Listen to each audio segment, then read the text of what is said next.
dungeons get crawled. Indie gem after indie gem, AboBRO knows. It's time for you to know what AboBRO knows. Time to go where the AboBROs go. Towers get defended, roads get light, decks get built, dungeons get crawled. Indie gem after indie gem, AboBRO knows. AboBRO knows. AboBRO knows.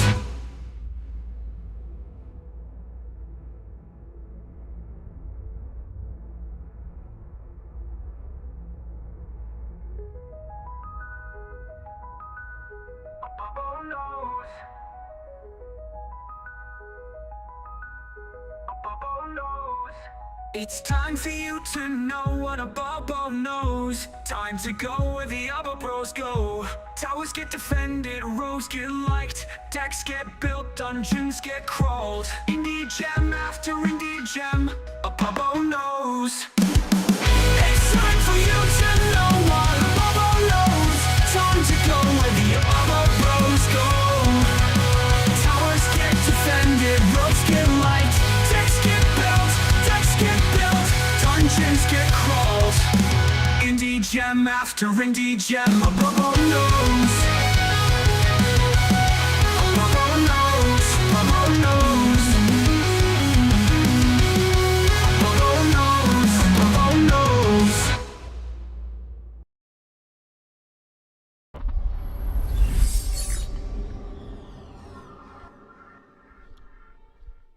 Hey, welcome on in, everybody.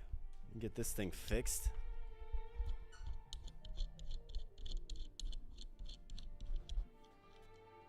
Looks like we got a couple of people here. What's hoppin'?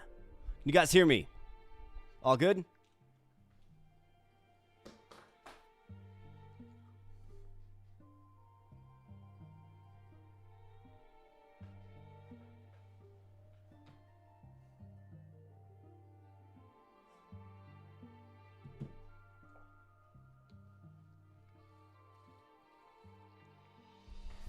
Looks like game audio is good. Looks like mic audio is good.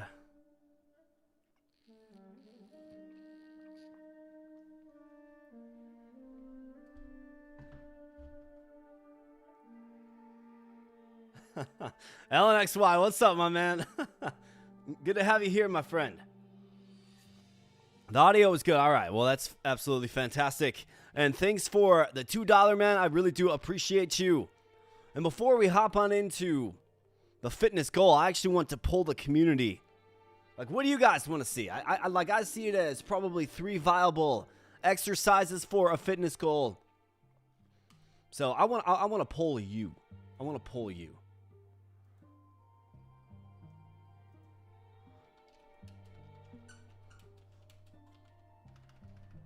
So I'm going to devise a poll here, and if you would vote, that would be wonderful.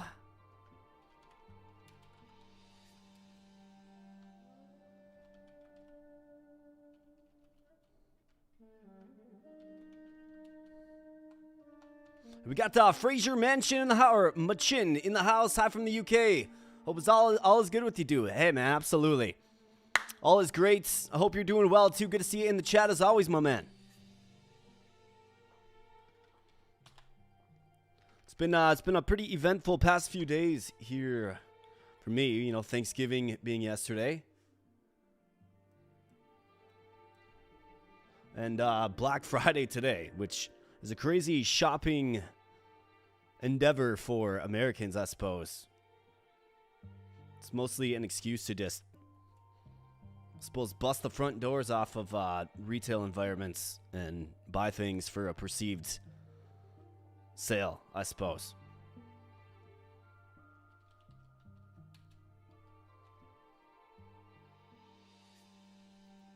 Nah, Alan, I chose to just not even partake, brother.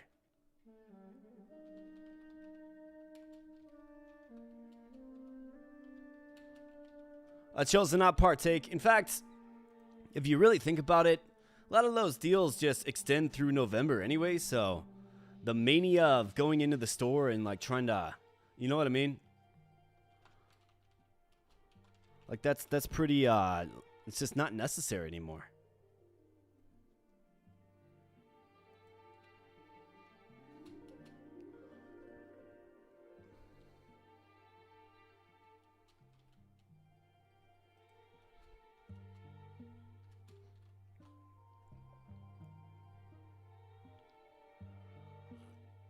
Oh, nice. You got a fancy podcast mic? Well, yeah, that's a great investment for you, given what you began doing, for sure, man. That makes a lot of sense.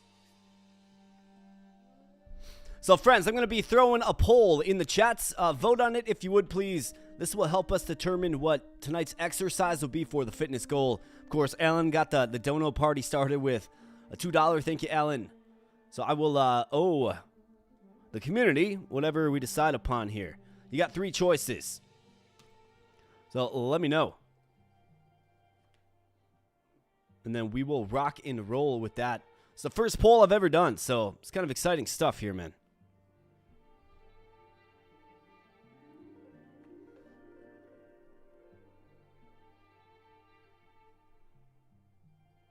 Sure hope everybody had a great Thanksgiving. If you celebrate Thanksgiving, of course. Let's see, what else do we have? Like I mentioned, Black Friday, which is crazy. We got, what else do we got going on? The end of November, there was the 2-year anniversary of the channel. Very recently, it was November 23rd. So 2 years, this channel has been a channel on YouTube. And, you know, just looking at kind of how much we've grown from year 1 to year 2, that's pretty exciting stuff, right? Meaningful growth, meaningful change. We got just awesome people. We're live streaming all the time now, releasing videos nearly every day. I think my average releases, so it's something like 760-something videos in 2 years. Okay, and that averages out to 1.04 per day. So, you know, 1.04 videos per day for 2 years for you guys. That's what you get with this channel. You get a lot of consistency. And I'm hoping quality, I'm hoping entertainment, of course. But there are, you know, things I can control, and that is, of course, consistency. So I try to pride myself on consistency for sure, and I think 1.04 videos per day does prove that. Absolutely. Looks like Frazier got some Christmas presents for friends on Black Friday. I mean, that's the way to do it, man. That's like pro shopper stuff. And we got the Tech Rabbit in the house. Comes in with the salute. Salute to you as well, my friend. Good to see you in chat, as always. And we got Faduka. Of course, it wouldn't be a Decktamer stream without the Faduka. Welcome on in, my friend. Welcome on in. Make sure you guys vote as well. You can help determine what your boy does for a fitness goal here tonight. And we're already on the hook because, you know, LNXY, before even saying hi, just starts throwing dollar bills, and you gotta love it. Also, another thing, I do apologize for being just a bit late. I know I scheduled this for 6 o'clock. Yeah, well, having a few tech issues, and plus I had to I had to pound down dinner. I mean, if there's one key thing about streaming that I have learned, is always eat before you go live. Always. Otherwise, you're gonna get like weakened. Maybe that's where the incredible stamina comes from. Alan, maybe. Abe gets to pick between burpees and timeout when he gets disciplined. I mean, burpees, that'll get you swole for sure. Should do all 3 for the swalls. Well, if you're going to do dumbbell press and push-ups, that's a little redundant. Usually, like, do dumbbell press first and then just burn out with push-ups, I suppose. So that is certainly an option.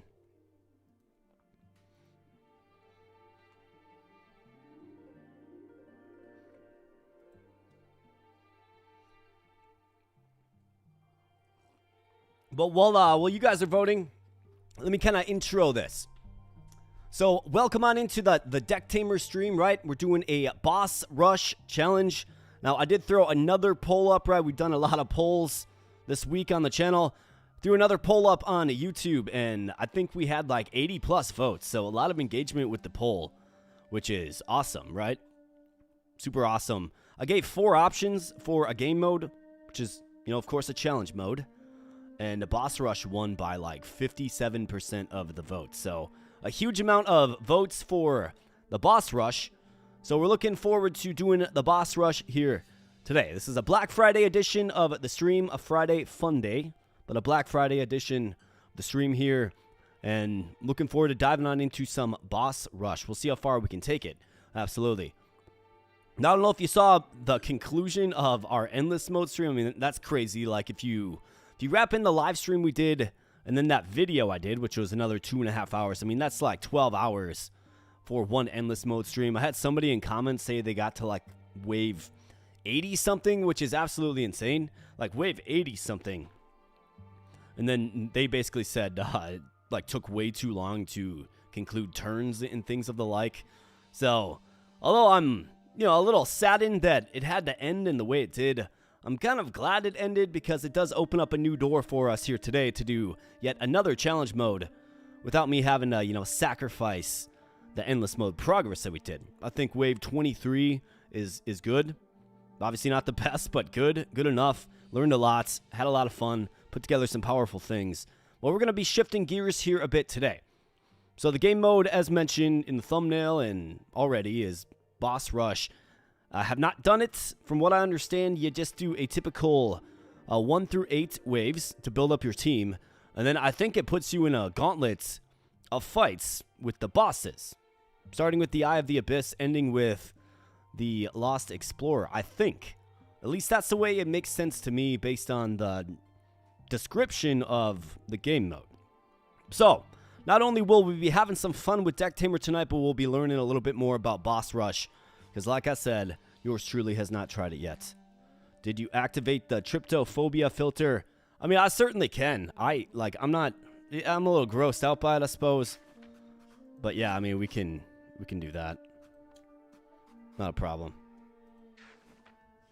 It is a little creepy. That one guy, right? That was just up on the screen. That's like the main offender. For sure. Any tips for new players? I think the most important tip I would have for new players is you probably, you have the tendency or the idea in your mind, like, let's build this super giant team. Let's just recruit everything that looks strong. And let's have a nice balanced team. I would recommend investing in a creature or two that you really like, namely probably one that can evolve. And then try to get a custom and functional skill sets on those 1 or 2 units. Okay? So make super creatures versus trying to have a bunch of variety and balance in your team. I'd recommend building super creatures for sure. Bloody Kenshiro says 9+ hours again. Yeah, man. We'll definitely see. This will certainly be a 4+ hour tour of Decktamer Boss Rush. We'll certainly see. I mean, depending on how long Boss Rush goes, I would like to try another of the challenge. And wow, yeah, that does get censored big time. Because there's a bunch of game modes. I think the one where you get to choose between like 3 or 4 options. Hey, Faduka, there you are, buddy. But the ones where you get to choose between 3 or 4 options after winning a fight, that kind of seems interesting because it's like, what are we going to get? Which one is the best for the team we're trying to build? I think that might make for a pretty fun run as well. But yeah, 9+. We'll see, brother. We'll see. Yep, Faduka brings up a good point. You must be ready to sacrifice your creatures. I mean, oftentimes your creatures serve as the best shields for your other creatures, to be honest.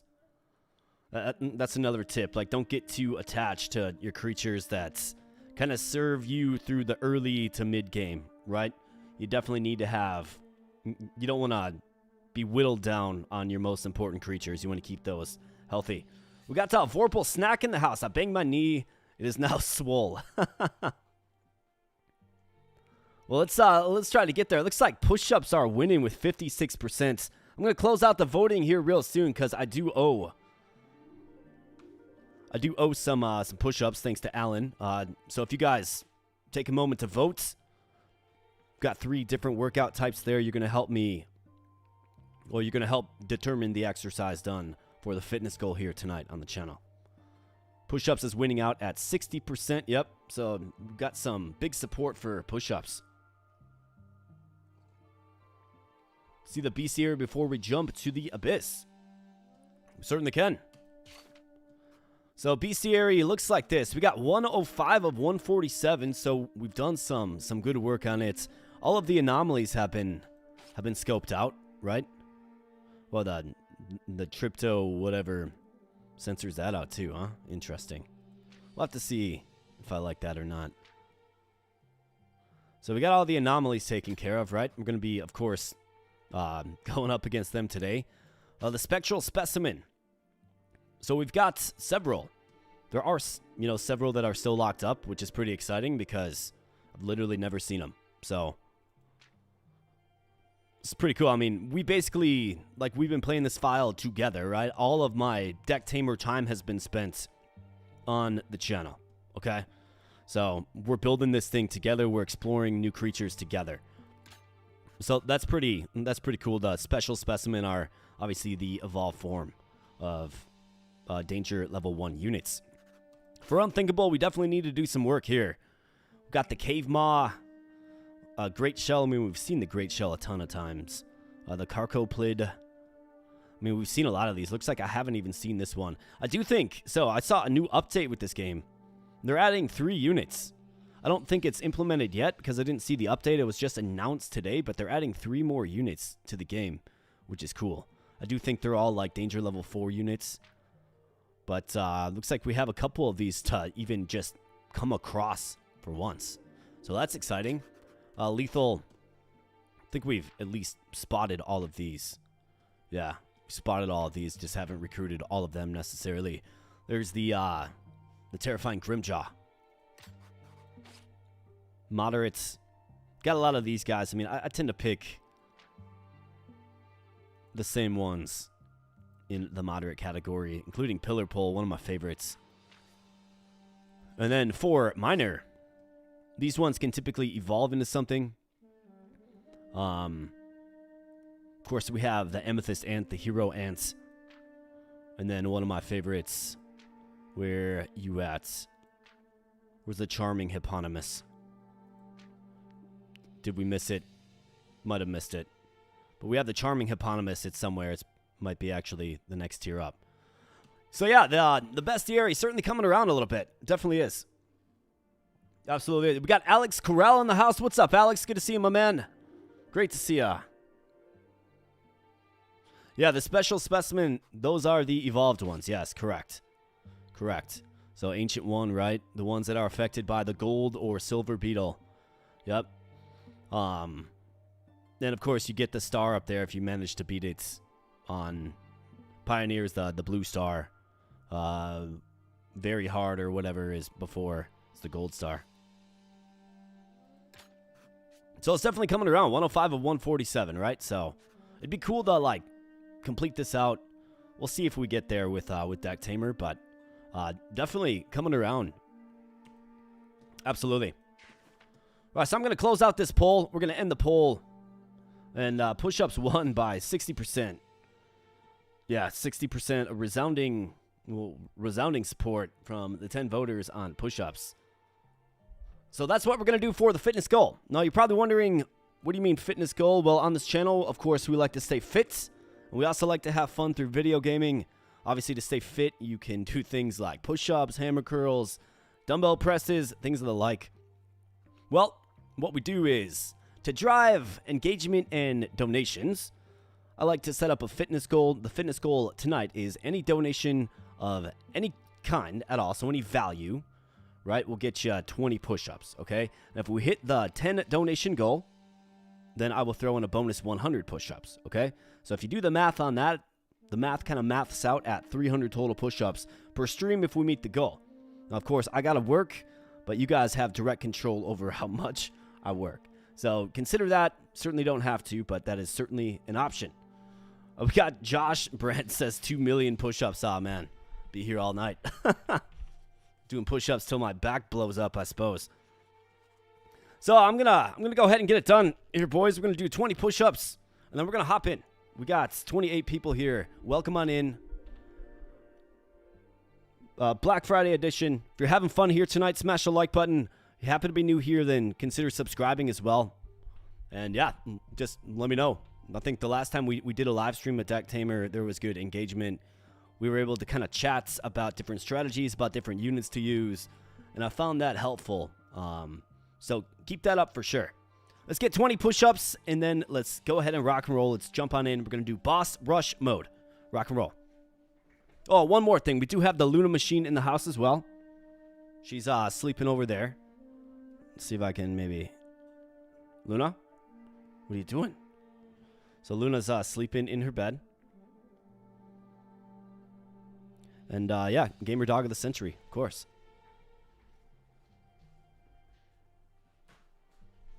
So let's go. All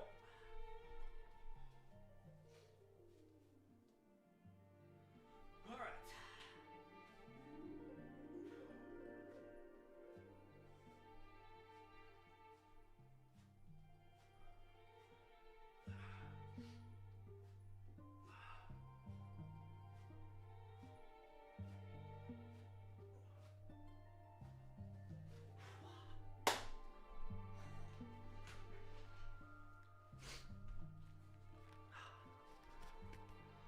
All right, so that is 10. Old lady hit a deer last night.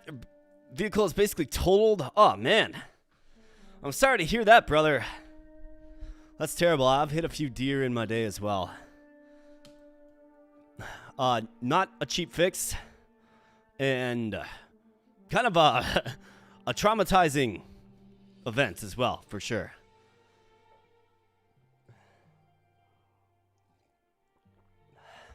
All right, so let's rock and roll. Game mode, boss rush. Boss rush is described as fight all the bosses one after the other. Why is Cave Ma tentacle censored? Well, so what it is this tryptophobia or whatever it's called. It's like the fear of a bunch of holes, like right next to one another. When is the run starting? Right now. Literally right now.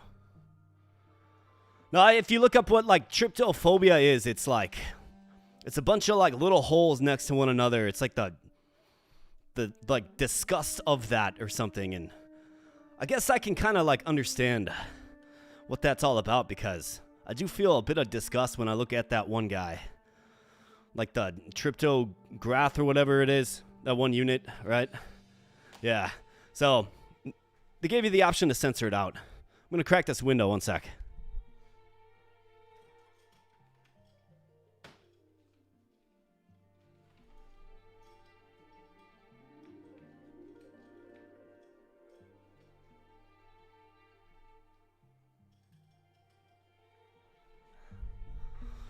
All right, so let's rock and roll. Let's rock and roll. Boss rush. So fight all the bosses one after the other. This to me suggests that we get through 8 waves. And then it's boss fight 1, then 2, then 3, then 4, then 5. Be curious to see how this actually goes. So let's go. So it's called the Super Stream tonight. What's making it super? Well, it's super because we're playing Decktamer, of course. Yeah, the Triptognath is the only real offender. 100% agree. Let's do Pioneer, of course.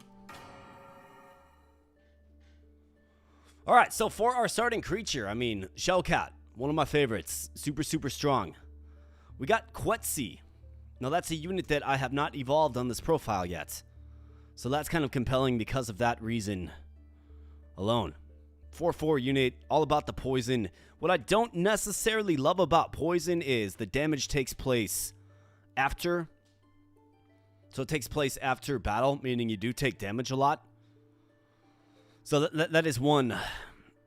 It's a little more challenging to keep alive. But poison scales obviously does help as well, with +2 armor in face. And last up, we do have the Lantern Dog. The opposing enemy has vulnerable Hydro Slap to hit all lanes and then a Swift Scratch to hit first. It will do 2 because, you know, of the vulnerable. So I'm leaning towards Quetzi or Lantern Dog, given I have not used either of those in a run on the channel yet. So, I mean, they're both the same statistically. Which moveset do I like better? I think Hydro Slap and its ability to hit all lanes is interesting. But maybe we mess around with Quetzi and the poison. Hey, we got X-Man in the house. What's up, X-Man? Quetzi, interesting. It needs Shroom Lizard. Yeah. Dog looks cool. You guys want the lantern dog? Yeah, if you want poison to work, you need good synergy. That's true. That is true.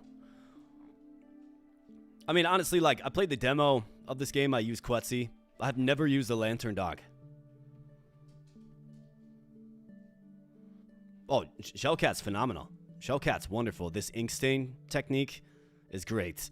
It's defensive by nature. Doesn't have the greatest speed, but Shellcat, it doesn't need the greatest speed with ink stain.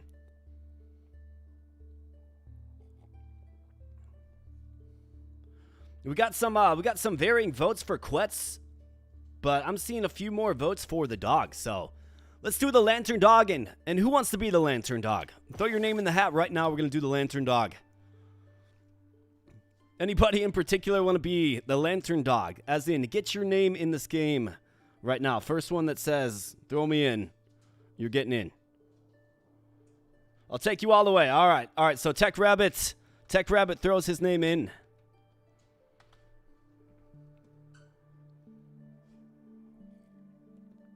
Yeah, so, like, the best unit of the three was definitely the Shellcat, for sure. I'm trying to not use the same starter. I'm trying to get a little diversity. So we got Tech Rabbit, the Lantern Dog, and then we have the Hell Rat, Skull Crab, and Bell Rat. So I always go with the Bell Rat, but, I mean, they're so good. They're good in the early game, keeping themselves alive. Keratin, Balgong, right? If you have 2 damage coming your way, it's usually not a big deal. Decent speed, too. Skull Crab has an interesting synergy with the Lantern Dog in that it can attack enemies not in its lane, but it's got no way to survive, right? Like, once it gets whittled down, you're going to have to heal it or move on from it. And then the Hell Rat's another interesting option in that it's literally going to always outspeed, well, most of the time, it's going to always outspeed the units in the first turn. And you can kind of cycle them in, but they will take damage, of course. Yeah, it's definitely, like, if you ask me, the best one here is the Bell Rat for sure. So I'm comfortable going with the Bell Rat. It's a favorite of mine. It's a good beginning creature. And then there was 2 lanes. So we have the Tree of Balance here, so HP and speed 2-5. I mean, that's pretty good. Can give Tech Rabbit a sizable increase.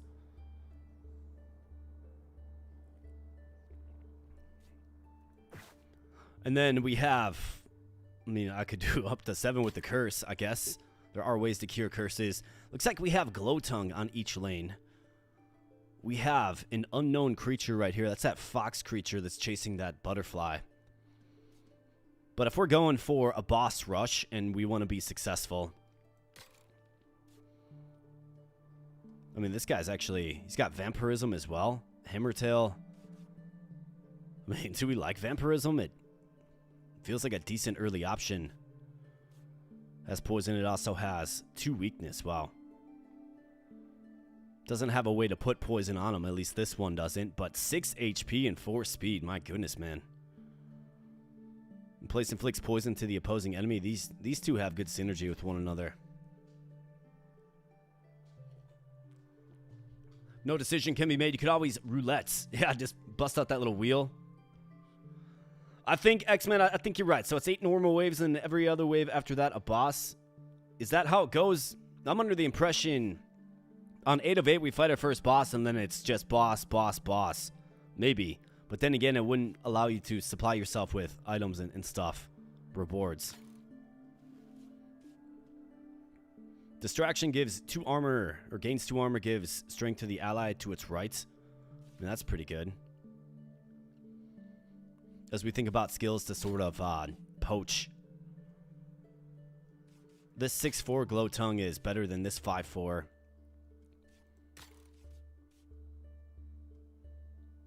I mean, imagine this with Quetzi, right? I think if we can get a skill that poisons on this guy, he'll be real functional. Vampirism here is tempting.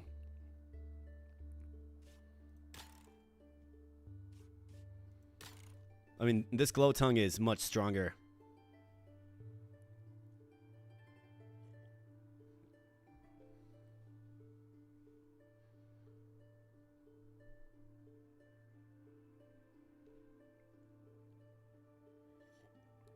I think we're gonna try to grab this glow tongue. That'll be the top goal. Maybe even because the evolved form of glow tongue's really strong too, like a really good option.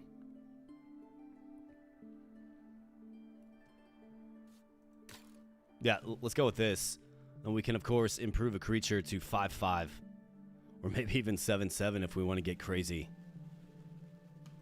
Yeah, it's got to be glow tongue. No, he is really strong. And he's going to hit for 2. He's got 4 speed, which matches the Bell Rat. So we're going to be taking some damage for sure. So I have to get him whittled down as quickly as possible. Got a Hydro Slap coming down as well. Can make him vulnerable. And then hit all lanes. The Bell Rats are good like early to mid game. Maybe if I can save one and we get a Silver Beetle, we can see the evolved form. That's a possibility as well.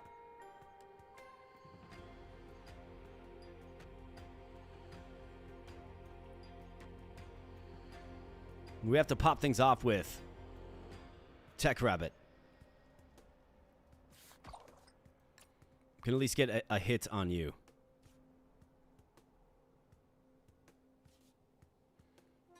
And then you need the durability of the Bell Rat for sure. So we can get him down to 3. But take 3 damage. Well, actually, excuse me, take 2 damage. Because since you match speed, you just have to go Hammer Tail. And you can't look back. Let's go.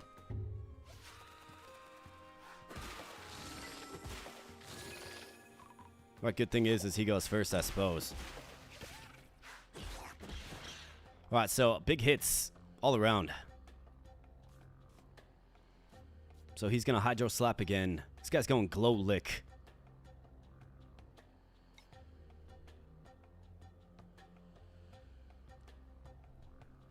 I could Swift Scratch him. We could recruit him for Vampirism. I think he can probably do better than Vampirism. How about his other skill sets? I mean, I've only got 4 syringes. Unless we get real lucky. So I'm going to Swift Scratch him and take him out. Batfish, get wrecked. Then this Bell Rat can actually hang in here. And get a Hammer Tail so we can easily get the recruitment on Glow Tongue.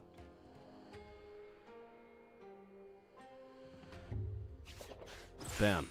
That's right, get wrecked. Alright, good job. So we're getting a fish as a reward, so let's go ahead and use a fish on Mr. Glowtongue. And if anybody wants to be Glowtongue, speak up. Let's get you in.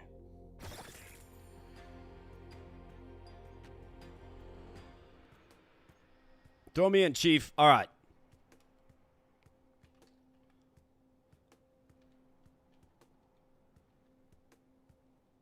We'll do Lil MKKZ.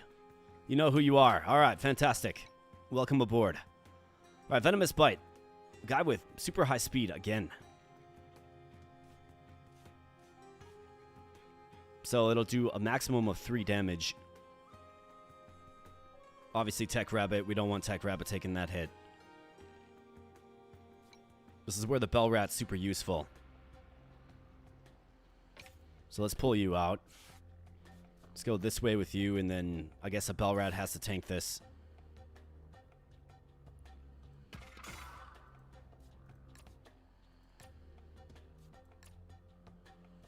Oh, you're poisoned too, eh? Well, I guess, yeah, you are. Toxic Stare. Well, poison's nasty, man. But we got Lil MKKZ. A really functional and useful unit.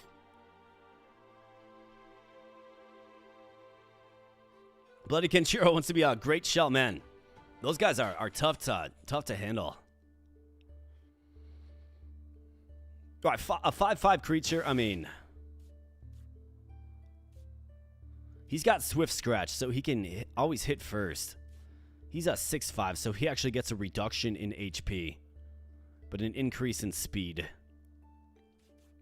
I think you got to throw it on your lantern dog. Now, 7/7, like, you could roll the dice, but there's no guarantee that you can actually cure a curse, unfortunately. So, I think 5/5 is safest. Let's do the lantern dog, tech rabbit.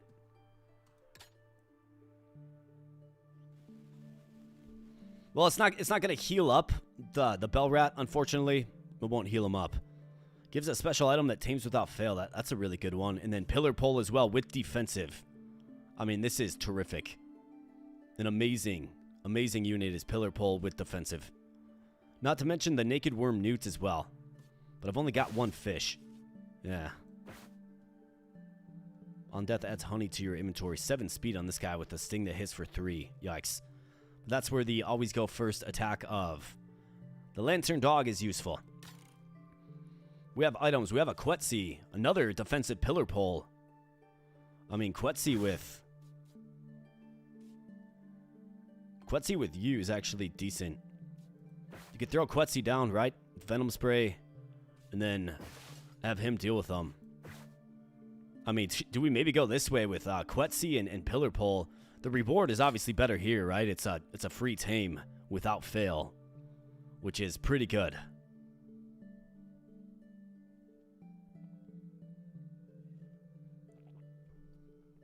Yeah, an instant tame for later. Yeah, it's tough. But we could add a Quetzi and a pillar pole here. Pillar pole with the encouragement is good. I guess they both have it. Same skill set. This guy has snooze, which is decent. He likes berries.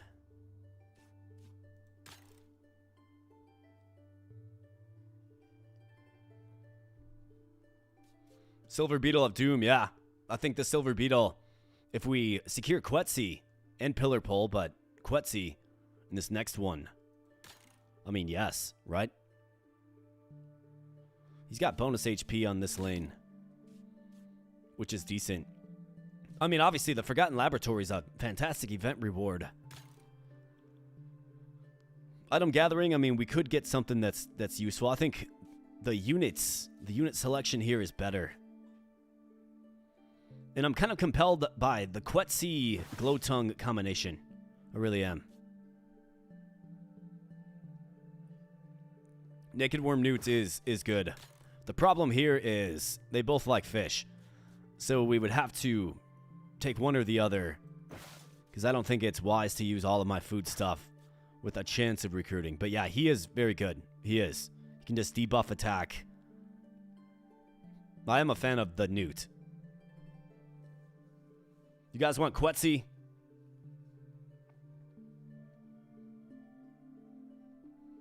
Yeah, right, looks way better for creatures.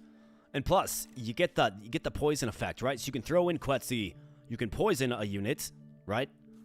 And then you can throw in Lil MKKZ to cripple him for -2, which is pretty significant, right? So I think of maybe a strategy for bosses. That's a decent strategy. Then not to mention Pillar Pole, who can simply just tank a hit. Any hit at all. Can tank it. Then this guy with Snooze, that might be one to actually take. Or you could go with Infection. And you could give that to him. As long as he outspeeds, right, he has an option to cripple attack. I think we got to go this way.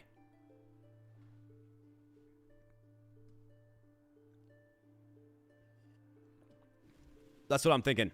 So let's do it. We got a couple of weak bell rats, though, which is a little concerning. But let's do it.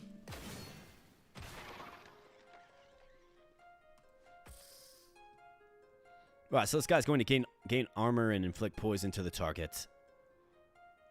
This guy's got a weak sting coming down and defensive as well.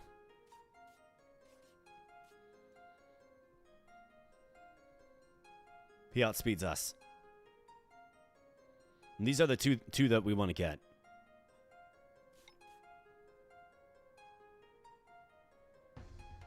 We outspeed Quetzi. So before he throws on that armor, it's only 1 stack of poison, not crippling. We could get a hit for 2 on him. And also gets a hit on pillar pole as well.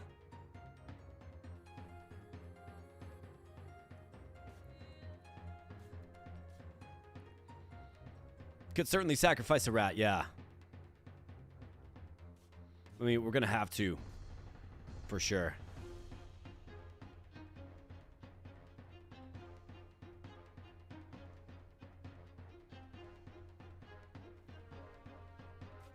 What I've learned in this game is you always want to, like, just think it through. Think it through before you go for it.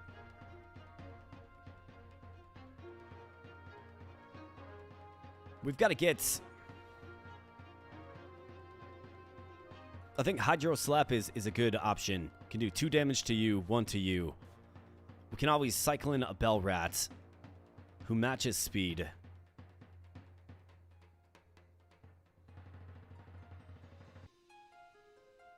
Of course, he's going to gain 2 armor, but we do outspeed him.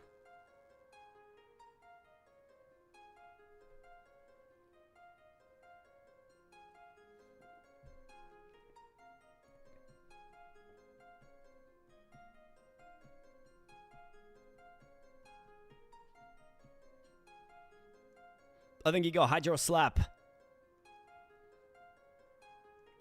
mean, it's going to damage them both. It's going to give us a little more flexibility. So let's go Hydro Slap to hit all lanes. Then we got Weak Sting coming down. It's going to hit for 2.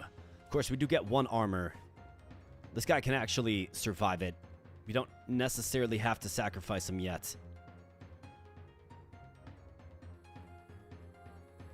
He gets outsped, but that will give me the clearance to simply use Hammer Tail, and then we can recruit Pillar Pole next turn. So that's what we're going to do. Hammer Tail, Hydro Slap.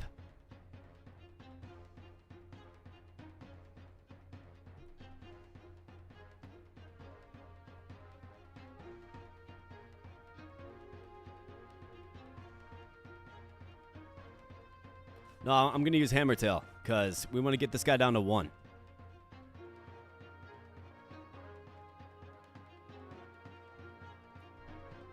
Or yeah. I mean, he's still going to go first, so. But yeah. A little more survivability.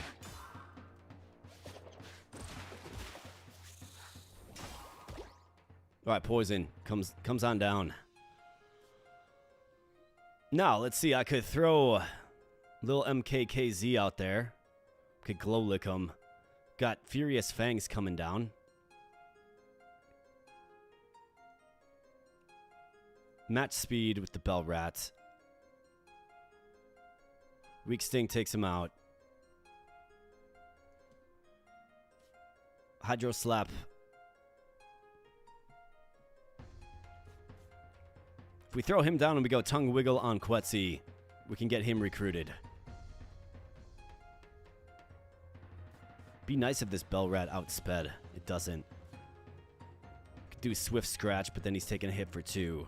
I don't love that. I think you got to do your best to stave off the hits with the keratin of the Bell Rat. It's why you like him. It's why you use him. I could pull the Bell Rats. Well, I probably should.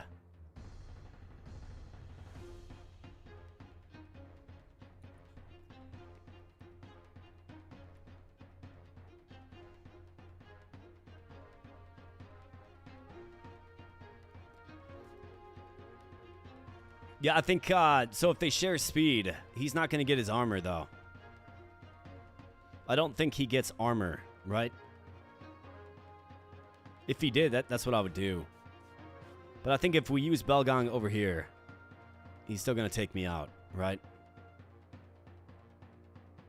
I'm pretty sure that's the sequence and how it's going to go. So we have to pull a Bell Rat, probably just Belgong, and just hang in there.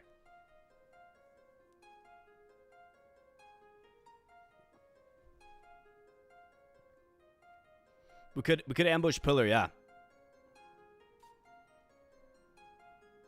I think that's also a good idea.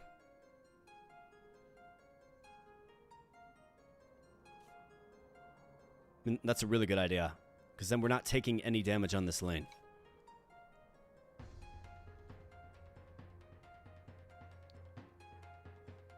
Yeah, share speed is them first. Yeah, that's what I thought.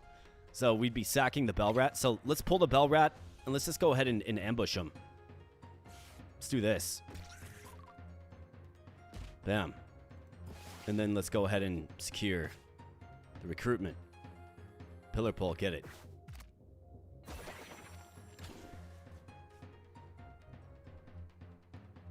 This guy's going to inflict 2 poison to the target, of course. More poison. He's got 6 HP as well. Give him 2 vulnerable to make Hydro Slap really hit hard. That's probably what I should do. I'm just going to do 1 damage, inflict 2 vulnerable. This will hit for, of course, 3 then. Reduce him down to 2.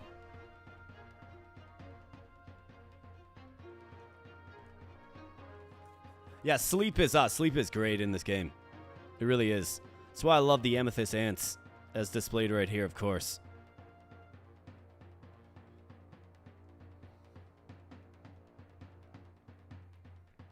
I mean, we got to get a lot of damage on this guy. He's not fast, but also, I'm kind of compelled by Snooze. I think it's a pretty good one to try to keep some of your units healthy, at least in the early game.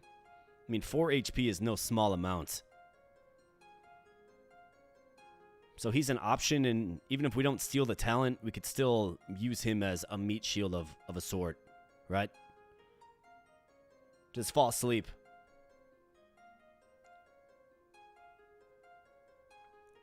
Just had a monster with the ability that drains 2 life from sleeping creatures. Yeah, you're talking about the ant. The ant starts with that, which is pretty crazy.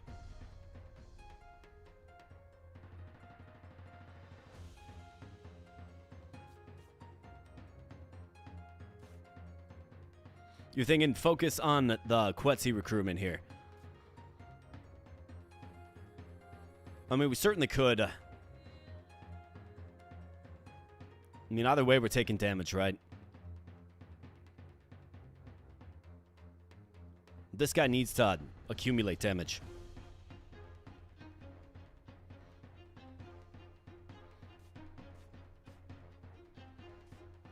It feels like glow-licking him is the right move, and then Hydro Slap. He'll take 2. He'll take 3, which is a big hit, and be reduced to 2. Now, if we switch him up, we could tongue wiggle.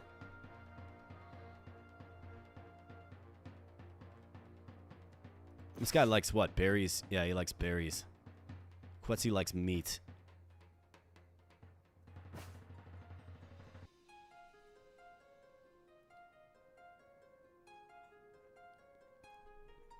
You're talking about the Tusk Gecko, right? You can cycle a Bell Rat every turn to stop damage from Fio. Well, actually, not if he's using Infection. I don't think, I'm pretty sure Poison doesn't... Does Armor shake out Poison? I guess I don't recall.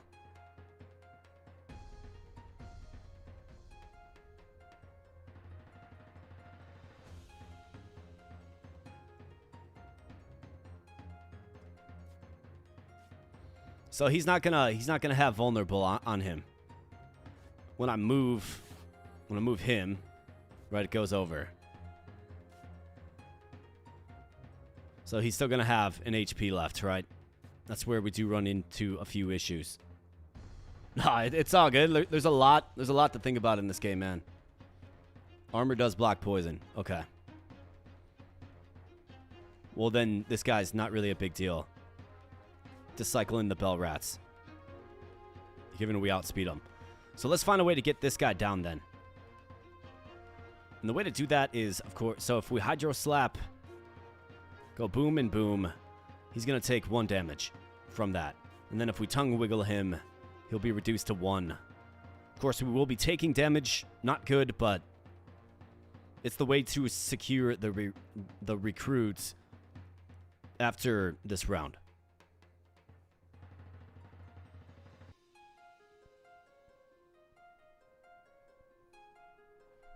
Yeah, it blocks it, I think. Right, exactly. Lots of times we're experimenting in these. I mean, given we're stuck with this, we're stuck with doing this. You hydro slap and you tongue wiggle. That's what you do.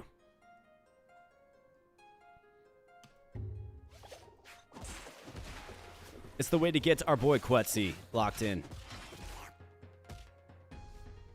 But of course, sustain massive damage to the 2 units that we need to hang in there. And Quetzi, how about you get... Let's give you some meat. Or maybe a berry. Does anybody recall what we're getting as a reward for this? Are we getting another meat? Or are we getting another berry? Does anybody recall?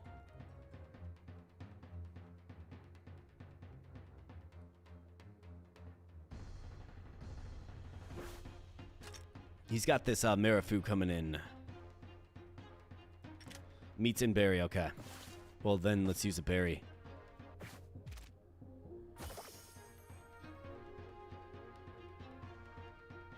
Does the journal tell me? Oh, yeah, it does. Berry meats, okay. Good deal. You guys have good memory. All right, so now we're met with an issue. We've got both of our aces out there, and of course, we want to get a bell rat in. I'm going to have to heal Glowtongue. It's not really an option to sack him. It just isn't. You need a berry. Should probably recruit you. So we have to throw you the meat, is what we have to do. And then we can just keep him out there. Yeah, he's poisoned.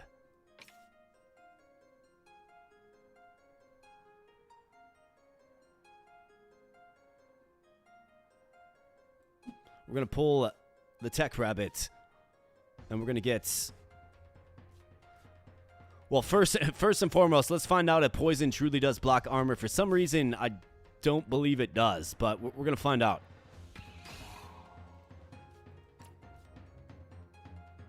And then for you, go ahead and get some meat. We need you to stay healthy. And can just double tongue wiggle for the win. Let's go. All right, so 2 armor. Let's see what happens. It does. Okay, cool. Good. So now we can just keep cycling these guys out.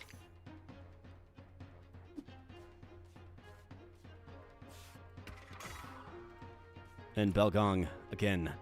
Tongue wiggle for the win on the right lane.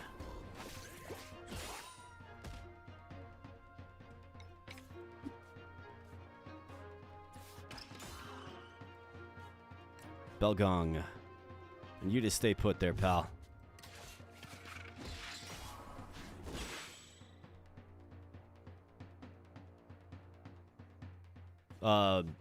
What just happened? Why did he die exactly?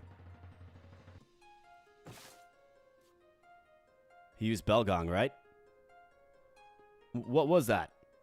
Oh, he tackled. Oh, okay. Well... Either way, we got three new units. And some items. 2 damage, inflicts 2 weakness, gives 2 strength.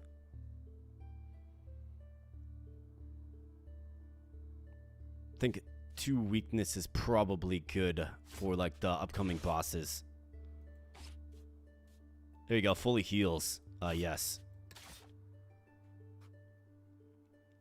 Absolutely.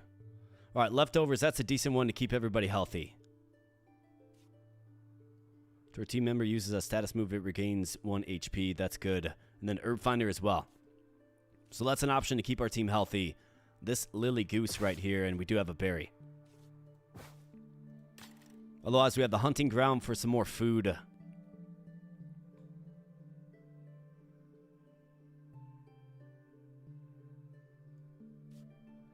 Earthquake. A 6/5 creature. I like this Lily Goose. Let's take a look at what we got. So somebody said they wanted to be Quetzal.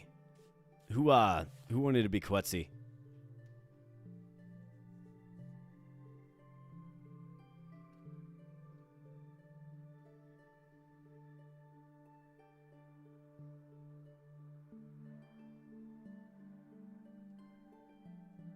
Somebody wanted to be Quetzal.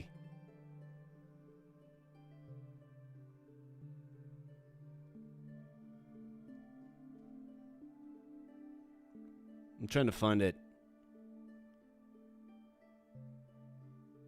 I'd love to be Quetzal, says Alex. All right.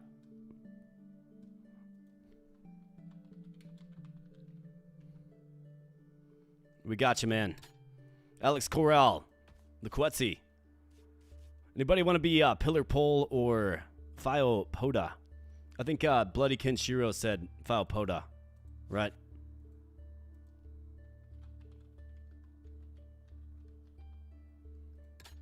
Damn. Anybody want Pillar Pole? Can I be the... Yeah, you got it.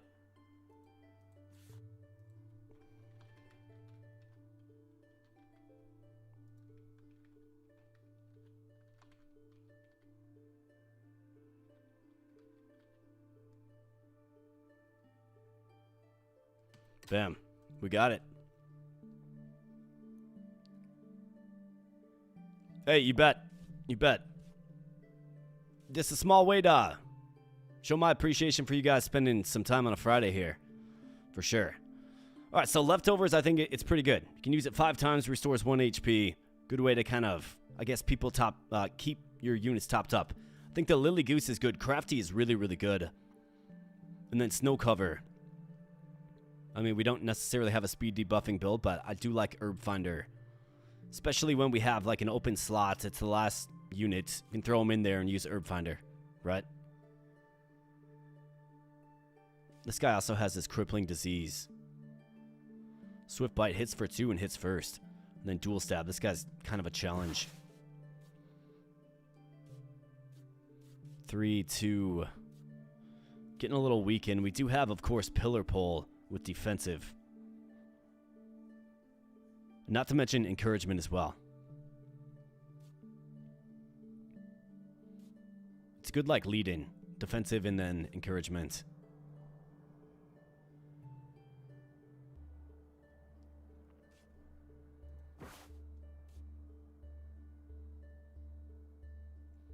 Remove its negative effects. It's an extra time for each effect removed.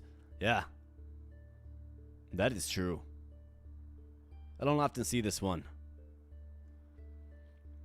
Lily Goose is probably the one that I want to get. I mean, it's definitely the one I want to get. This is 2 HP, right? You can use it twice per fight. We can start using him as early as Battle 4. But we need a berry. This Heat Tiger is going to be a handful. With Overheat that does 4 damage. Like, that's insane. So he gives himself negative effects. One option that I do have is we could take Snooze from you. We could take it from him and give it to, like... This guy has 5 speed, too, which is pretty crazy. But we could give it to, like, our most impactful unit.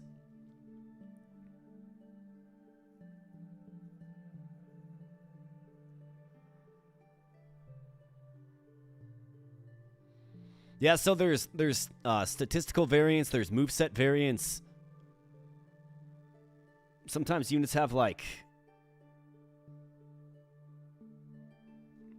sometimes units have like a mutated move.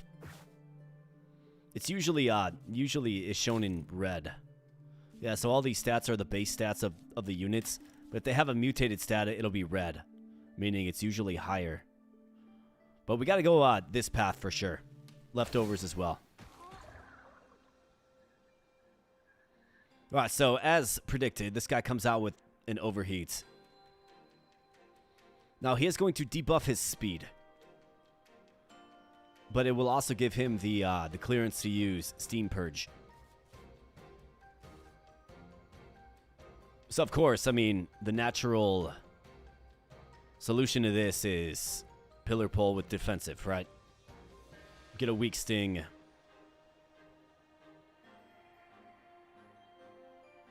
This guy's going to use Venom every turn. This guy's biting.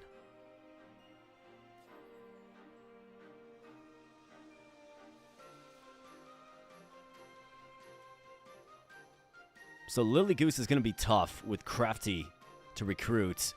Because this guy's going to use a status move every single turn, right? This guy doesn't have... So you have to take out this guy first, is what you have to do.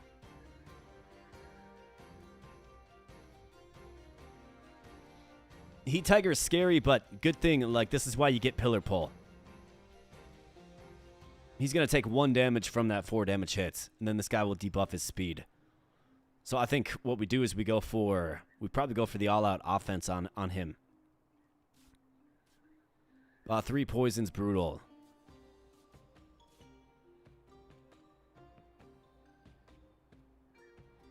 And we got to take out this guy before we can recruit the goose.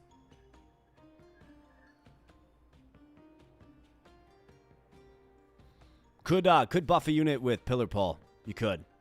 But we're going to have to, because he's going to use Overheat every time. Like, that's just the way this game goes. And it's going to take a while for us to cycle back to Pillar Pole for defensive. And that is going to be our solution. So you almost have to just try to take him out as quickly as possible. Meaning, do weak sting. I don't know if we, like, throw a heal to Tech Rabbit.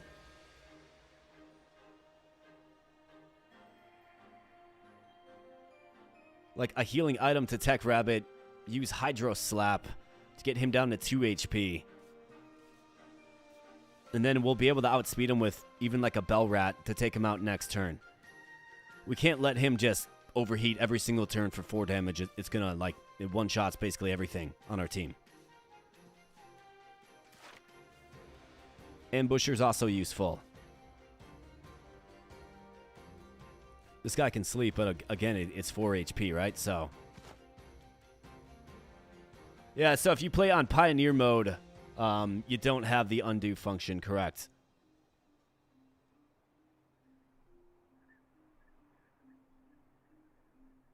We got Jones in the house. What's up, Jones? Force office stay in the big city. It's a new run, endless. Yeah, this is Boss Rush, man. Typing from a boat though. That's not bad, man. Tuning in from the high seas. You love to see the dedication. Absolutely. All right, so I've got a plan to take out the Heat Tiger. So this is what we have to do.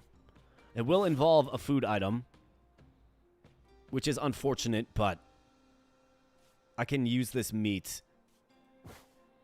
This is the way it's the best way I see it happening. So we got to go you. You got to get out there, become defensive. That's right. Weak sting. Boom. We got Tech Rabbit getting out there with the Hydro Slap. So that's 3 damage to you. You got to take the meat so you can survive this hit. And then we need a Bell Rat on the far right to unfortunately just tank this poison. But, of course, it's greatly reduced with armor. This is what we have to do, so let's do it.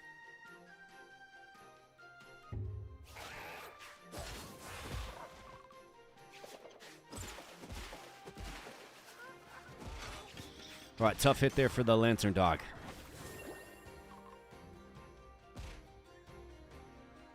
All right, so 3 brutal stacks of poison. But now this guy can fall because we outspeed him. So this is good. In fact, I could allow the Tech Rabbit to simply just do it.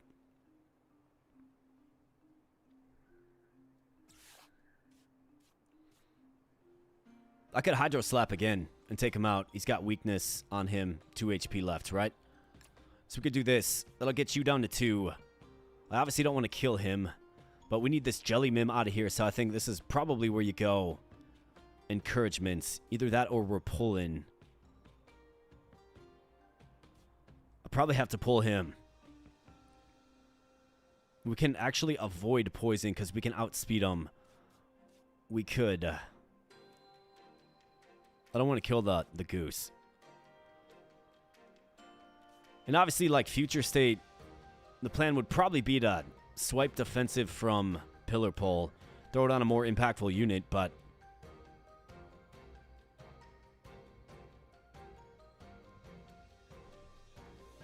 I think the bell rat's got to get pulled.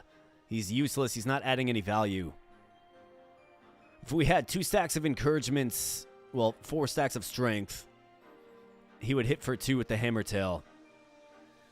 This guy's going to take 1 damage. We need to take him out. Is what we really need.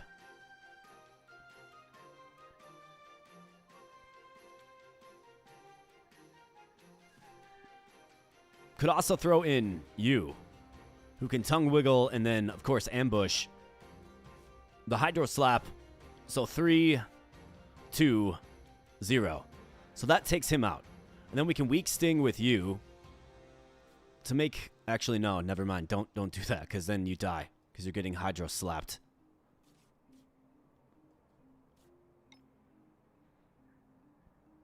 I'm not crazy about...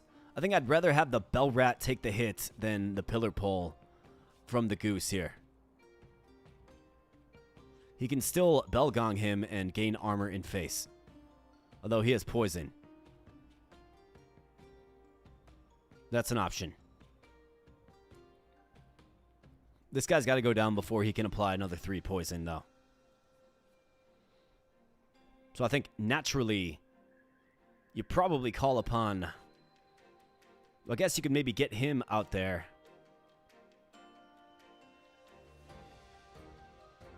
To do 1 damage to you with your ambush. Hydro Slap will do the last portion of damage that we need. Reduce you to 1. Get the easy recruitment. And then it becomes a question of... And then maybe we actually use encouragement here. And then just take this guy out big time. So pull a Bell Rat. Shift you over. Throw you in for the 1. Hit him for the 1. I guess shift you back to take 2 damage. I mean, I'm not crazy about that, but kind of feels like what needs to happen. Because with the weakness and poison applied, just can't quite get the kill.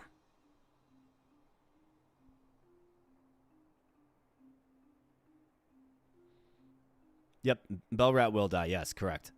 That's why I'm going to pull him. But the problem is do we want Pillar Pole taking this much damage? Pillar Pole at 1 HP is pretty much useless because his defensive properties are greatly nerfed then. Well, I mean, they're useless because he'll still take 1 damage. But it's really the only way I see it working. So I think that's what we have to do. Sometimes when you have a solution, you just got to take it. So let's go this. Hit him for 1. You're going to hit him for 1. Then let's switch these up. Let's use encouragement. And then tongue wiggle to just eliminate this guy big time. That's how we got to do it. So let's do it.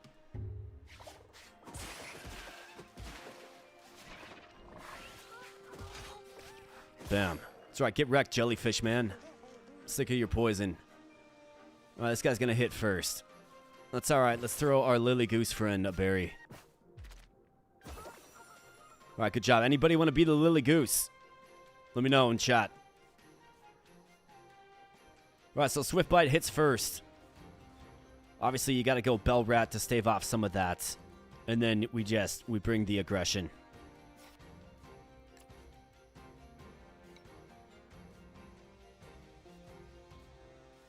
Weak Sting for 2.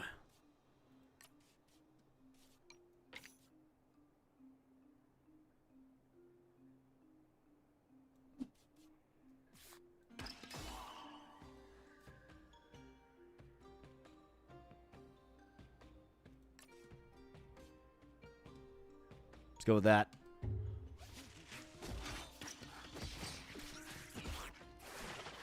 Bam. All right, nicely done.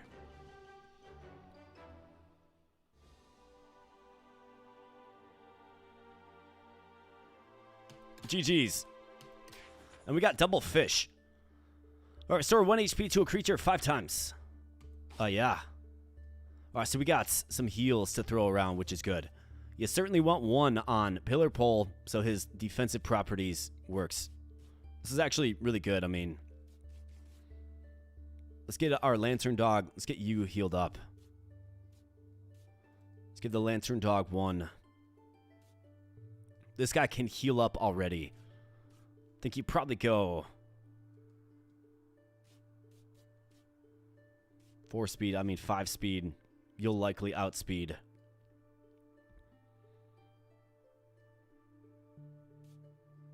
This guy really only needs 1 to be defensive enough. But his encouragement is actually pretty good too. Every creature we have could evolve. Except for Kenshiro here. But yeah, I think Silver Beetle is going to be a strong play. Silver Beetle of Doom. That's absolutely right.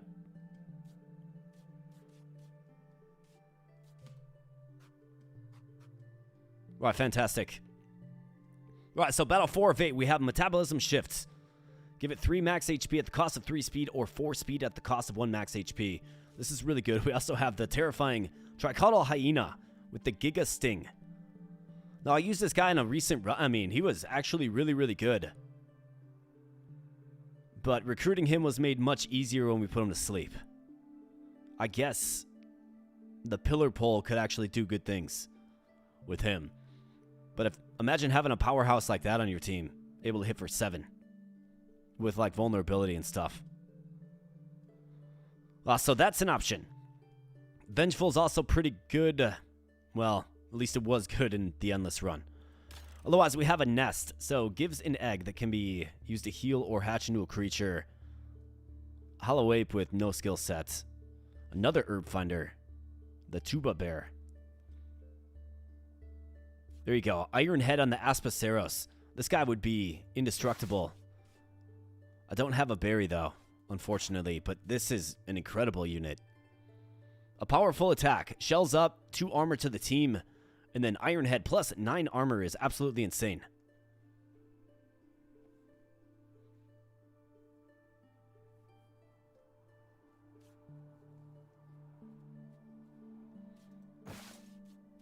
I think, Jones, you said you wanted to get in, right? Well, we got an open Lily Goose, so let's call him Goose Jones.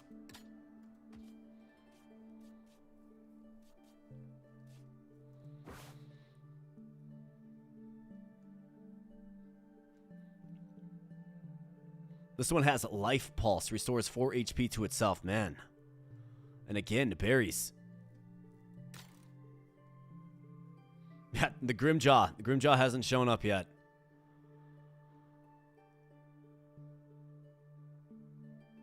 We got a bunch of fish. After this attacks, inflicts poison to the targets. That would be pretty good. That and Biotoxic Swipe on him, right? In fact, were he to outspeed. I mean, this lane right here, there's just 2 really good units. Like, just incredibly durable units. But they need berries, right? I've got 2 fish. Wouldn't stand a good chance of getting either one.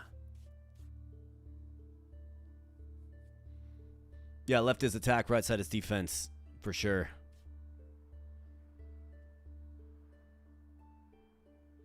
I mean, Life Pulse at 3 charges is pretty incredible. But sometimes it just shakes out that way, right? Flicks Charm.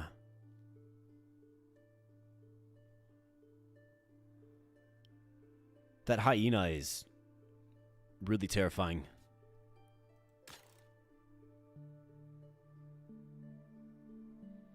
This is another opportunity to heal the nest.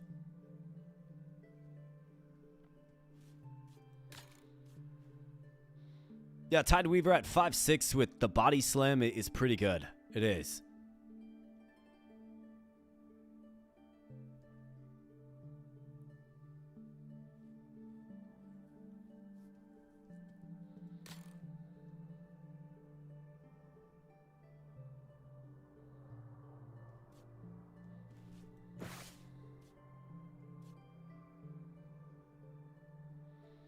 Yeah, that's a good point.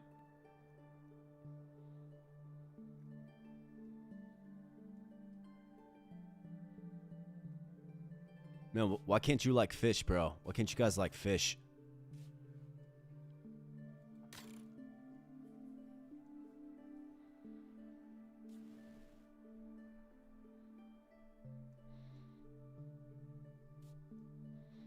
I mean, this guy's got really good synergy with our team as well. But again, it's not a unit that likes fish. The hyena's scary. It's absolutely terrifying. This reward is better. I mean, 4 speed at the cost of 1 max HP is insane. Probably throw it on him. Give him an ability that poisons, and then he's off to the races, right?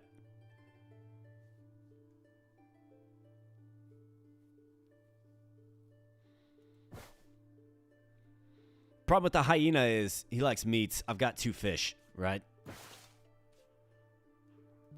So we're not really going to be able to recruit him unless we get super lucky, like super, super lucky.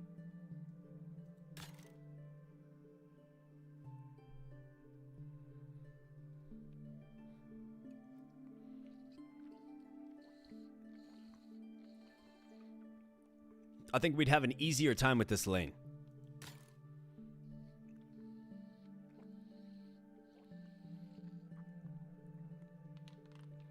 Yeah, Swordbird's a good unit. Well, a good speedy unit. If you can keep him alive at 3 HP.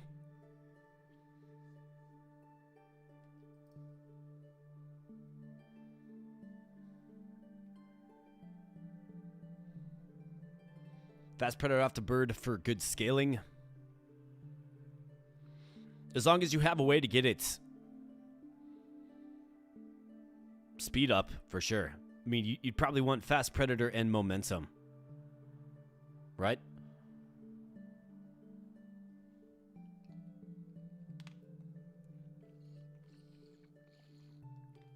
I think the event reward here is phenomenal because, I mean, plus 4 speed at the cost of 1 max HP, you mash that all day, every day. Charm Petal is okay. I mean, it would have a use for sure. Prime meat, obviously, for a carnivore, you know, the 6-7 rounds.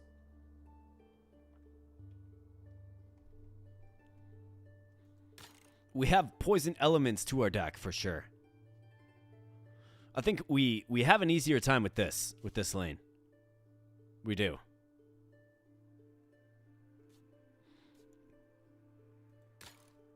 It's only 1 max HP and plus 4 speed. This is certainly what you go with. And we could give it to a creature like him to give him 8 speed and 5 HP. Like, that's a really respectable creature. Can outspeed most things. And then my plan for him would be give him a way to poison the enemy. And then you can lead with him and apply poison to nerf the enemy. Right? So do we have a unit that likes fish that can poison? The Buffalo here is, I mean, that's the one option. But we can't recruit him. Well, we won't have a good opportunity to recruit him.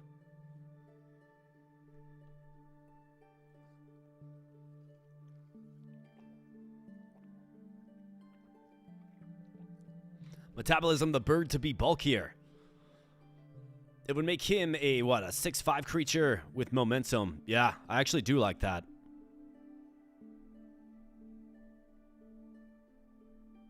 I do like that. That would be a good one. A 6 HP 5-speed creature with momentum to gain speed that has been lost and also attack. And then a fairly strong piercing attack as well. I mean, 6 HP is no slouch. I think I like that one the best, to be honest. Yeah, absolutely. I think that's probably the best solution that I see here. But we are going to be challenged on this lane. Lots of heavy attacks, including a Giga Sting for 7. So gonna certainly want to cycle to Pillar Pole for that whenever that event occurs. For sure.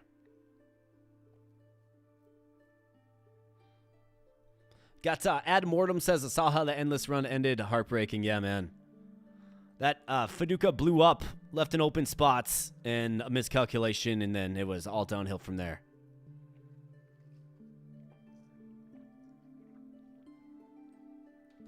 All right, well, I think I made up my mind. I think we're going to take this route. But please just give me one moment. I do have to run to the restroom. So just give me 1 second here, folks. Be right back in literally 1 minute. Thanks for holding on.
All right, back we be. I think we're ready to hop on in. Do we have any more illuminations in chat here?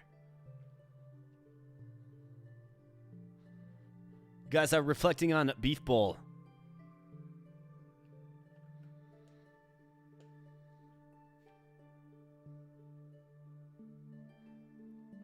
The more I think about it, the more I love the idea of the sword bird. Maybe we give the sword bird, like, future state down the road, we give him Pillar Pole's defensive nature as well. Right? Can tank a hit, can gain speed and face, and also strength. And maybe even a powerful move to go along with it. We gotta go this way, though. Let's go.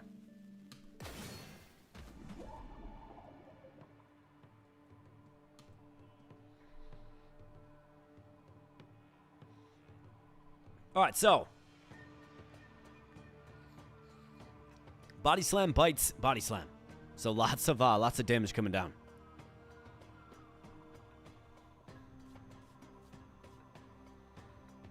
Can we do anything crafty here? We do have the Alex Corral and Lil MKKZ combination to cripple one of the units. So this is actually good.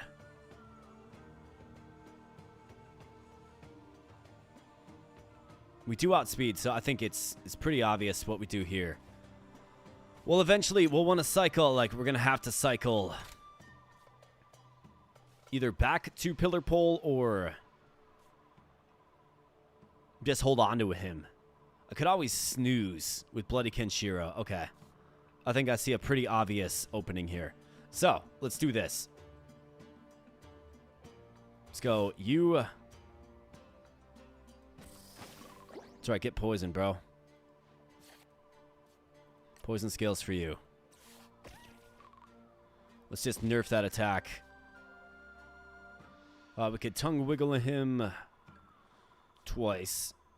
Could glow lick and then tongue wiggle. I guess same difference. We do not outspeed, unfortunately. But regardless, get debuffed. And then Bloody Kenshiro, I think you sleep on the job, man.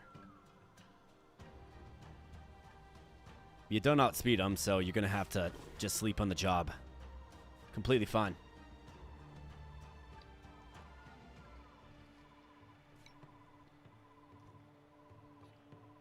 I'm gonna go with this first and foremost, but yeah, you're right. Vengeful is terrifying.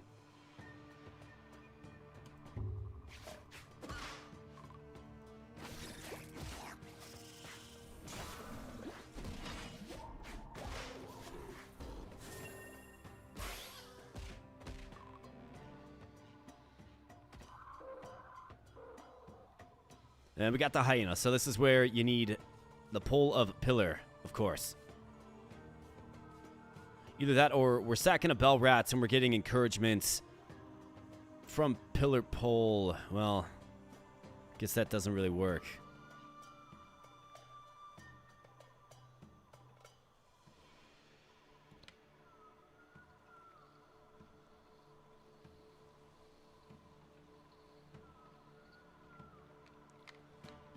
I mean, he's only got the one use of Giga Sting.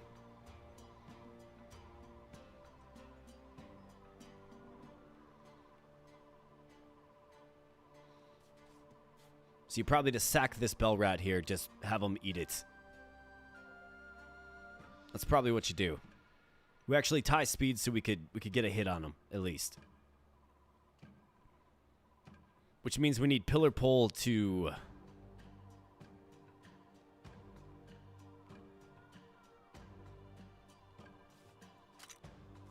got that sword bird coming as well.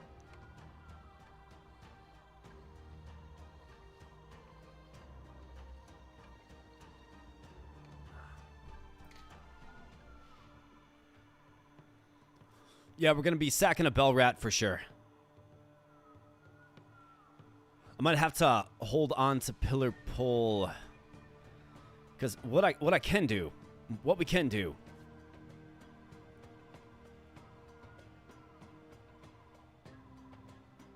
we can use encouragement to take out this guy. And we can do it in one hit. I would need my my lantern dog. Swift scratch, encouragement, right?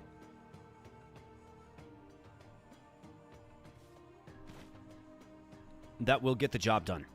It'll hit him for 5 damage. So as long as I'm using pillar pole to counter him, it's going to be okay, but we still have like a big growing problem over here with this Giga Sting.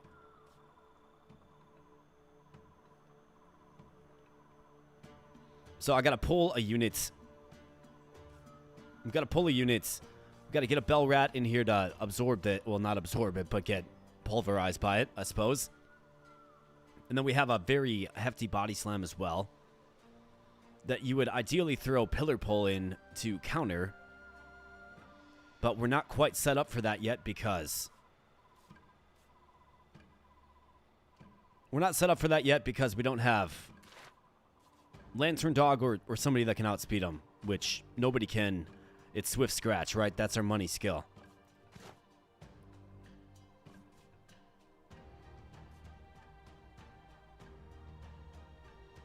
So who we pulling, who we sacking?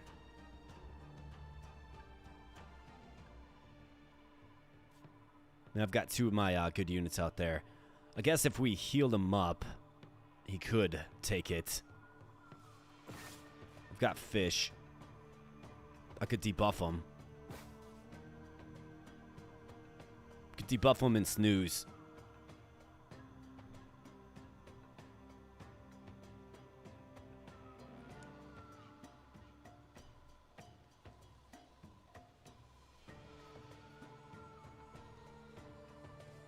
I could also just debuff his attack too. I mean, that's We could debuff his attack, snooze again, and just be fine. And then that'll give us one more turn to draw. Right? So that is certainly an option.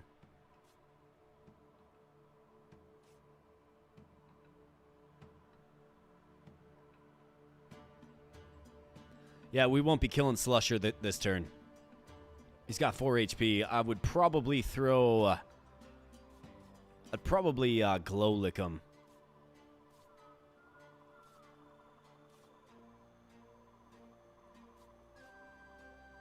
I'd probably glow lick him, pull Alex, glow lick this guy to inflict vulnerability so we can take him out next turn.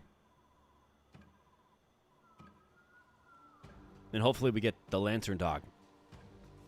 That's the hope. Otherwise, we're sacking another Bell Rat, most likely. I think that is my option. So let's snooze with you. Let's debuff you. Oh, he's hitting for 3. Let's go here. Let's glow lick you. And Bell Rat, at least go down swinging with the hammer tail, brother. That's the way it's got to work.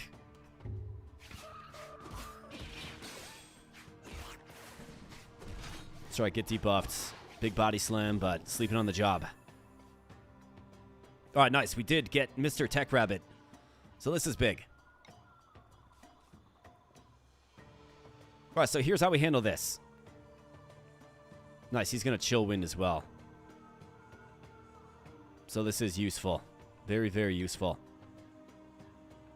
So I can always pull pillar pole. It's actually kind of worked out. Could also just tackle. Well, I mean, we could go here and get the tackle. This kills the target. This move gets repeated. Now, of course, he's going to get really, really strong, but you can always outspeed him with Tech Rabbit, who's going to be out there anyways. So we got to pull MKKZ. Get Pillar Pole in the middle, use Encouragement. To be applied to Tech Rabbit for the one-shot. That's what we have to do.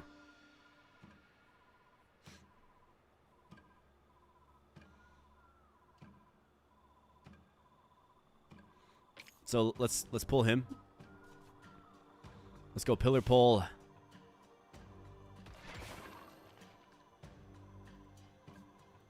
Let's go Encouragements.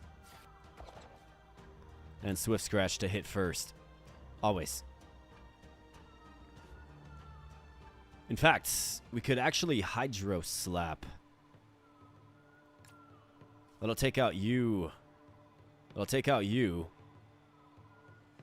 I mean, it'll still take out him. He's got vulnerable, so that's going to do 2. He's going to get 4 strength. So yeah, we could actually just... Oh yeah, actually, he won't hit first then. We got to hit first. That's what we have to do.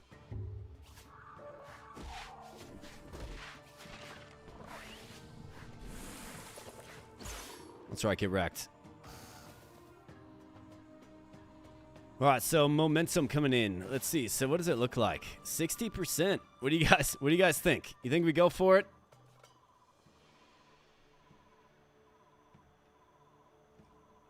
I mean, 60% isn't bad. You could certainly do worse than 60%.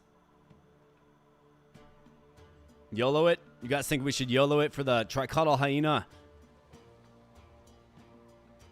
Well, I mean, if you try it once, you best try it twice. Because he'll get charmed. Or, like, partially charmed. I think we gotta YOLO this. It's the Tricaudal Hyena. Let's get it. Come on. Alright, he's coaxed. 80%. Gotta. Come on now. Come on now. Alright, we got it. Alright, so who wants to be the hyena? I suppose everybody here probably wants to be the hyena.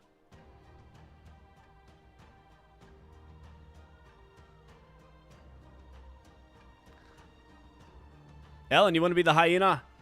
I know you're all about the Grimjaw. We haven't seen him yet. All right, well, I'll let you guys hash that out.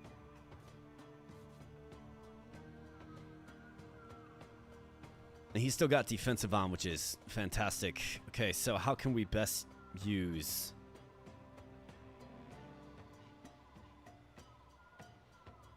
Okay, could Hydro Slap.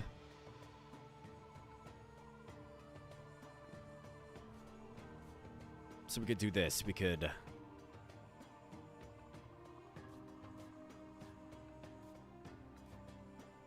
probably shift you over. Go Hydro Slap. Weak Sting. That will kill you. You shake this off. Just take 1 damage. You take 1 damage as well. So we could always Bell Gong. And then get the recruit. Actually, no. We spent both of our fish. Darn.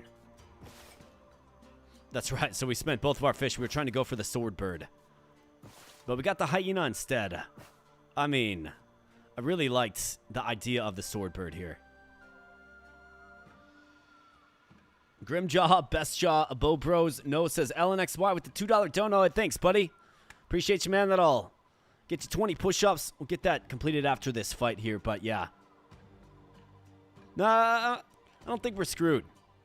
We get a Silver Beetle, and this run starts looking a whole lot different. Does it not? It does. We just have to pivot our strategy, is what we have to do. Which is okay. It's okay. So here's what we do.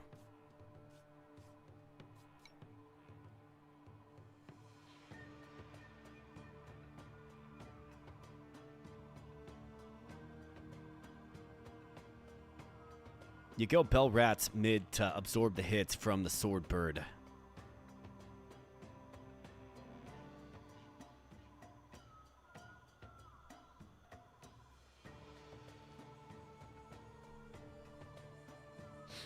Yeah, it's a pretty terrifying first attack though, that's for sure.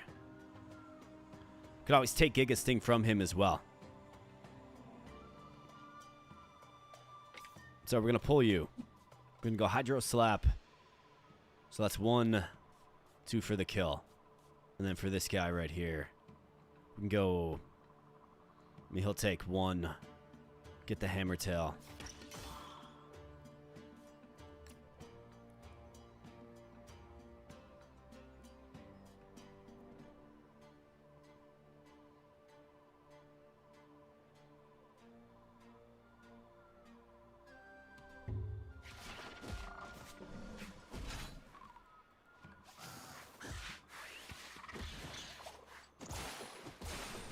And good coverage by Tech Rabbit.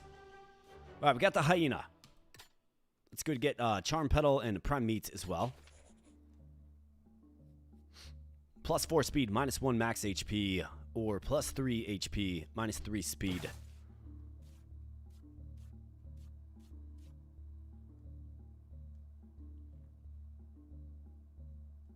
I mean, do you throw the speed buff on the Hyena? Or maybe you throw it... I think MKKZ is a really good option for the speed buff. The +4 speed.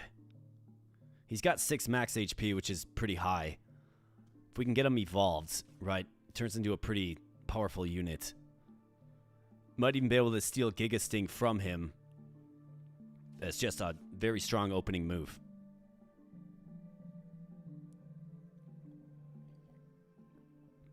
I mean, Hyena's an option now, right? It is.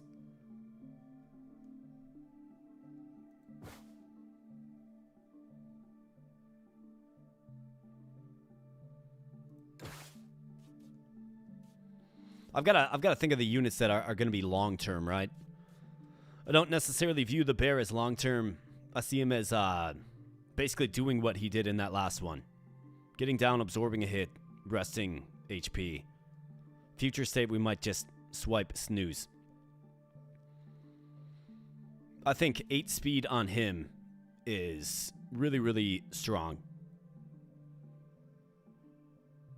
And the reason being is because it's going to give us a lot of flexibility. Plus, he has an evolved form that's good. I think objectively you probably always want to take the speed here. I mean, -3 speed is brutal. But +4 speed is, like, significant. Like, slimming down is the way for sure.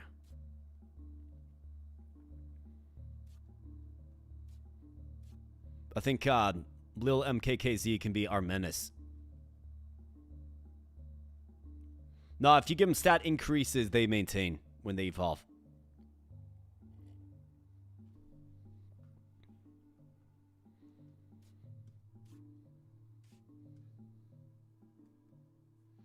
So I think what we do is we go ahead and we slim down our glow tongue. I'm going to do it. I mean, 8 speed, we need an ace unit.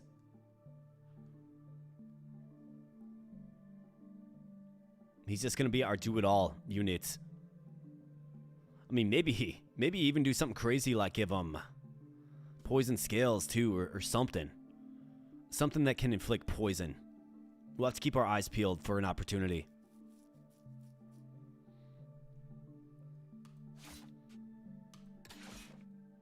I mean, 8 speed is 8 speed. But we want him to be able to poison. Alright, we got this guy. It's all blurred out.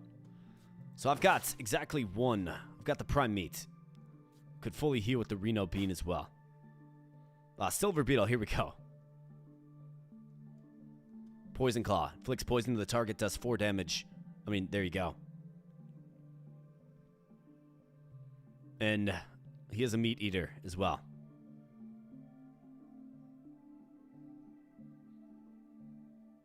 Do 1 damage to enemies in other lanes and then 4. That guy's scary. Death Sting for 6 damage is scary. Not to mention 4 HP. And 4 speed. Nap. One of my favorites. But you gotta go Silver Beetle. This is indeed. Oh, the Vitamized Nectar is just wonderful. Get a couple of food items.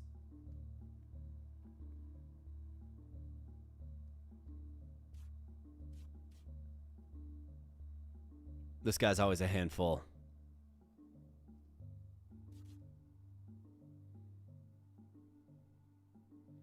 I mean, we need the Silver Beetle. Yeah, it's gotta be the Silver Beetle. It's gotta be.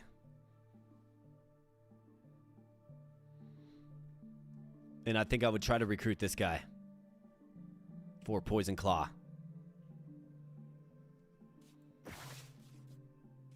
Now we got Pillar Pole sitting at 1 HP. That's not good.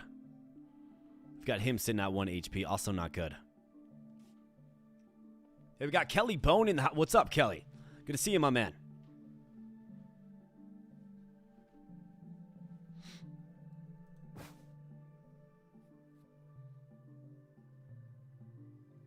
The problem with recruiting this guy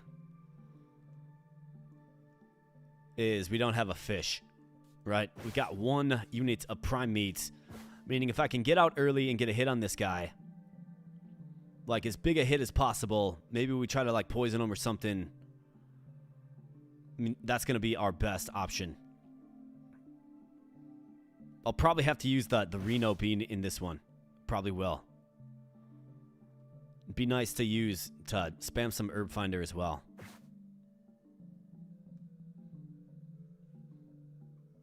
Yeah, it's certainly got to be. It's got to be the Silver Beetle. This guy's not really scary. This guy, I mean, they're gonna lead with these 3.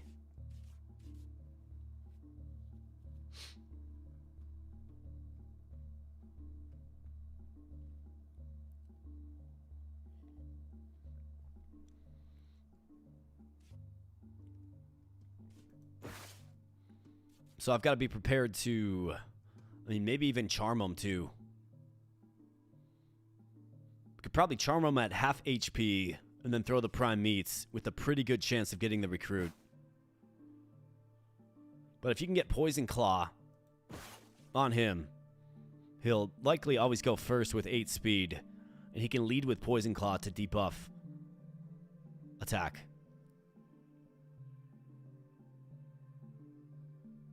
think we got an ace in the making there. We just got to get him to the point where he's good. So let's do Silver Beetle.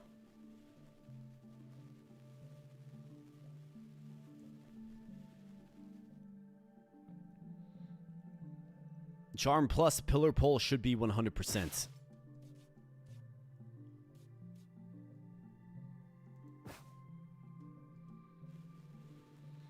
It should be. Yeah, like the weak sting you're talking. Weak sting, charm 'em, prime meet 'em. Yeah, should be.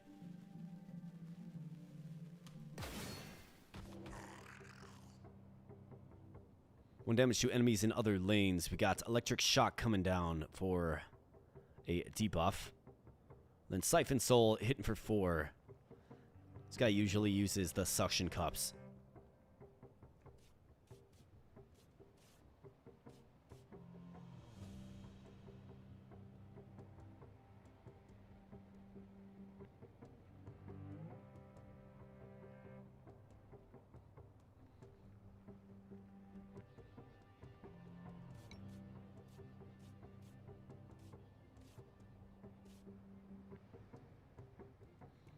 All right, let's figure this out. So Claw Swipe, 4, and then 1 damage to enemies in other lanes. We have Electric Shock coming down from this guy. It's a good opportunity to punish him. Yeah, that filter, it doesn't look good, does it? It doesn't look good. Siphon Soul for 4. I mean, got big damage coming down. But this is the fight for the Silver Beetle, right? This is what we need.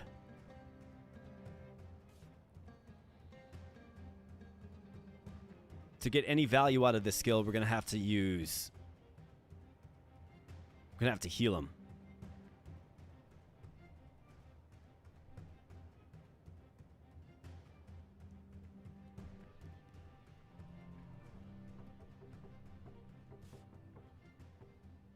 I could take out this guy with encouragement in the mid. We'd have to throw him the heal, but encouragement in the mid. Throw out like a Bell Rat. Use Hammer Tail. Right, we sack him, but we do tie the speed. Does anybody outspeed him? Funnily enough, Pillar Pole does. I mean, even Belgon gets you there.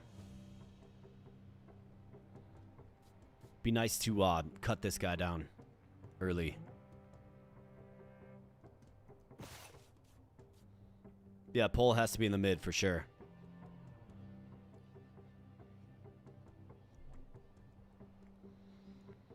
And for him to get any value, he's got to use the full heal that we have. So Pole, mid, full heal. Encouragement to the right. And then it's Bell Rats, Hammer Tail, sack. But this guy goes down then. We got a debuff coming this way.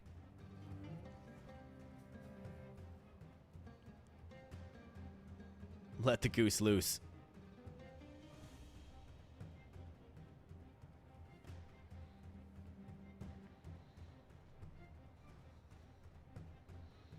Yeah, I don't mind the goose coming in and taking this electric shock for an herb. I don't mind that. I think that's completely fine.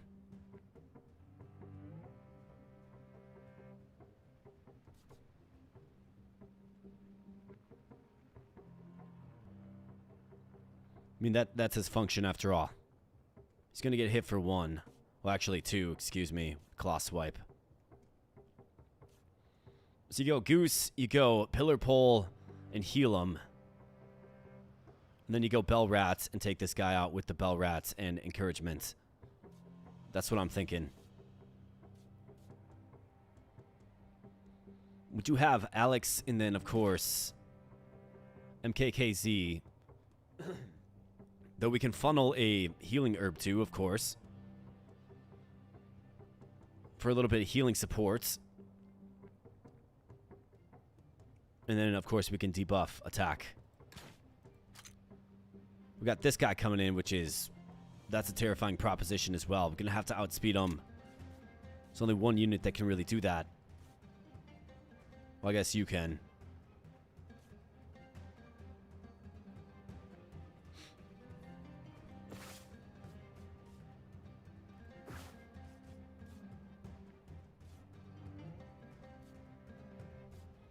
That's the way I see it working. I mean, either that or you get the goose out there. He doesn't outspeed, though. That's the problem.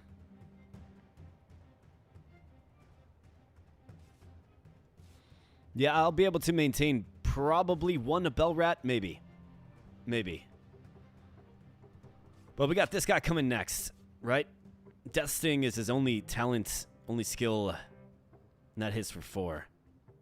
Or, excuse me, 6, but he's got 4 speed. Usually you outspeed that guy. And he's got low HP, but he's actually buffed up.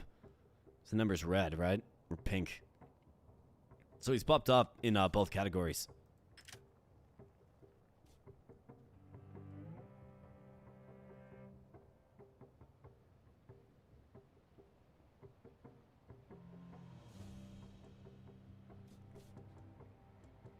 That's the way I see it working.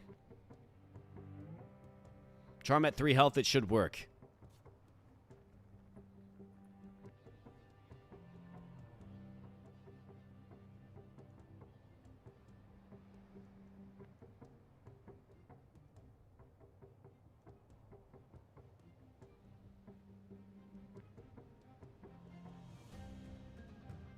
Well, let's see then. So, maybe there's a way. So 4, but it's going to only be 1. Yeah, 4. Maybe there's a way I can get by with... I think you got to throw the goose out there for some herb finder action.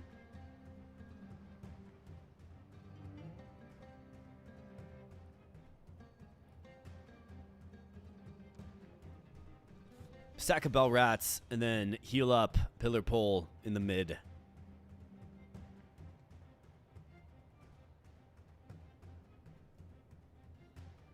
I think that's what you got to do.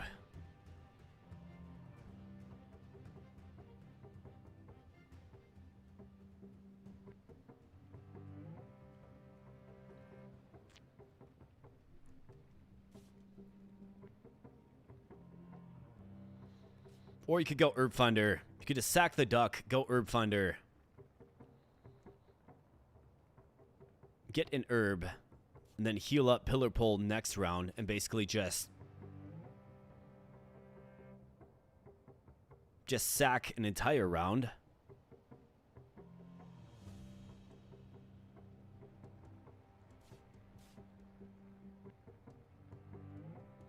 Could try to get a hit on him.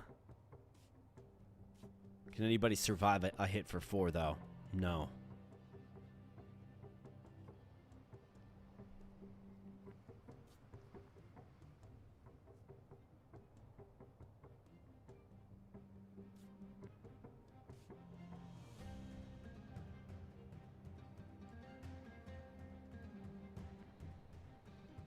I think that's what we got to do. We got to go herb finder to get an herb. To find it, secure it, get it. We got to go you. And we got to heal ya. Tough to use such a powerful item right there, but it's what has to be done. Then you go encouragement. Then you go hammertail. To take this guy out. That's how it's got to go. So let's make it happen.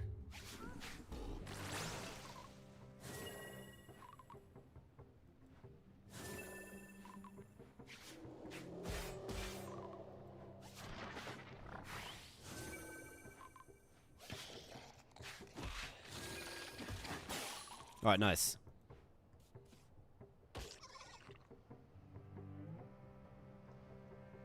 Crafty's actually pretty good. It's not ideally you find a way to cycle him out and back in. He does outspeed.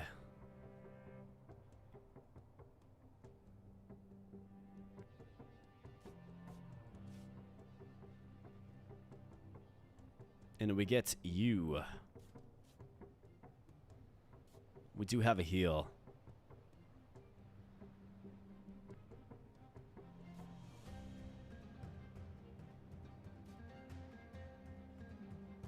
You think we're cooked, huh? Man, you have no faith. I don't think we're cooked at all. Might have some tough choices, for sure, but I don't think we're cooked.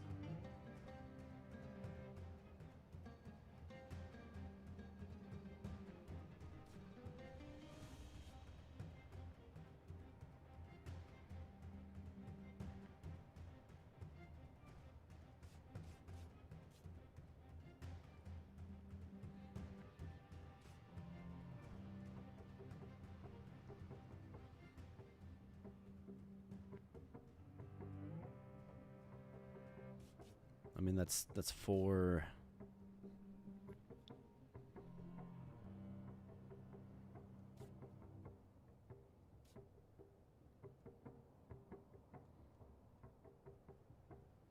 Could get him down to 3.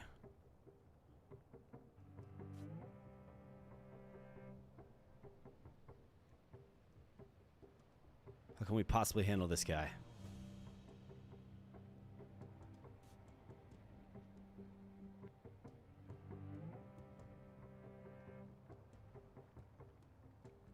Could get Quetzi. So he could armor up gain. No.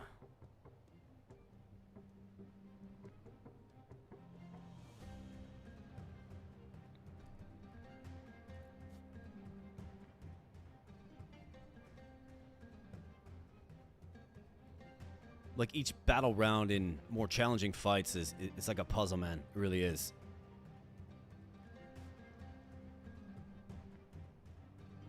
Bellrat does outspeed.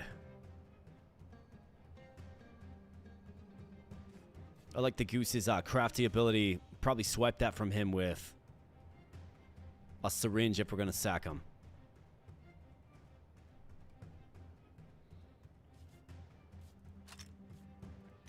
Got the pronghorn coming next.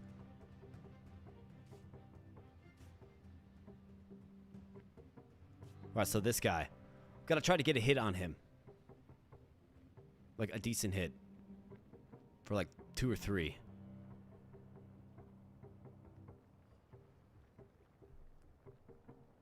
Not Tech Rabbit. You are not sacrificed, man.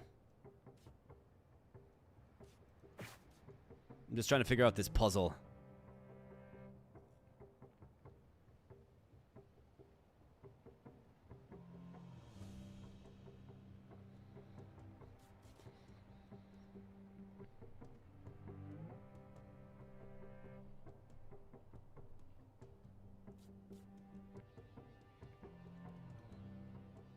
I mean, we have these two, right? These two work together. So he goes out first. He can inflict poison. And then he can go out and inflict, excuse me, a strength debuff. So if we give him the medical herb, he can actually sit mid and get a hit on this guy. In fact, we could poison him twice and then get the tongue wiggle. Reduce him all the way down to 1. Wouldn't have to charm him then. But then the question of who's going to be absorbing the death sting. We outspeed this guy, so I could throw on poison scales. Inflict poison to him as well. We outspeed him on both fronts, right? Claw Swipe does 2 instead of 4. Obviously, 1 to other lane units.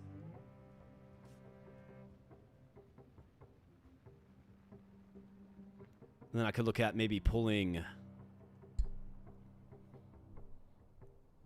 Crafty from Goose Jones. Having Pillar Pole eat another big shot. Could also use encouragement here, so I could try to debuff him. Could get encouragements. again, which simply takes out this guy. So that's an option.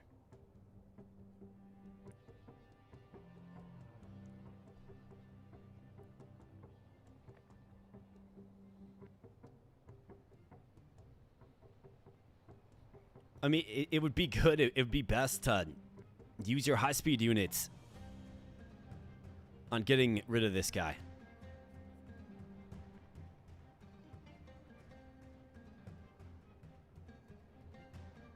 We want to get the recruitment on this guy. You got the pronghorn coming in next, who can earthquake, which is kind of scary.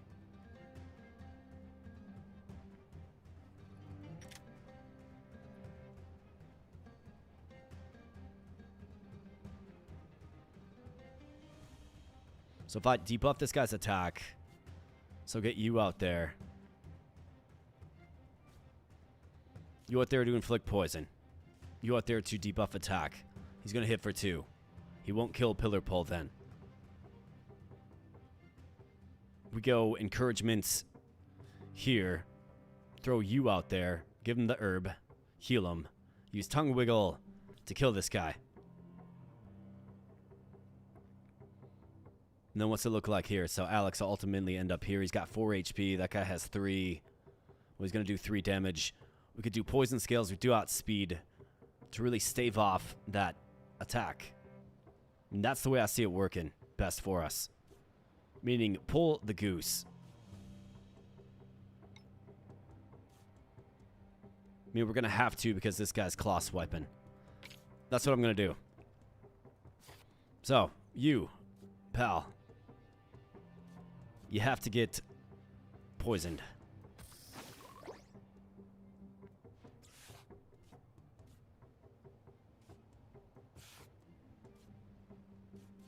Then you're going to have to use encouragement again. We're going to have to throw you out here. Ambusher, boom, for 1, right? Give you the herb.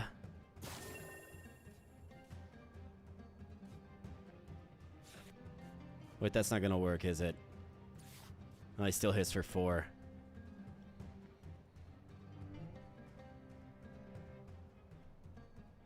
Doesn't outspeed.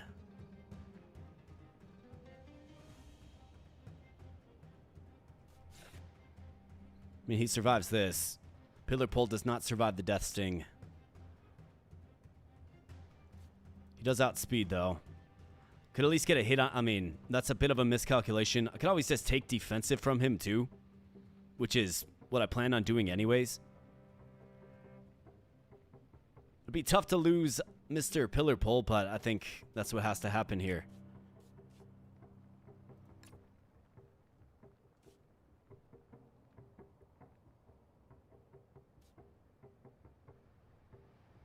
We should be able to get the recruitment on him. Should be able to. So I think we want to do a little bit of in-battle surgery and take defensive. Do we take encouragement as well? I mean, it's pretty darn good.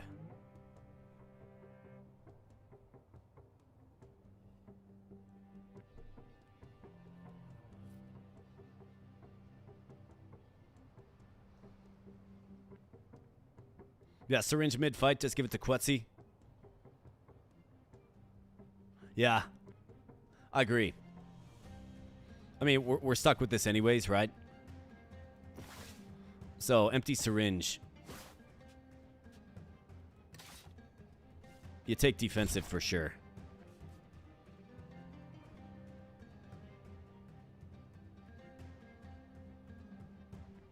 This guy survives. You'll take 1. So you got 4 damage, but you're going to have 2 armor, which is fine. Weak Sting, we can get the Weak Sting off. Mid-battle surgery. Do we take encouragement? Probably not, right? Probably not. It is very strong. But probably not.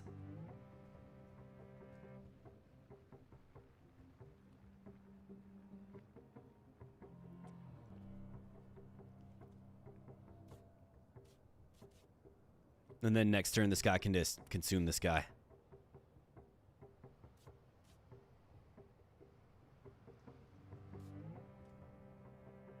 Hopefully we get him recruited. This is what we have to go with, friends. And yeah, rest in peace, Ellen. Rest in peace, buddy. In fact, we're going to get him down to 1 HP, so we will be able to secure the recruitment.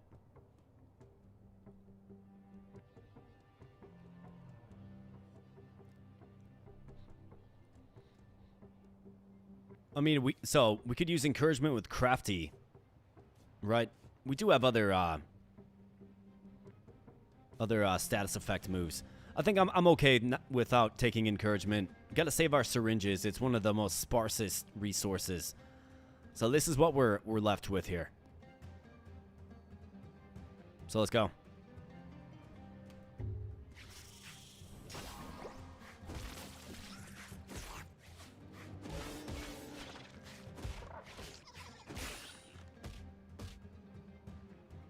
All right, man. Get some prime meat. Give me that poison claw, bro. Anybody wants to be this guy? Jones has got to get off the boat. Kelly Boy, we got Lizzie Curley in the house. This game looks very strategic. Mind blown. Well, because I like your name. You're going to be this ravenous, berserking beast. Lizzie Curley. You're in. Alright, so now this guy's got to move over here. Thankfully, he's not using Earthquake. That would be quite the predicament.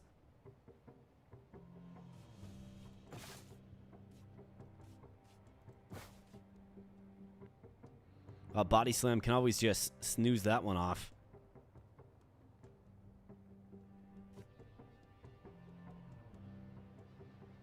Tongue Wiggle takes him out, so we have to do that. Discharge for 1 damage. Not a big deal. We can go Furious Fangs. And our hyena still waits in the wings. Wouldn't it be great to throw him out there on the pronghorn?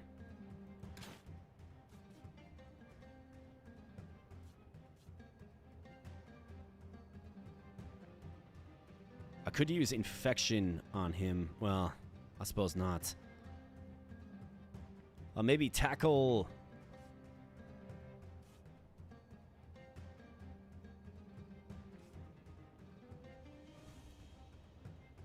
Basically have to... So this guy's going down. This guy's going to hang in there for another turn, annoyingly enough.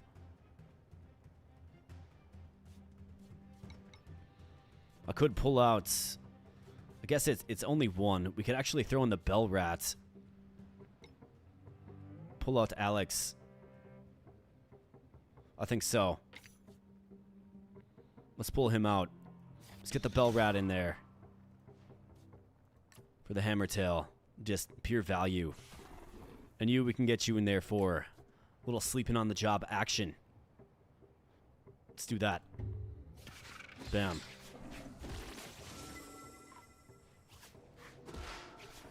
No big deal. Alright, so we got the lethal. Absolutely lethal and terrifying little death stinger thing out of there, which is good. We outspeed here, so we could always bell gong. Could pull him out, go tech rabbits. I guess he's got another powerful body slam coming.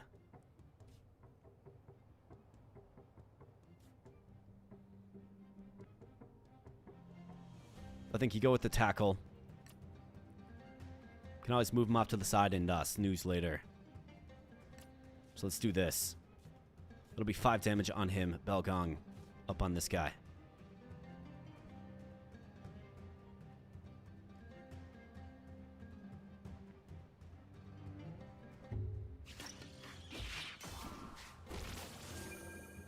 Not a big deal at all. Alright, nice job. Alright, we got the hyena finally. I'd like to get the goose back out there for some herbage. More body slam action. I don't think so. Discharge. Let's just keep this stalemate going. And you can snooze.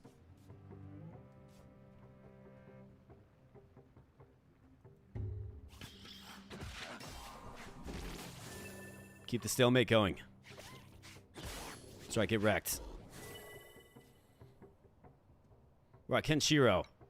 Let's pull him out. We got the goose. Let's keep this stalemate going. Fantastic.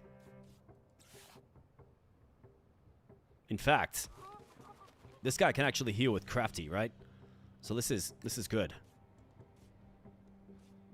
Anybody who has status moves,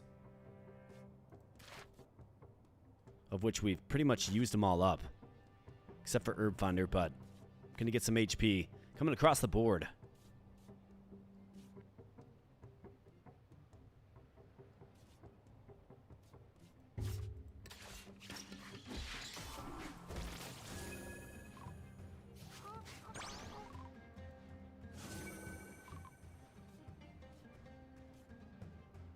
After a team member uses a status move, it regains HP.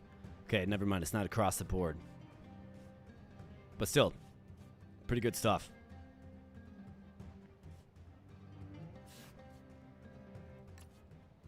So let's go ahead and take him out.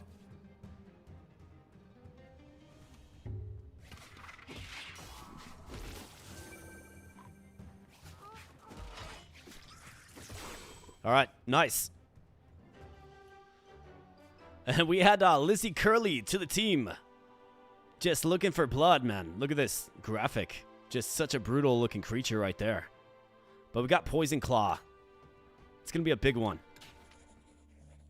And not to mention a Silver Beetle. Fantastic. So I could always take Genotoxic from the Silver Beetle. We could swipe it right from it. We will lose it. And how about this? We got a Deep Weeper, Faduka.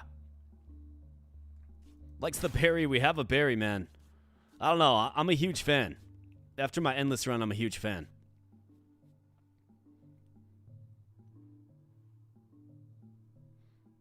With all that herb, we should call him Snoop Goose. I mean, Jones isn't here anymore. Could definitely change it. That's hilarious. Otherwise, got that Forgotten Lab and a Great Shell. With 8 damage. That's crazy, dude.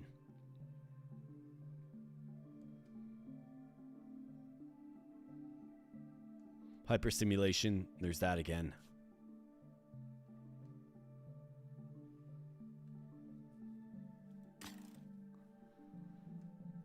He's got 8 speed. Claw, I mean, it's a really good unit. Especially for the upcoming boss fights. Got the Cloning Flower here. Otherwise, we do have the Forgotten Laboratory, which is a free unit, effectively. Can we take out this guy with Quiet Death, though? The Great Shell. Could we add him to our team? I've got a berry. I'm a huge fan of the Deep Weeper. Really am.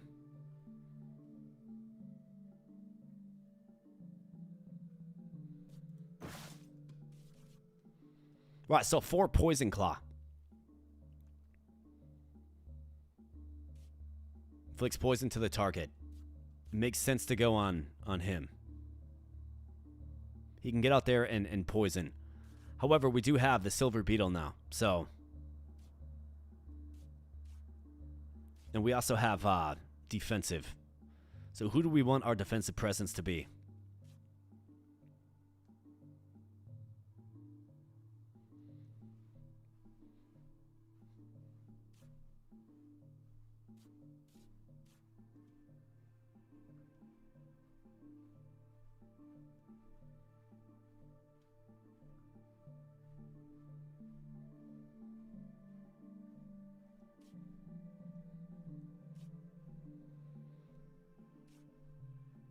I mean, these guys are going to evolve.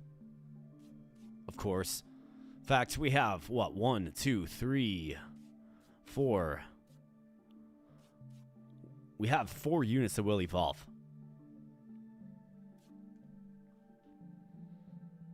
So that's pretty exciting stuff.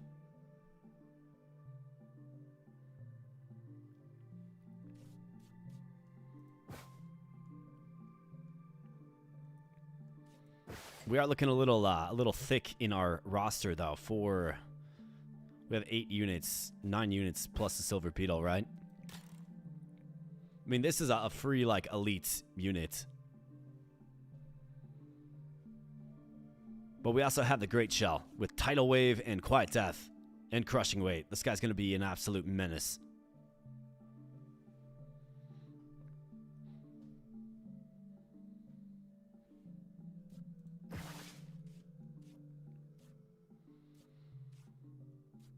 I think the unit that gets defensive needs to be the one that we can kind of lead with and lean on.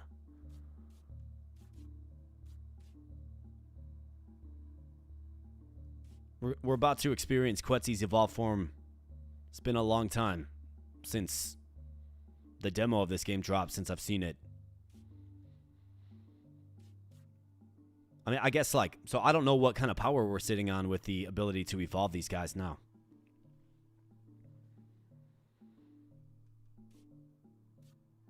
Got a strong Tinky option here with 7 HP or 5 HP, 7 speed. It would make sense to put Poison Claw on Lil MKKZ. It would.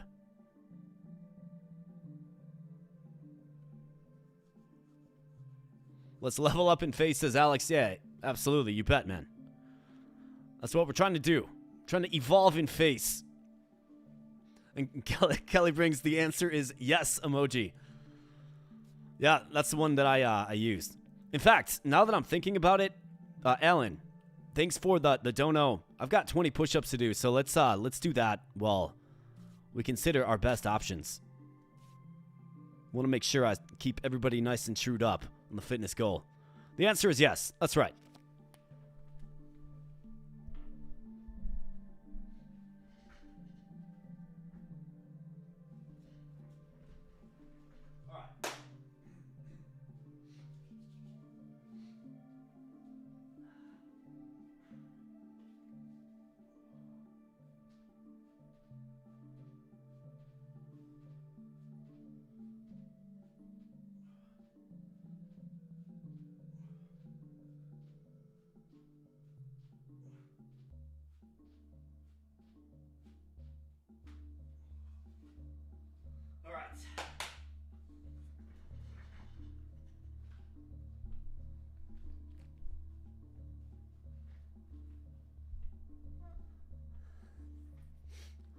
You know, get that blood pumping to the head.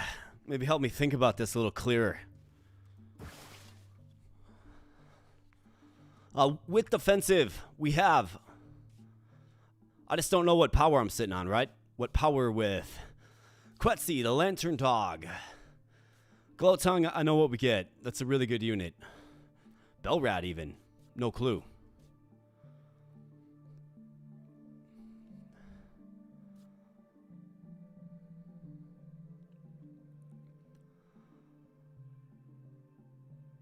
He probably gets Tidal Wave, is my guess.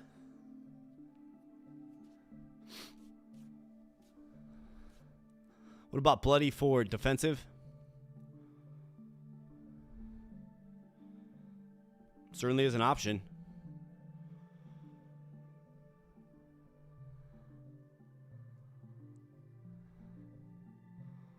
In fact, he's got 2 status moves here, right? Infection... not very good, but Snooze, really good. Snooze pairs up with Crafty. Right? Don't forget to karate chop that like button. That's right. I don't think I've been promoting this stream enough. Yeah, if you guys are having fun tonight, smash the like button. Absolutely. If you're new here, then become a subscriber. We're trying to get to 10,000 before a year end. We just crossed the 2-year mark of the channel, being a channel. The 2-year anniversary was like 4 days ago. And, yeah, on average, I've released 1.04 videos per day over the span of the last 2 years. So that's over 1 per day, slightly over 1 per day. But that is the average, friends. So that is the kind of content that we're pumping out here. So if you appreciate that in a content creator, then consider subscribing as well. Let's smash that like button. Absolutely. And let's get to 10K and let's have our marathon stream I've been talking about forever. That's going to be a 12-hour marathon stream. So if you guys want to see that, if you're having fun here tonight, plenty of ways to support the channel. If you want to throw any shekels my way, any donations my way, I'll give you 20 push-ups. If we get to that 10 donation goal, and that's of any value at all. If we get to that 10 donation goal, I'll give you a bonus 100 push-ups. So that'll be 300 live on stream. That's kind of what we do around here. I mean, I love the prospect of adding a Deep Weeper. We could get a duplicate creature.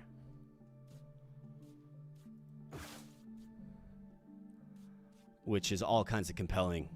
You could get a duplicate Silver Beetle, if you think about it. Wasn't the last stream? I mean, the last stream effectively was a marathon, brother. That was like a 9.5-hour one. Yeah.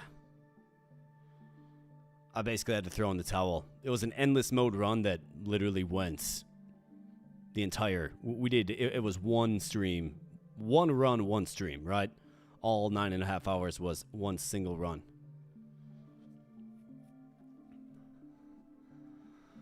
This is a freebie.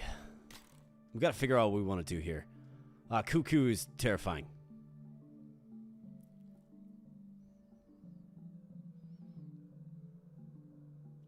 Three speed. Deep Weeper. I mean, these guys are going to come out on the field, these three. I think we can handle them. Deep Weeper is a good one to have, man. They really are. And if you want to move off of them completely, it can be a full heal to one of your units, which is super big, especially considering the boss. It's a unit that you can simply just sack and not have to worry about the repercussions. You just sack it and move on. It comes back, right? All enemies have slowness is pretty good. No fish, though. So I could toss a berry his way and grab him. Inflicts weakness to all enemies for 2 turns. For each negative effect an enemy gets, gain as much strength for 1 turn. Galvanizing when placed and on retreat gives strength to its allies for 1 turn.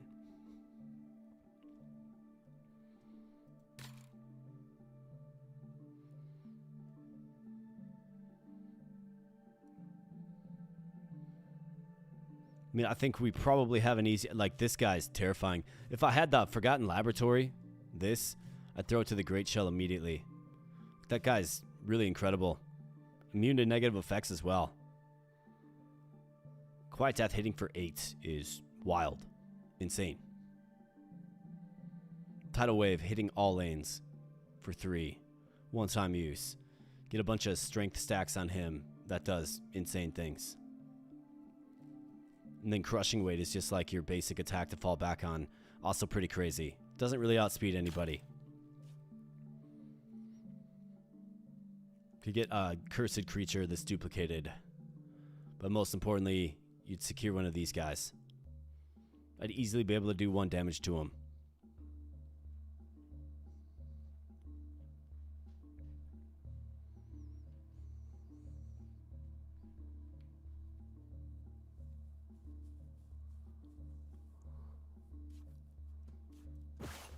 We got to figure out who's our defensive unit. It's got to be somebody that is future-proof, meaning it's not going to get sacked. I think this guy's fine, but he's got 1 speed. I don't really think he's future-proof, right? Like, he's good at doing what he does. I see somebody like... I almost look at, like, him, or maybe whatever the Lantern Dog turns into. My guess is he probably gets Tidal Wave, and he comes out, and, you know, he can at least hit all lanes while only taking 1 damage in return.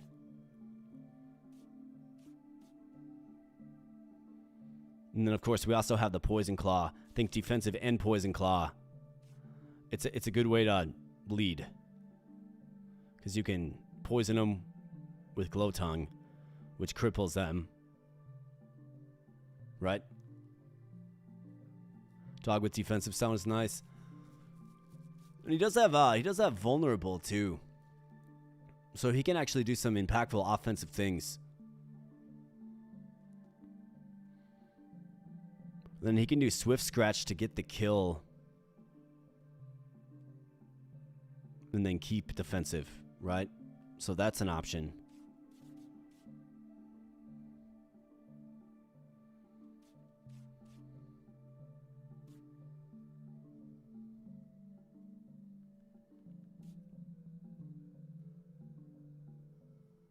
I guess the outspeeding effect.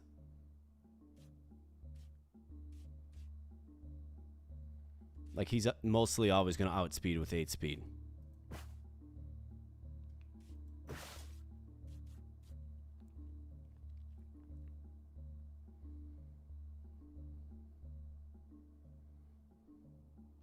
I don't give him, like, snooze right now, do I? Give him the med herb and then throw snooze to him. Snooze and crafty.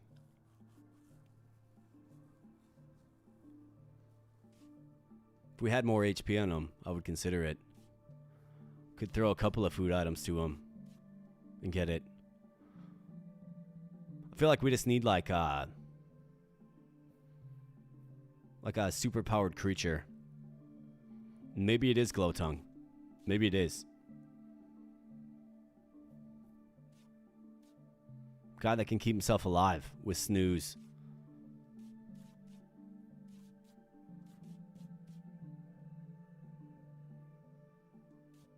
And crafty.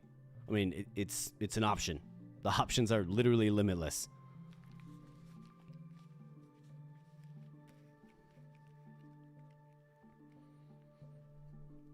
Especially thinking about what we have coming up with the bosses, right?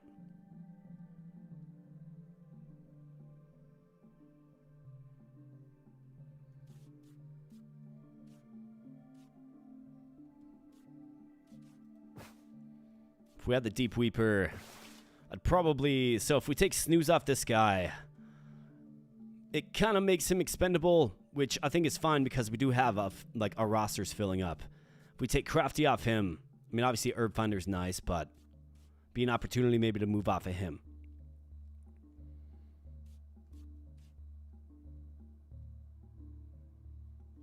I mean, Poison Claw on him makes a lot of sense. We want the Deep Weeper here. So that's the berry. We can use the meat to heal, I suppose. So Poison Claw, Snooze, and Crafty, all on him is what I'm thinking.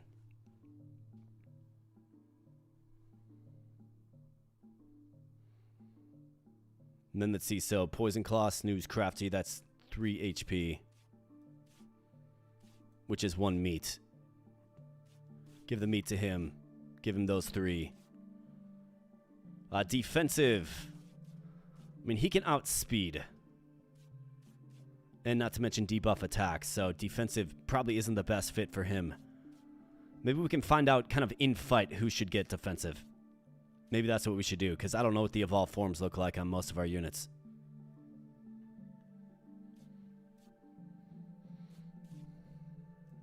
So that's what I'm leaning toward. Like that's where my mind goes. And then I think we tackle... I mean, the Deep Weeper lane, get Faduka back in the fold. We could even duplicate them too. Get 2 of them.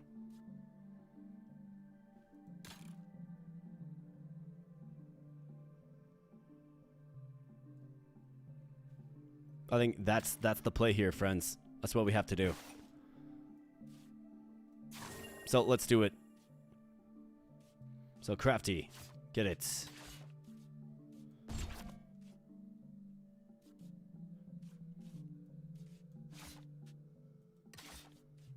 Crafty, Snooze.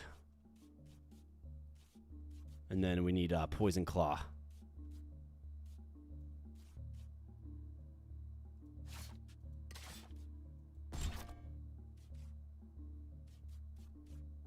Crafty, Snooze, Poison Claw. Crafty,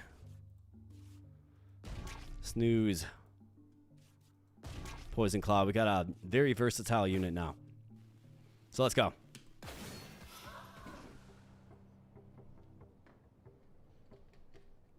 All right, concussion to put a unit to sleep.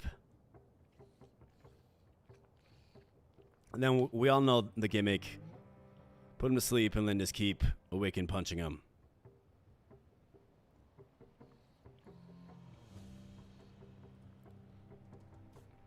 Got the tech rabbits. Outspeeds them. Be really useful to know what. Guess there's only one way to find out, I suppose. The hyena could simply Giga Sting him. I think that's obviously what you do.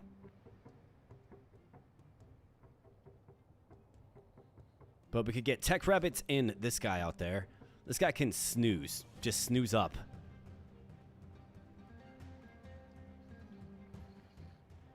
To refill some of that HP. He would have to go in this lane, though.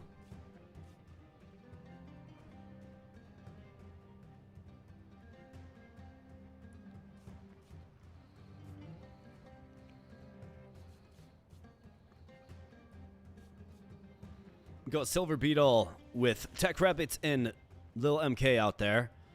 Evolve them to find out what they do, mainly as a means of discovery. We can snooze because we'll outspeed to refill HP and actually become just a little bit stronger. We can use Poison Claw to nerf his attack big time. We would need to get one hit on him. I think Tech Rabbit can probably do that with Swift Scratch. Actually, no. Cancel that. With vulnerability, right?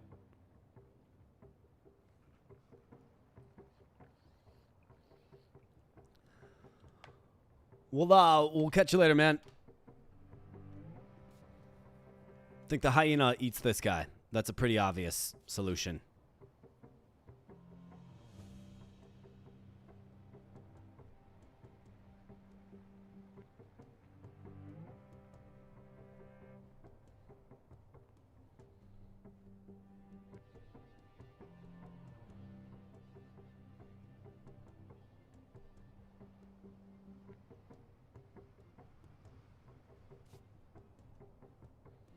All right, I mean...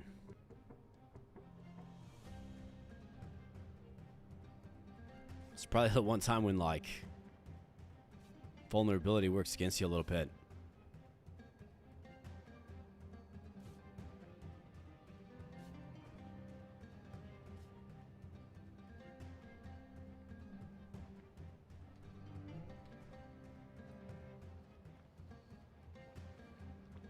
And wow, we got a giant and generous donation from Blue Legend 5659. I can't stay for the stream, but we'll watch it on YouTube. If you happen to tame a Tadwheel, I'd like it.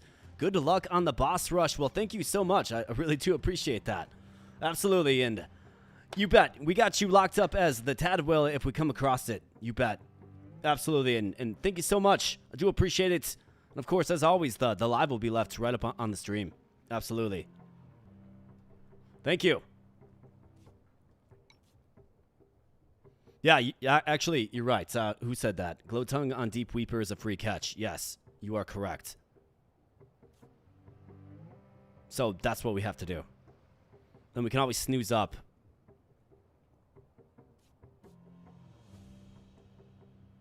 Yeah, we can just recruit them and then snooze. See, this is why this is the value in having a bunch of people here that know this game. I'm not going to catch everything, right? But yeah, you're 100% right. So let's ambush him. Hyena here. But before we throw out the hyena, we want Tech Rabbits and you out there. Because you will outspeed. Question is, what is your skill set like after you evolve? That's obviously the exciting part, right?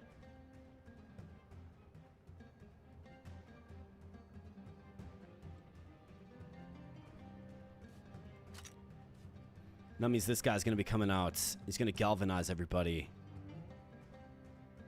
Make him hit a little harder.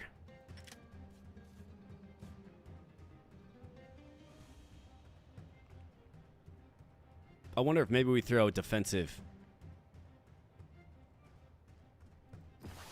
Like, am I able to throw this on?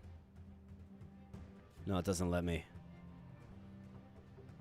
You got 2,000% faith in the dog. Yeah, the evolved form of the dog. Yeah. I've got faith in him too. I mean, it's one of the starters. when they evolve, it's usually good. And I guess if worst comes to worst, we do have a few healing options. So let's go ahead and let's do this. I mean, we know we're doing this. This is a guarantee.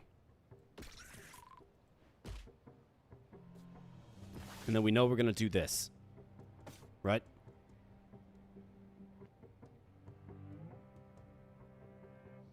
Lantern dog. Okay.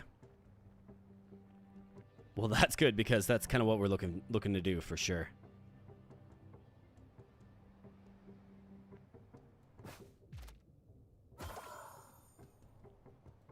They gain a little more. They gain a little more HP when they evolve. Yep, correct. All right, so now this guy's powering up. He's gonna growl. Okay, so this is actually good. Okay. So let's get the tech rabbit out there. Yeah, not full heal, but some, yeah. So it's like whatever additional HP you would get by evolving, I think you get that. Right? So I think we're going to get both of these guys out there. We're going to go Silver Beetle. And let's get them, boys. All right, Arachno Tongue. We're aware of the Arachno Tongue, but we have the Lantern Hound. Okay, so that is pretty terrifying. Okay.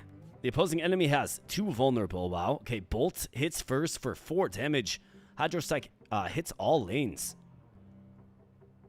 Okay. Yeah, you're right. So that's... And wow, look at this speed, dude. 9? It's actually 10. Incredible. Incredible.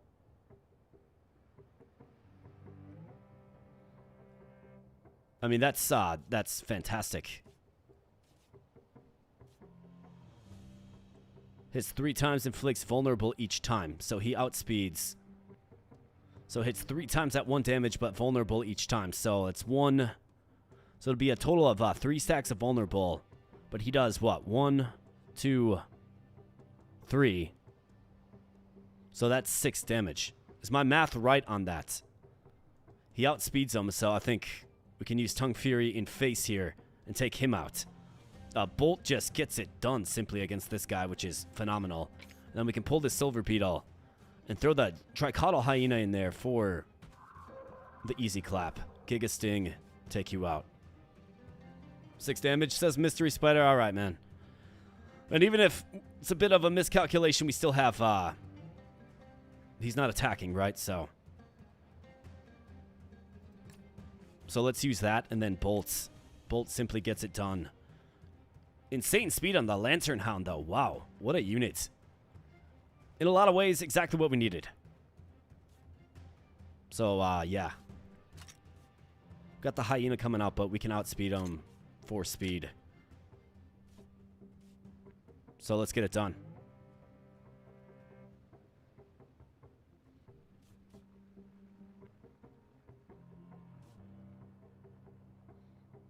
Hyena will dis, though? What does that mean? Oh, yeah, you're right. Yeah, his speed got debuffed. Let's see. So what are the options?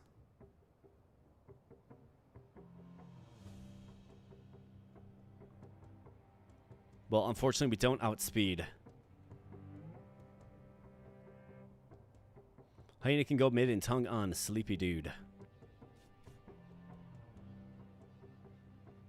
I don't think he kills.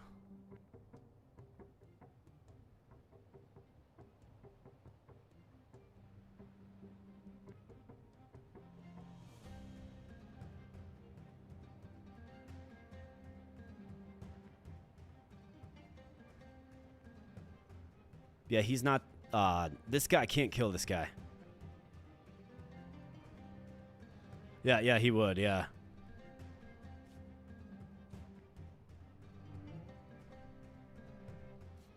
Do I have any way of... I could always give him the medicinal herb and just have him tank the hits. I mean, that's an option. I've got the goose right here that we can find some more herbs with. I mean, that's an option. Lantern Hound is super cool, man. Look at this cool card. I think that's what you do. He takes him out still, right? He'll take 4 damage. But then he's going to be in his adrenaline, right? I think that's what you do. It's too early to sack the hyena. We're going to need him for the boss. So let's just do that. Problem solved. Tongue Fury on you takes you out. Bolt takes you out for 6. Let's go. Good observation there, though, for sure. I didn't realize this guy. Well, of course, this guy debuffs speed, but this is the game that you have to always be aware of what's going on, like what you're doing, what's happening. All right, so we got a Giga Sting that we kind of knew was coming. We got a sleeping hyena sleeping on the job.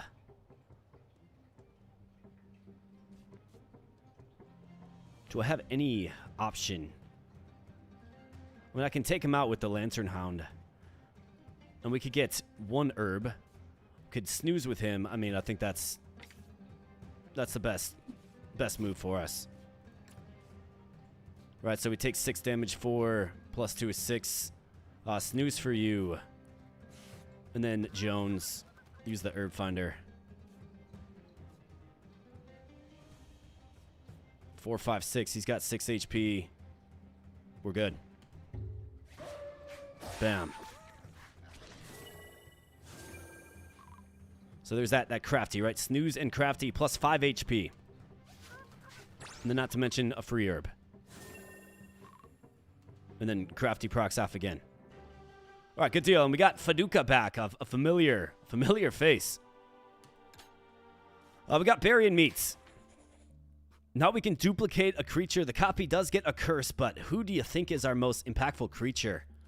I mean, it almost feels like, given that it evolves and has super high speed, either Lil MKKZ, which is an option, or Tech Rabbit as well, because the evolved form is phenomenal with insane speed.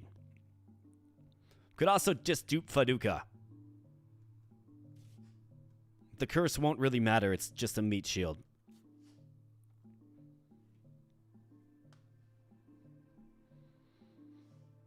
We haven't seen Quetzi's evolved form yet.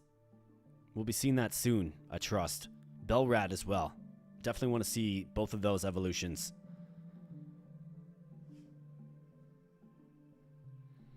I mean, given just the skill set, the vast skill set, because this is duplicate, right? So the skills, the stats, they carry over. It just gets a curse. So it's a pure duplication. It almost feels like it would be wise. Well, it would be foolish not to dupe him. With just how strong they are. And the fact that he's got, crafty, he can ambush, snooze to restore HP, in face, of course, poison claw to nerf attack, right? Feels like that's the move. Otherwise, I was thinking Faduka.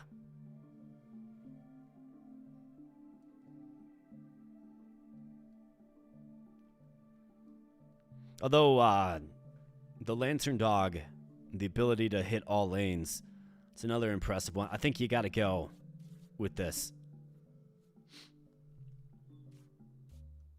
So much speed and strong moves when evolved.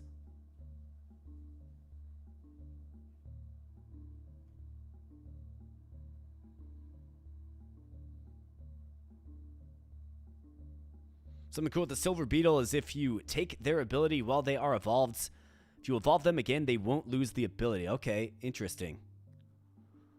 So you're saying once they evolve again, they get whatever ability you took from them back, meaning in fight, when they evolve by way of the Silver Beetle, you take whatever skill you want from an evolved unit, and then obviously the next fights, when they evolve again, they're going to have that skill back. Cool. That makes some sense. I think Tongue is the best as well.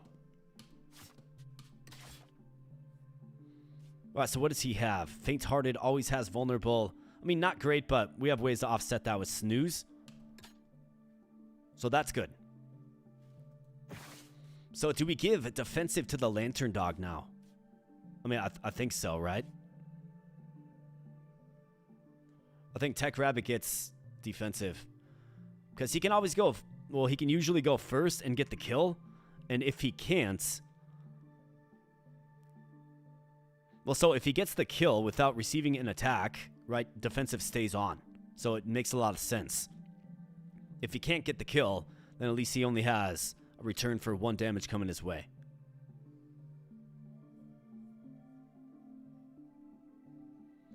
So I'm leaning defensive with Tech Rabbit.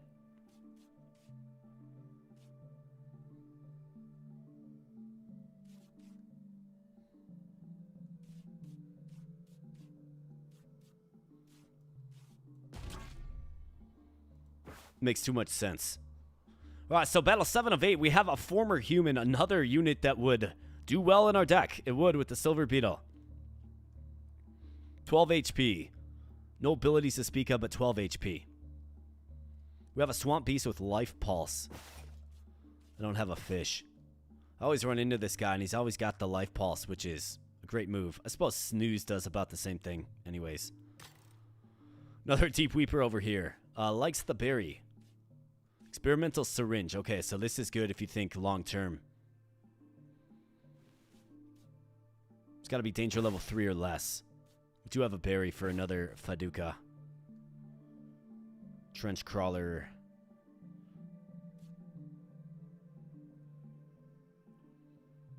These guys have middling speed. We got the Great Shell over here. Be crazy to get a Great Shell. I guess this time he doesn't have... at the end of each turn, gain strength. That's terrifying. Yeah, left side.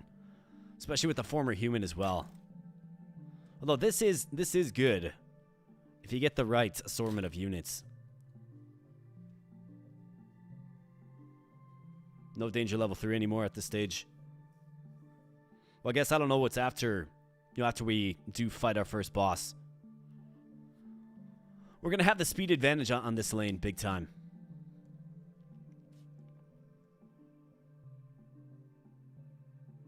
Yeah, I think we do take this way.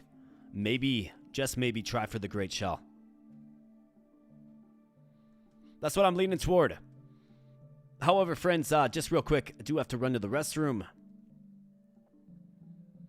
So let me do that, and while I do that, why don't you enjoy some alternate programming? Just one moment.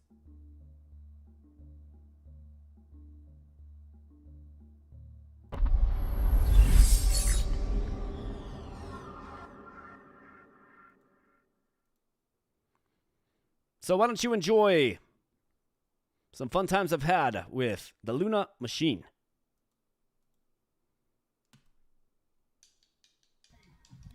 Give me that stick. Give me that stick.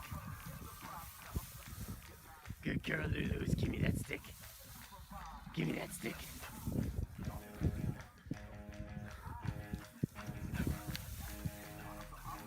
Give me that stick.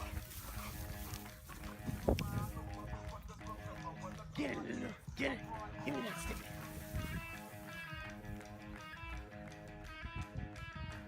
Give me that stick.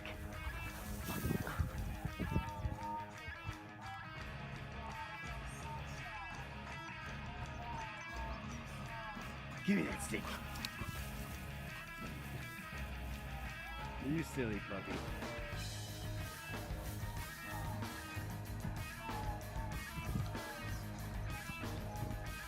Yeah, you got the ball?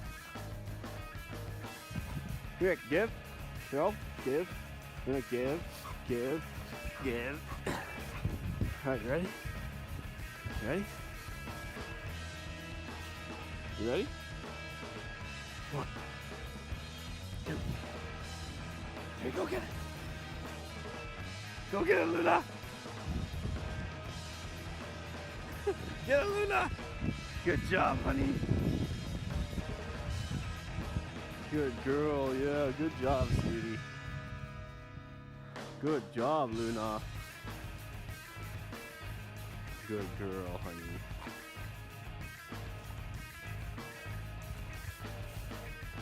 Yeah, see, you just keep pushing them down in the snow.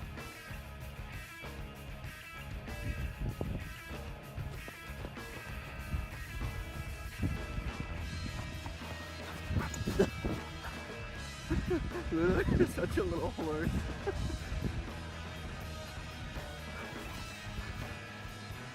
Gamer dog of the century. I'll tell you something. Yeah, Lantern Hound IRL. Absolutely, man. Absolutely. Well, while this plays out, there's just another minute or so left. I'm going to get those push-ups out of the way. Then we're going to hop back in. One paw. There you go. Good job.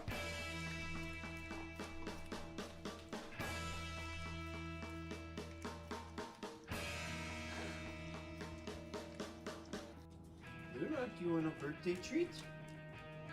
Luna, happy birthday. You want a birthday treat? No, can you speak? Speak. Luna gets the Tame chicken for her birthday. You want your Tame chicken, Luna? Can you speak? Speak. Alright, here we go.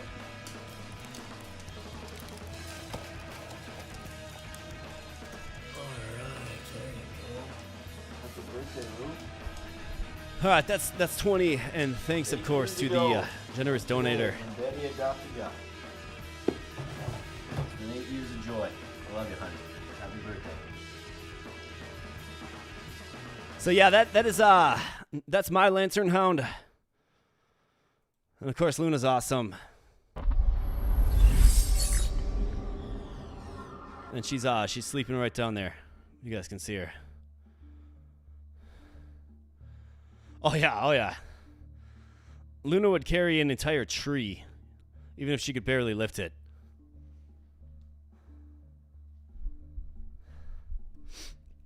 She's my special friend, I tell ya.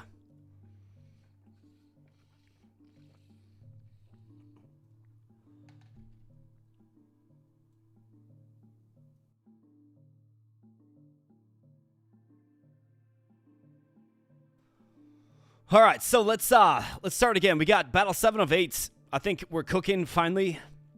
The Lantern Dog. Incredible units. So let's keep on cooking. We'll be approaching our first boss here real soon.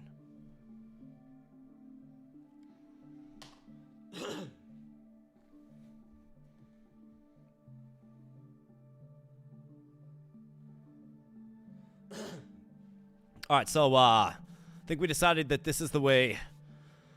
Add a former human to the deck. If at very least it's a damage tank for 12, but the ancient one's good too, right? So let's go. I think squared away. Let's do it. All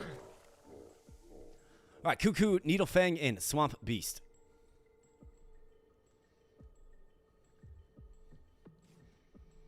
Kurare Emission inflicts 3 slowness to all enemies. Really? You think so, huh?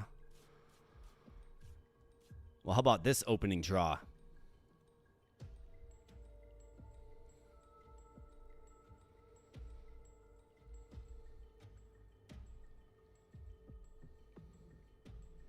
I mean, you could just throw the hyena out, I guess 3, and then the 2 poison.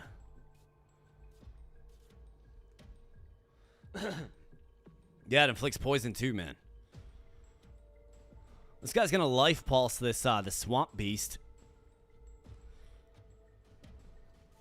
Well, this is of course some of the issue with such a populated hand, right?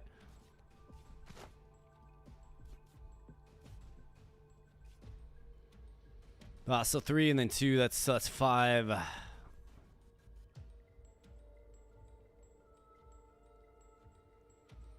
We could sack something.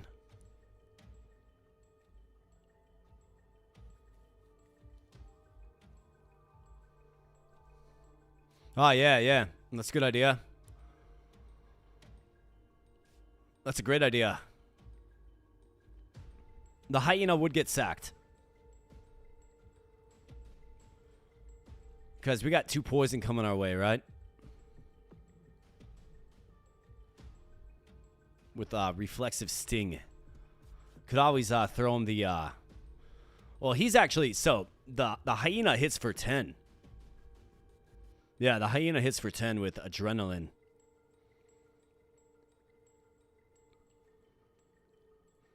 I think we have to decide. Is the hyena, like, is that part of the long-term solution, the long-term plan? I think it's, like, for a boss fight, particularly that Giga Sting, would be super useful.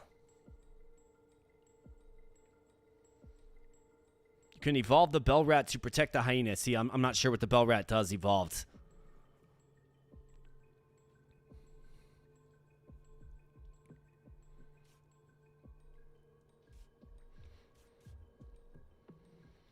The Gigas, yeah, so I'm out of syringes. We went wholesale, like, evolution on our arachno tongue, dude. I mean, this guy needs to get sacked. If I'm being honest, this guy needs to get sacked. So maybe he stands this guy up and just tackles him. He could also go here and tackle him because he's going to heal up first, right? He's going to heal up first and then get tackled.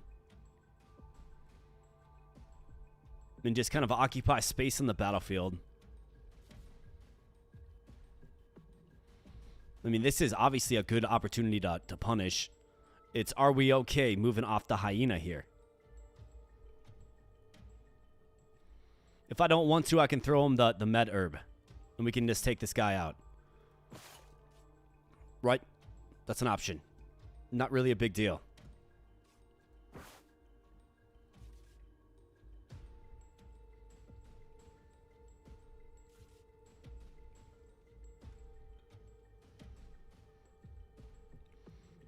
Oh, you can delete units? Really?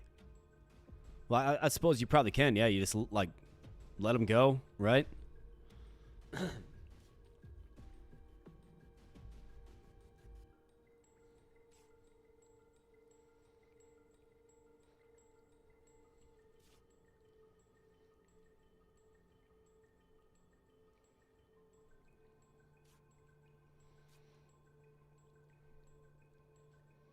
I think we want to hold on to the silver beetle. Yeah, I think, I mean, Kenshiro just isn't really adding too much value anymore. Did great things early, had that useful snooze command. Like you're mashing an alarm clock, right? The snooze command, but yeah, now he's just kind of is what he is. 1 speed, 6 HP, a meat shield through and through. So I think you can throw him right here. We could go hyena right here to one-shot this guy. And just throw him a med herb that we should be able to get a few more of.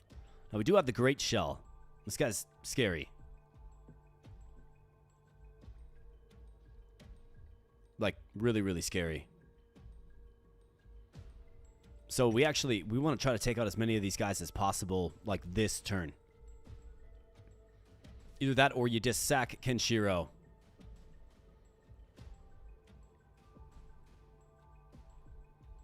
This guy has Nocturnal Demon as well. We're going to want to take him out, like, ASAP. So Hyena could just get sacked. Kenshiro. I think Kenshiro's a natural fit for this lane. And then whenever that Great Shell comes out, he's going to use probably Crushing Weights. This guy will still be able to take that hit, right? Well, I guess not with the poison coming in. We have the Bell Rat. I don't know what the Bell Rat does evolved. The Hyena can one-shot this guy or this guy. It's like, who's more lethal?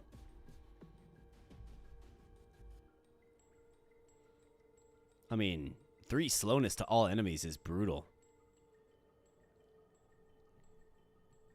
Our speed advantage dissipates rather quickly.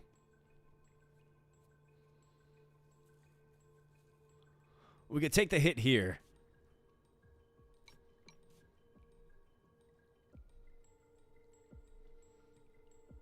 I guess you do, you will get poisoned. This poison coming down is kind of troubling.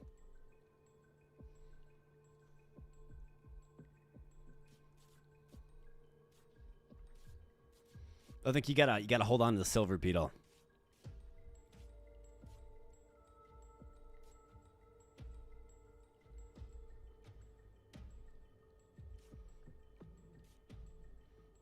Is there any way we can do 5 damage to this guy?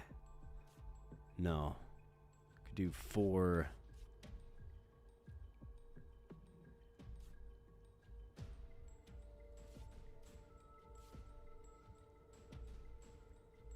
I mean, I think we have units that are strong enough.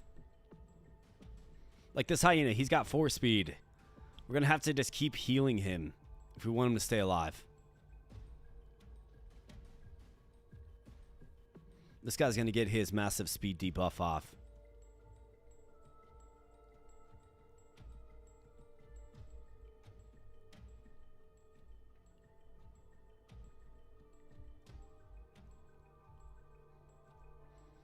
This guy's got to go. So the hyena has to do it. I think we got to sack the hyena here. Can you 5 with evolved rat and Xiphonier? Okay, so the evolved rat must have a pretty strong move.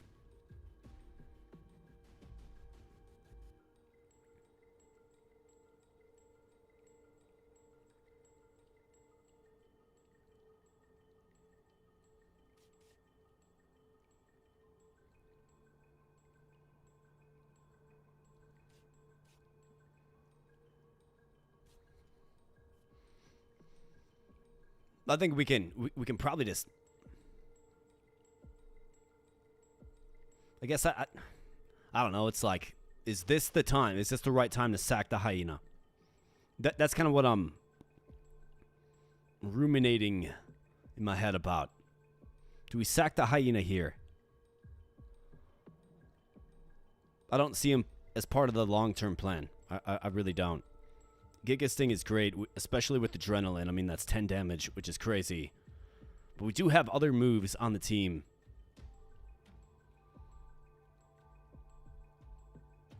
Either that or you throw him in the middle and you just have him go for it. The evolved rat can save the hyena too, really.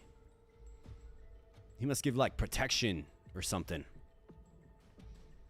So, since you know what the rat does, the Evo rat does, your recommendation is to evolve him here and get value out of him.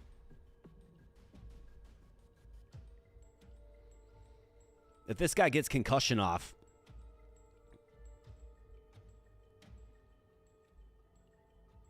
then he's using Nocturnal Demon next turn, right?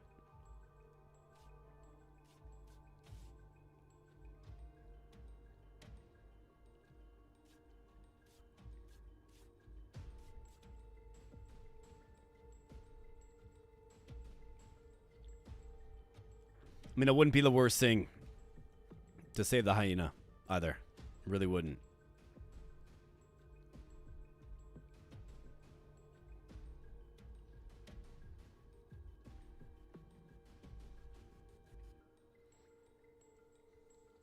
All right, well, let's figure out the evolved rat then. Let's do it. Been curious to see what he does anyways. So let's evolve him. All right, what do we got? We got the Rocky Devil. Okay, Endless Shell. When an ally is placed, gives it +2 armor and gains 2 armor. Okay, cool, man. That's really good. Flail Tail for 4. Spine Volley loses all its armor to deal that much damage to all enemies. Wow. That's incredible, dude. That is incredible. The Rocky Devil. When an ally is placed, gives it 2 armor and gains 2 armor. That helps us offset this poison barrage that's coming. Okay, sweet. Man, Bellrat, really worth holding on to. So he's going to get plenty of armor and just be able to tank whatever.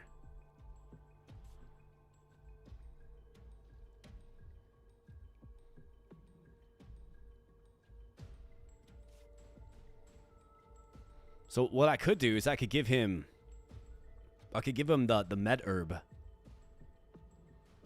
Place him down. He's going to have the HP to take this concussion.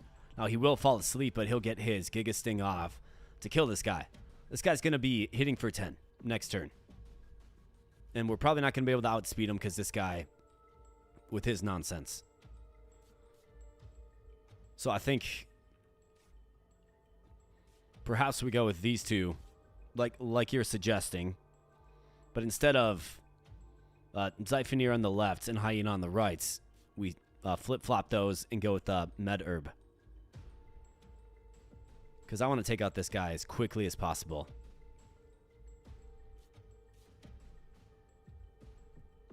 I think that's what we do. Well, so wait, 3, 4, 5. 4, 5. Okay, yeah, so the poison still will kill him. Poison's still going to kill him, though.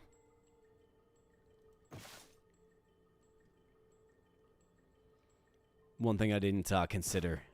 There's always, like, one final thing to consider. Could always just go with Kenshiro as well. As long as we can outspeed him with another unit. The speed won't be debuffed on another unit, right? You would think that we have. Well, I guess it's not a guarantee. Yeah, he'll survive in the right.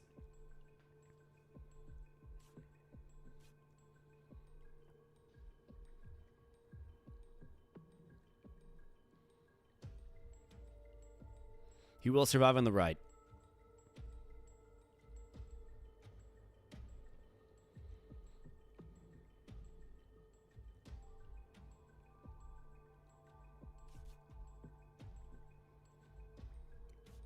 Could also do 5 damage to all enemies with this guy.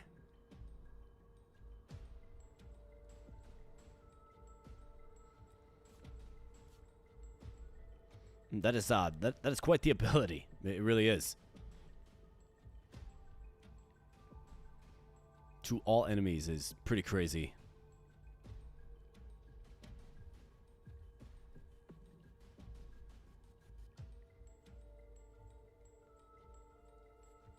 We do have too many units in our team. We really do.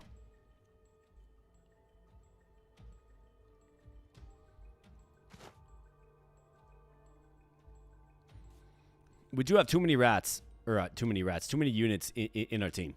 We really do.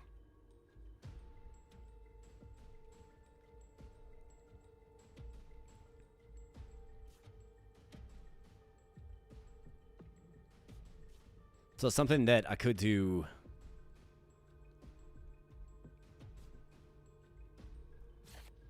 I think it's all right. I think it's okay just moving off the hyena. He's got 4 speed. So we're going to have to constantly be healing him up just to get use out of his skill.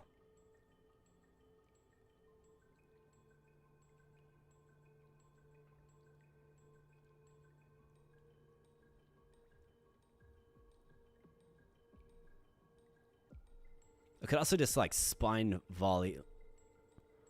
So let's see, what does this look like? If I get a hit for 4 on him here, right? He's gonna hit for 3. I'm okay losing this unit. That's fine. Then we're gonna have 5 armor on you. You can spine volley broadly.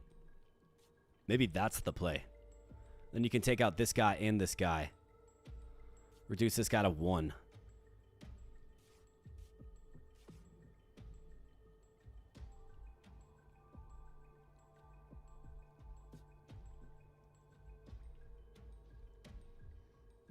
I think that's what we should do.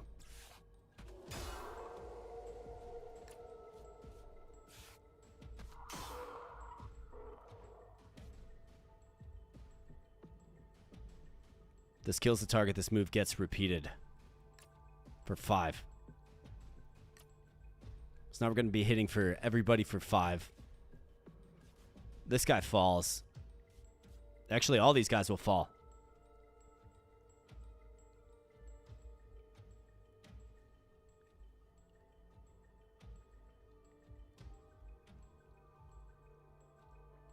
The needle dude will die because it's 5 from spine plus 1.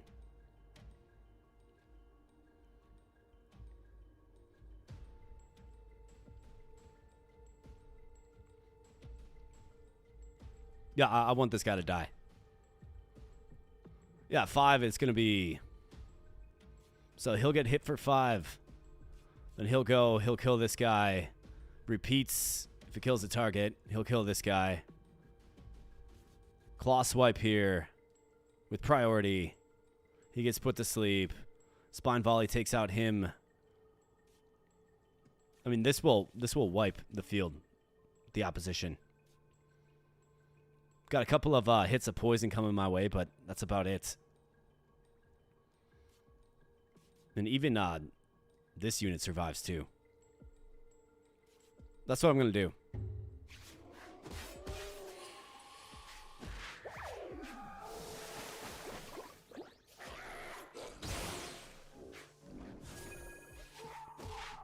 Ah, okay. Yeah. The debuff speed. This guy goes. That's fine. Right, overpower for 7. This is where you come in, for sure. Yeah, the visual was cool, man. For sure.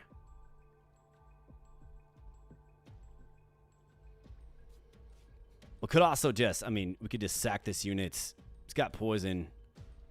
So it's going to get hits. This guy falls asleep. It'd be cool to get this great shell. It really would. In fact, we can do it with... I guess your speed's nerfed and you're poisoned as well.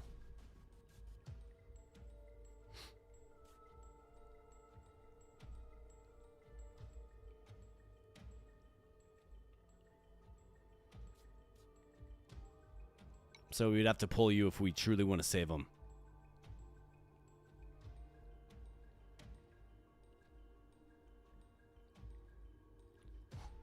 Yeah, right. The bear is like, go out there and give it your best. You got it. Could also just sack him. I mean, got no plans to really heal him up. Could sack him. He's sleeping. He's poisoned. And that's going to allow me to pull the hyena. Or I could throw him a med herb. I could throw him a med herb. He doesn't outspeed, though. Could throw you in here to take this hit. And then it's Frenzy, Bam, and Bam. 4-5.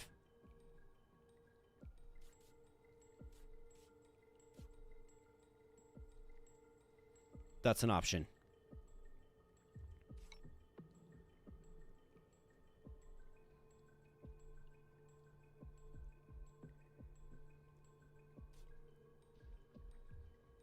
So many options.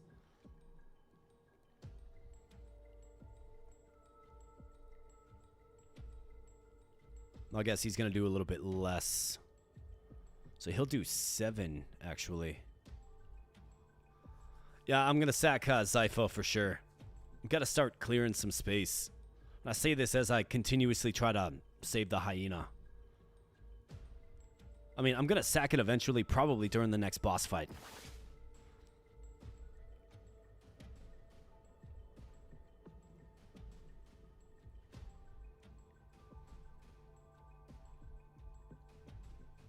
Yeah, hyena's definitely dead if we don't pull it. Yep. That's the unit we pull.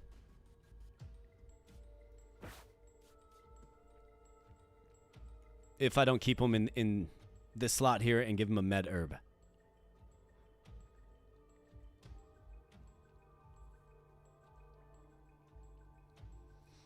Well, if we med herb him and then the hyena, excuse me, will hit for 7, not 10. And he's going to fall asleep, so this is an opportunity to maybe recruit him, to be honest. I've never had a great shell before. It's a super cool unit. So I'm trying to use some combination of like frenzy and whatnot.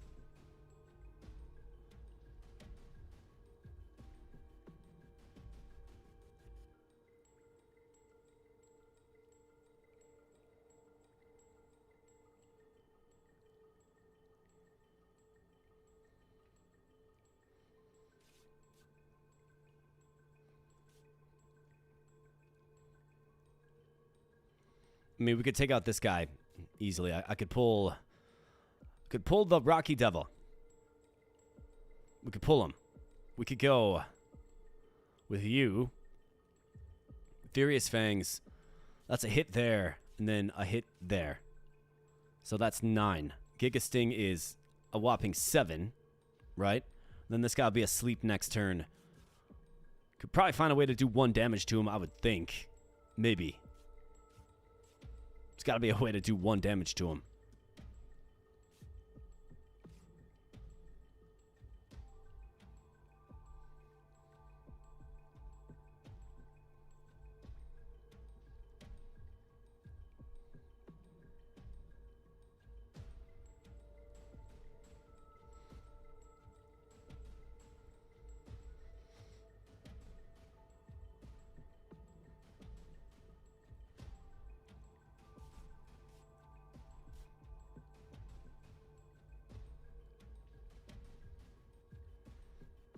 The 7 hit. The Giga Sting is what I want on the Great Shell. But we also have the Med Herb. Probably shouldn't be, like, reckless with the Med Herb. Who do I have that can actually do, like, 1 damage? Like, few of my units.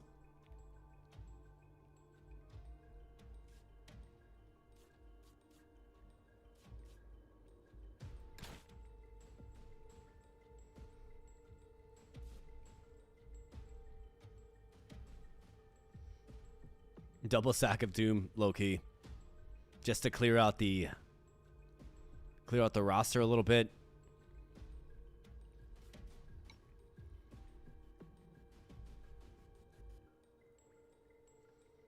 Use Fury Swipes, the Frenzy. Yeah. I was thinking so. So, like, if you throw this guy in there, he doesn't outspeed. He's just going to get hit. Could also just take him out with Alex. Yeah, I think we should certainly save the bear. So here's what we should probably do. I mean, this guy's poisoned, but he can survive. But I want to get that Giga Sting on this guy. I guess I could always charm him too. He likes meat. He's gonna throw him some meat. Could use the Med Herb on the hyena.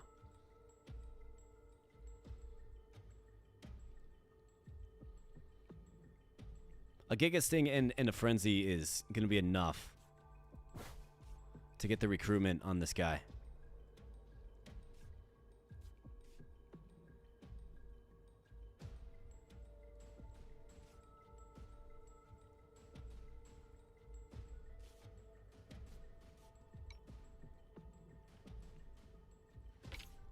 I'm going to pull him.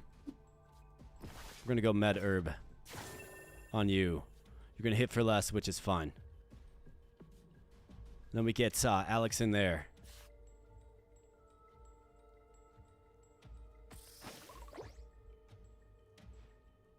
For the poison and the outspeed. It's Furious Fang, so 1, 1, plus 7 is going to be 8. Okay?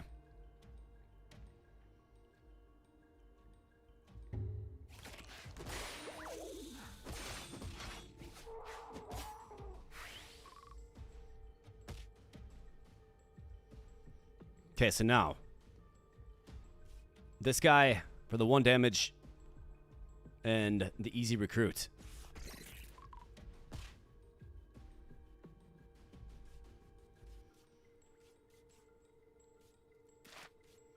Man, if I could guarantee the goose next.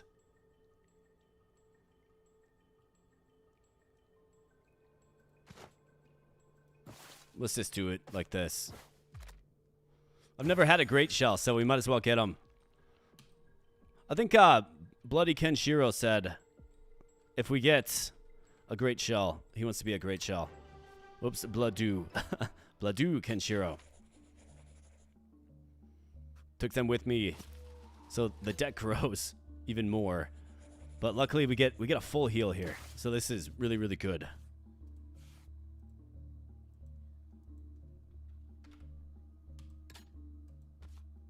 So Bloody Kenshiro is well represented.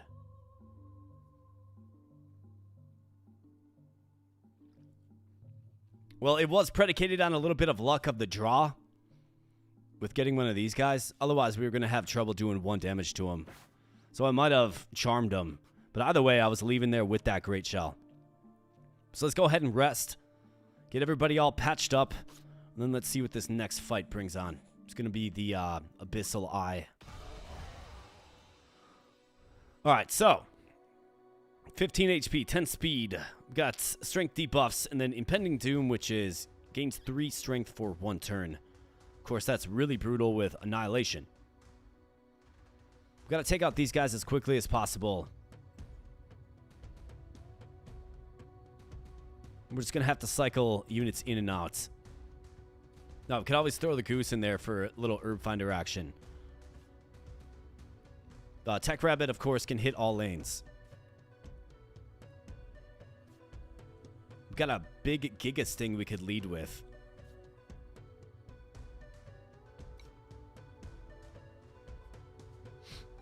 Maybe go Giga Sting.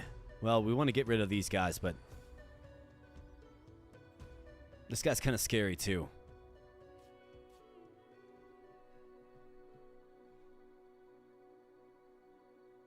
Yeah, I know, man. It's because we have too many units. Simply put, we have too many units. But once he starts using Annihilation,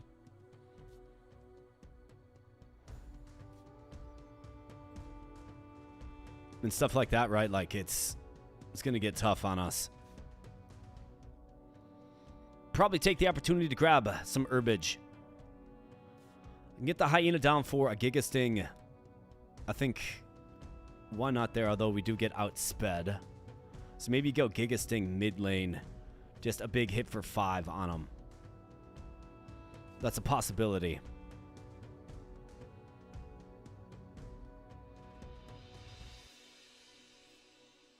But yeah, this is a pretty bad opening hand, isn't it?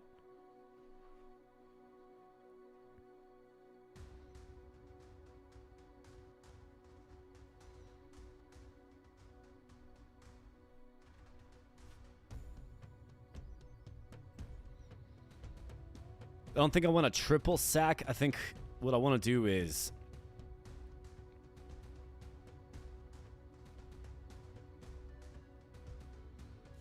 probably get the goose in there, and then this Kenshiro, and just start whittling down these guys.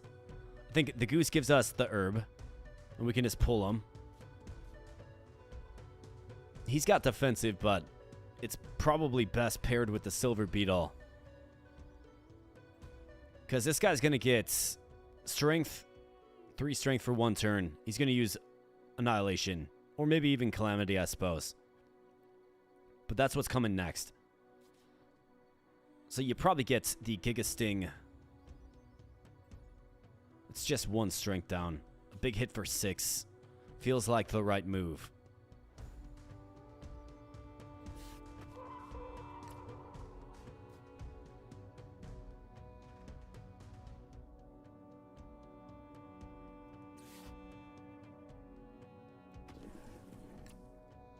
Let's lead like this. I can pull the hyena.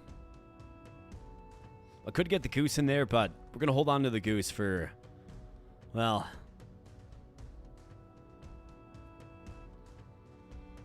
is Herb Finder good long term? I think that's the question. There's definite uses to it. There's merit, there's utility.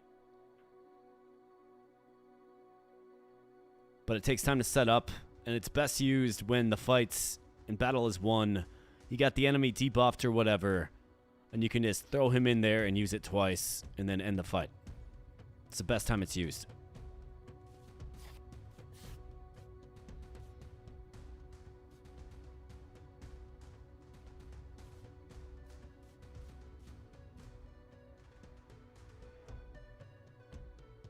Could always use him as a meat puppet later. Let's just go with this. Kenshiro can stay out there. We'll probably just sack him.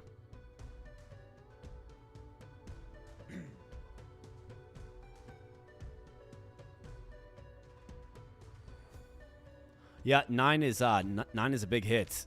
It absolutely is. That's why we got to get rid of these guys so we can attack them from all 3 vectors. That's what we have to do.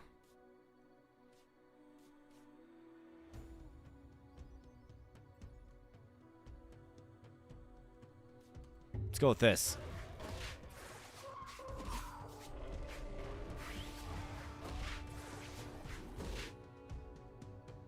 All right, we got Faduka. So Calamity's coming down as he knew it would.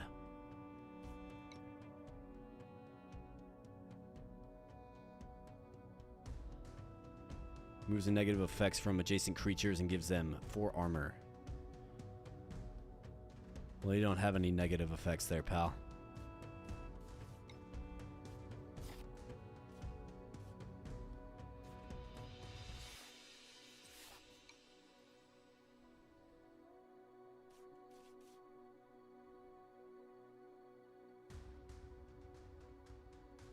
We also have traumatizing sights, which can be used. Paducah Mid is, yeah, it is. It's going to be the play. Well, actually, no, never mind. So this guy's immune to strength debuffs. But it's a definite play. But what we do this turn is we let him have Calamity. We just let him have it. We poison this guy.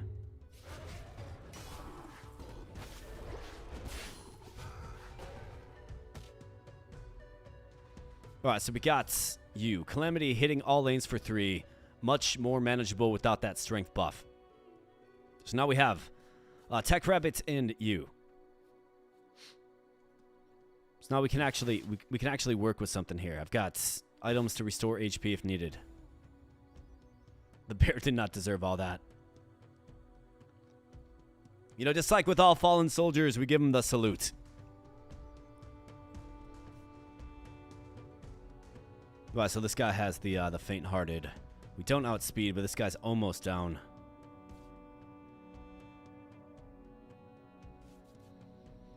We got a defensive Tech Rabbit coming in. Lightning Dog can, of course, hit all lanes. This guy right here can apply vulnerable. Can actually... Well, he doesn't outspeed him, but almost take him out. Can always snooze up as well, right? That's an option for HP restoration.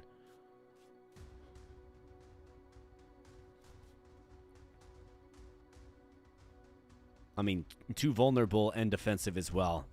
It's going to really help us take out these guys.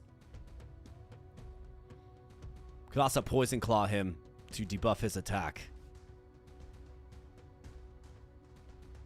And we're certainly not getting out of here without taking damage, so I think we got to lead tough. All right, nice. All right, because he's already poisoned. Well, that's fantastic. Yep, Silver Beetle time for sure.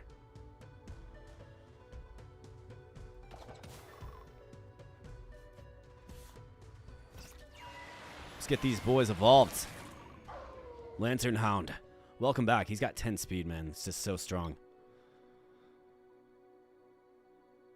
All right, Calamity, all lanes for 3. That's all right.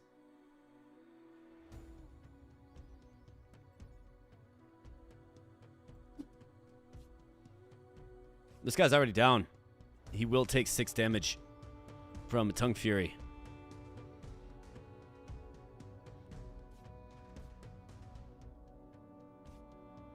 But yeah, this right here hits 2 times if the target has vulnerability. Oh no, never mind. That was applied by Lantern Hound, of course. So he takes him out if he does this. 3 times takes him out. That's 1 less stack of defense on this guy. Then he could Hydro Strike for all lanes. Could go mid, so he doesn't get his attack debuffed.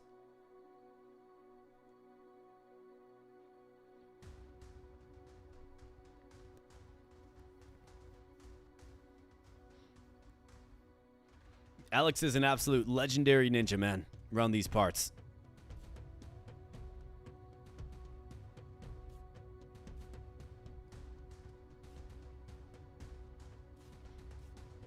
All right, so that leads us to this quandary next. I mean, he could actually take him out.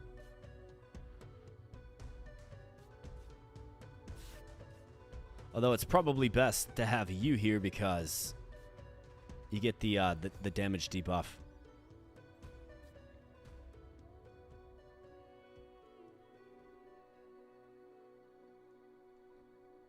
Oh yeah, absolutely. It is. You're 100% right.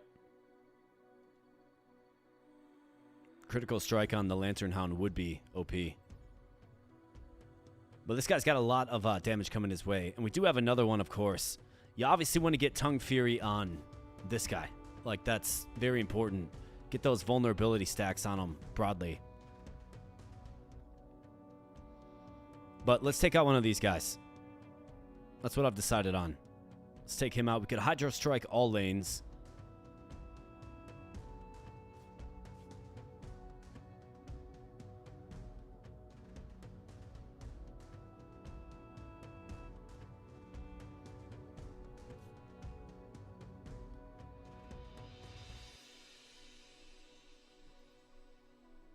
Well, he'll still get debuffed, unfortunately. Even if he has defensive on.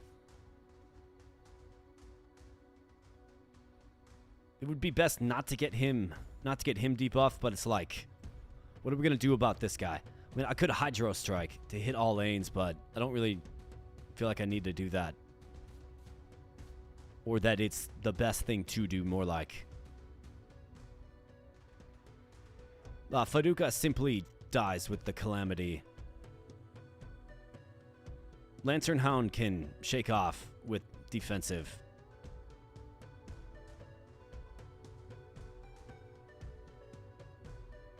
Could always find an herb here. Could always...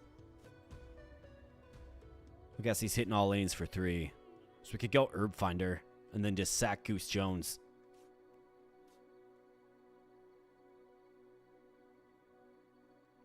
Got to start working these guys down. So hitting first, right? It's going to be a hit for 6. Otherwise, this will be a hit for 4. I think you got to bolt him. Then we can go with an herb here and use that herb in this fight if necessary.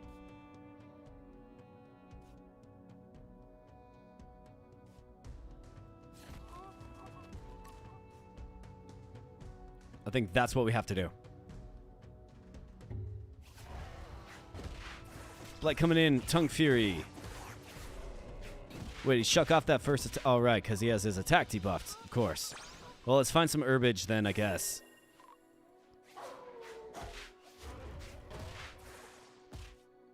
Okay, so debuffed attack. This guy's got 3 stacks of vulnerability on him, though.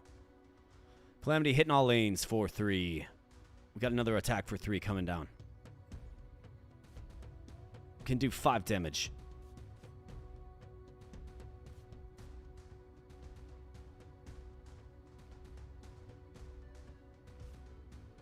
Be nice if you went first there, pal. Alright, so we're probably going to have to pull this one. Could go first here and take this guy out with you. And we're not taking any more damage. We'll have 3 coming, so we'll have to heal him up.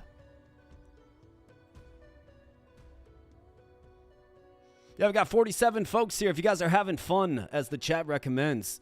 And of course, hit that like button, and thanks for being here, of course. If you happen to be new, subscribe to the channel. Just got the yearly metrics. Well, 2 years of metrics. And this channel releases a video, well, 1.04 videos per day over the past 2 years. So that is an insane amount of production. And that's what you can expect here. So if you like that, then consider, I should say, subscribing as well. Let's get to 10K before year end.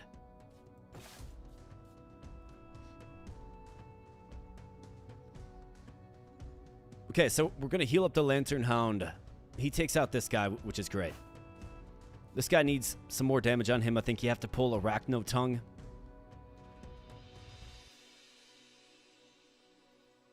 And then probably just accept that the goose is toast.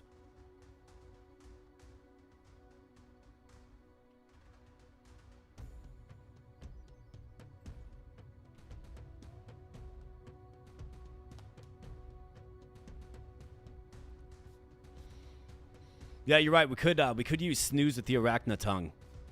He's got Crafty too, so he's gonna get a bunch of HP back. And he can still like Poison Claw and stuff.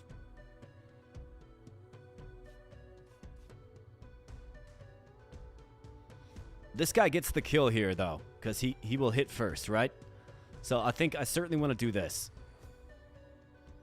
We'll have to heal him, which is fine. We have that healing herb. This guy could snooze in the middle. He outspeeds, right? Could snooze in the middle to get 5 HP back. And then there was the goose, which it feels like... Well, so if you throw Faduka in there, he actually... He gets sacked to Calamity. And then it's going to be an open spot, right? You got to be careful. So snooze for 5 HP. He's got 7. He'll have 6 incoming, but he's got vulnerability, so it's actually... It'll be 4.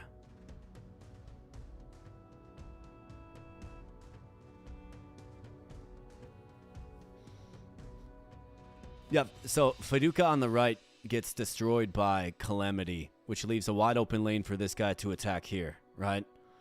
And he's got vulnerability on him. He will take enough damage to fall. It'll be 8 damage. This guy needs to be here. That's without question. That's what we do. In fact, we probably throw him an herb, I would think.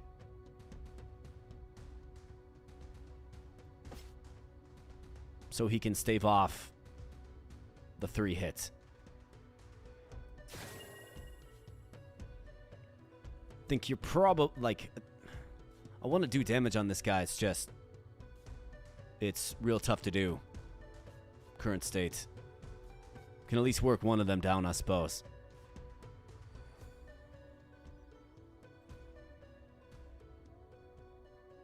Faduka does outspeed the boss. So I could pull him, throw Faduka mid. At least get a hit on him, I suppose. With Claw. And then we just sack him.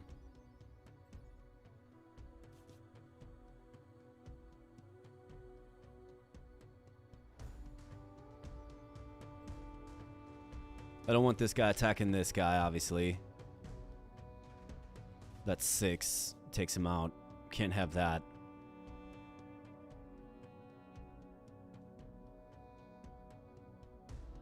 This guy takes 8 damage here. This takes you out. So ideally, you want a unit here that can take... with 4 HP. And then sacrificeable.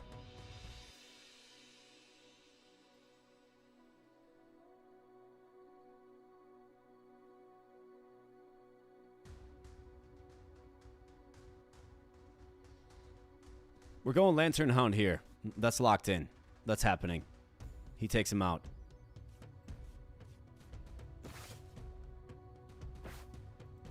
Still got a bunch of strong units waiting in the wings.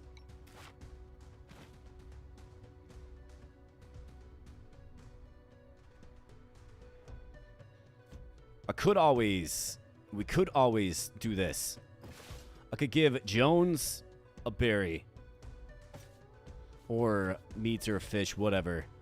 Heal him up to 5. We go Herb Finder in the mid. We pull Arachno Tongue, go Herb Finder in the mid. Lantern Hound takes out this guy. We've got Calamity that comes down. We'll hit Jones, and then this guy, of course, will kill the goose. We do have to free up our zone.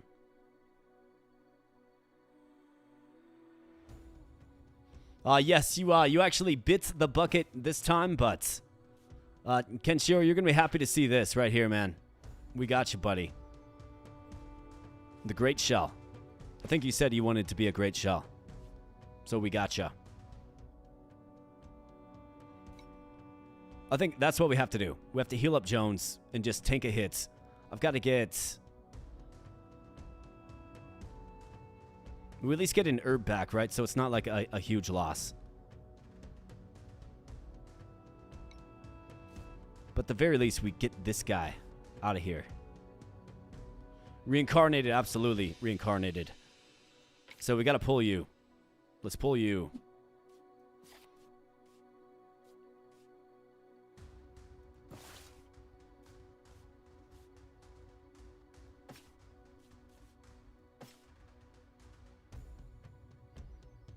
Let's give Jones a meat. Let's go herb finder. So hits, kill, kill. That's what we need. It's the way it makes sense to me anyways. Alright, way to go. Alright, found the herb. Blight comes down, okay. Alright, Annihilation gonna hit 3 times now. So this is where...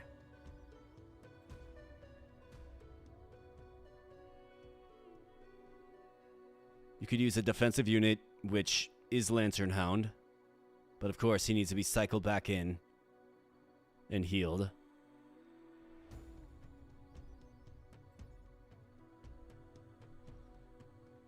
This is probably where Faduka gets wrecked, I think. You pull the Lantern Hound.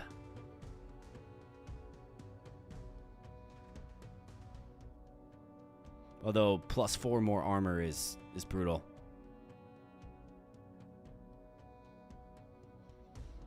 Otherwise, hit 3 times, so what does that look like? That's Faduka. Belrat can actually take, so it'd be 9 damage. It's a good opportunity to get maybe some hits on this guy. So 1 hit goes to you, and then we'll have to find a way to stave off 6. We can't.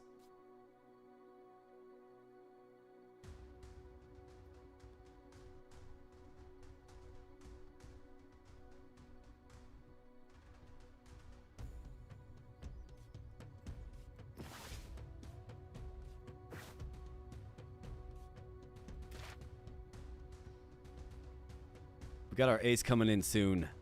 Won't be evolvable though. Could really use Kenshiro out there with that powerful overpower skill. Not to mention crushing weights and ever growing. So what we really need is our silver beetle back.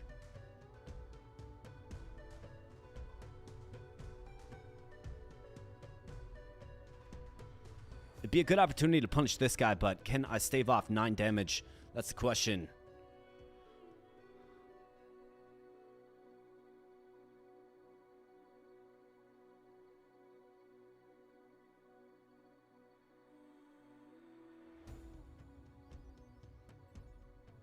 With this current setup, no. Unless I'm looking at sacking the bell rats. Otherwise, you got 7 max HP. Could get him healed up so he can take 2 hits. Right, Faduka here, Lantern Hound, absorbs 2 hits. We stay in, we get the debuff on him. And effectively take him out. It feels like we would be able to.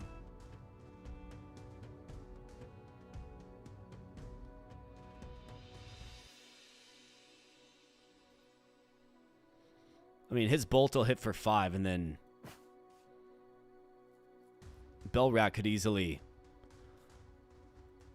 if I heal up the Lantern Hound here, he can tank both hits. He can tank 2 but not 3 hits from Annihilation. And then, of course, we'll have to pull him. But at least we would get this one out of there then. That's kind of what I'm leaning toward. Sack Faduka. Can always use Faduka's corpse, I suppose, to fully heal if absolutely necessary.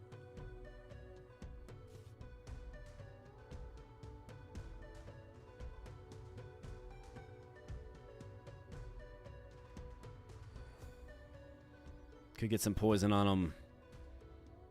I've got to take this guy out, though.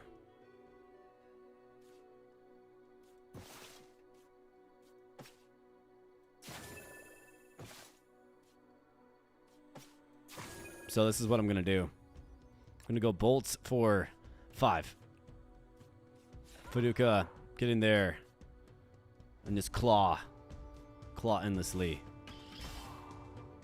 Belrat, get in there and let's see. So you're going to have You got 2 vulnerability. 5, 6, 7. You got 7. The math is mathin'. We're not sacking anything except Fiduka.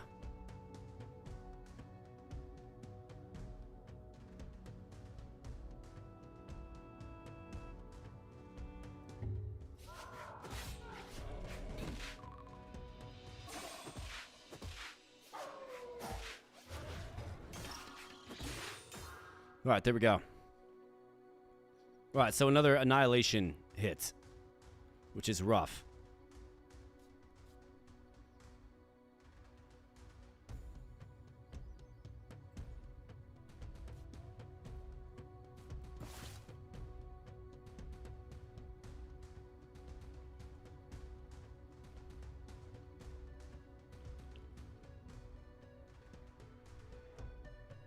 I mean, it's definitely a tough fight. Like, if you don't have like brute force tactics, you don't have a sky whale that hits for 20. It's definitely a tough fight. So we have 9 more damage coming down across 3 different attacks.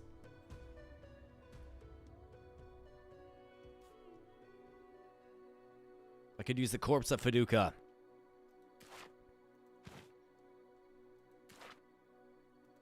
Let's give a full heal. I can move him. Well, he'd have to be in this slot. I guess, like, we're forced to sack something.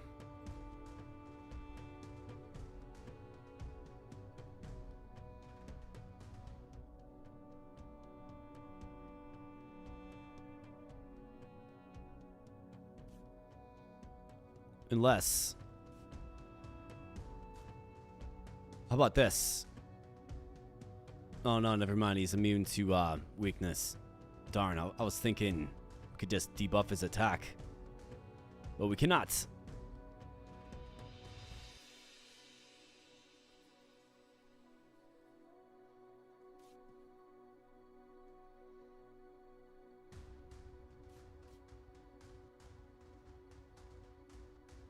The thing about it is, I would like to see Quetzal's evolved form, right? You're a D1 Quetzal hater. Is that so?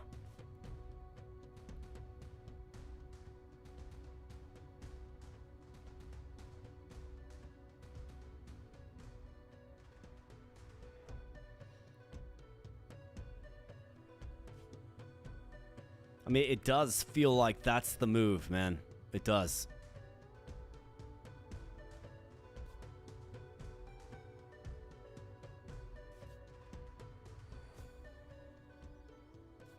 I can just keep him in here to just keep gaining armor. Eventually, he'll be able to tank it. We can get him evolved too, right?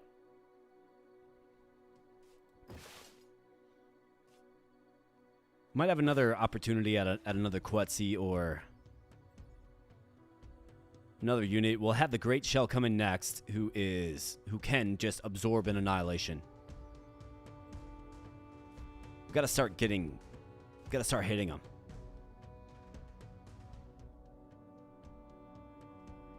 I don't mind being reincarnated. Yeah, we can incarnate you into something maybe stronger.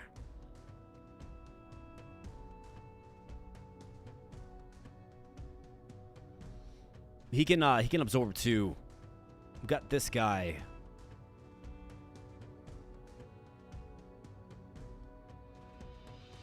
This guy that can, frankly, snooze it if we like him to.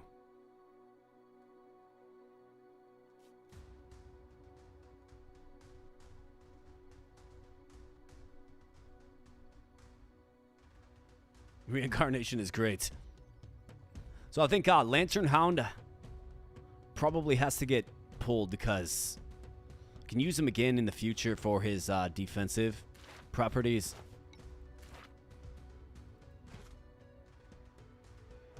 And you throw in Alex right here. You know, an honorable sacrifice. As a last-ditch effort, can get a couple of stacks of poison on him. And get sacked. You go Glow Tongue in the middle.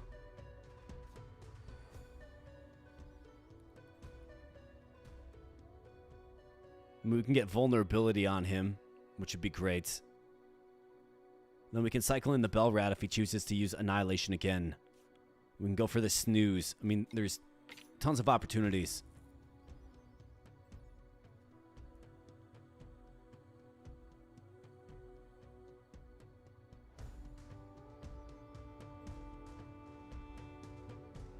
I think we have to pull him out. Alex, it's been good, my man. It's been good, buddy. Cheers to you, brother.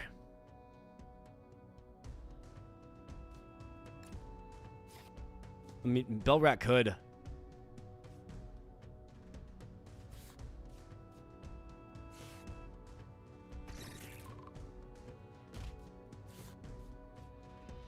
He is a little tankier, I suppose. My thought there was he can at least snooze it off next turn. And we can get vulnerability on him, right?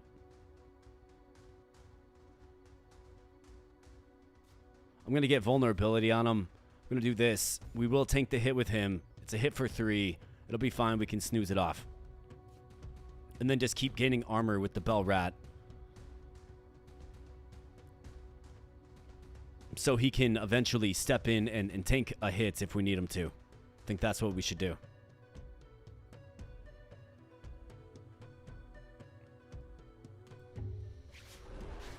Alex, see you later, my man.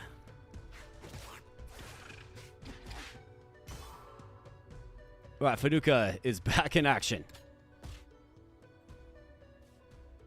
Fantastic. All right, Bloody Kenshiro. So Calamity hitting all lanes now. So this is where you do this, and you just snooze in face. It's actually, like, that's the move I want him using, Calamity. Bloody Kenshiro, so could overpower and fall asleep. We need to get him out there because he's going to start gaining strength. We got Pookie Bear in the house. What's up, Pookie Bear? Good to see you, my man. You want in on this, Pookie Bear? You can be a Bell Rat. You're in, buddy. Whether you like it or not.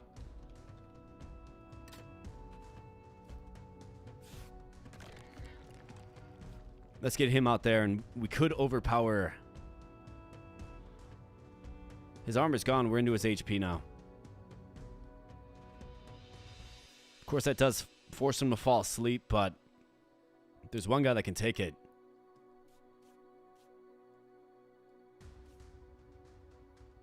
I'm going to go with crushing weights. Well, maybe we do need the big hit.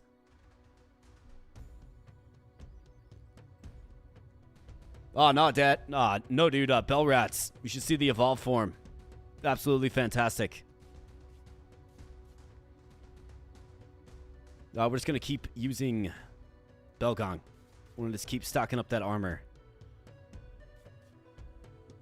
We got to get this guy evolved. But this is where Snooze comes in handy.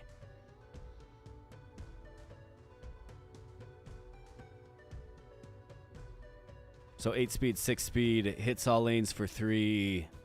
Y'all are good. So let's go. A crafty Snooze.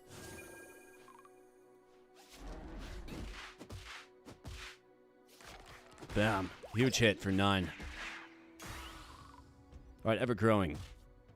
So we'll just try to keep him out there if possible. Alright, Calamity again coming down. So we can snooze again. We got the former human. Just doesn't add much value, does it?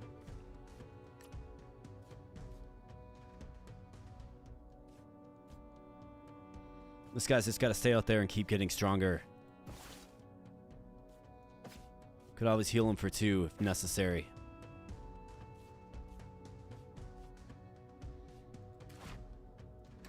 We're going to get the necessary shuffle next time.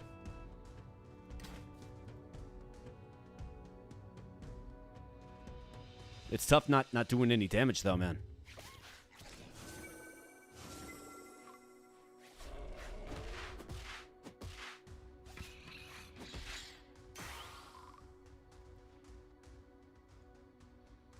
All right, Calamity hitting all lanes now. Again. Well, we could overpower him for 9. His tricks with the whole snooze is over. But we could always just sub in this one.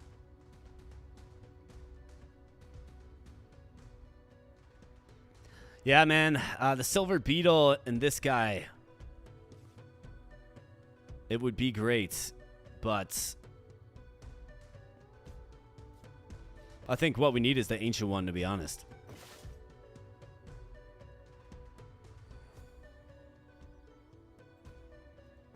Yeah, the right hand at the star would have been big time, wouldn't it?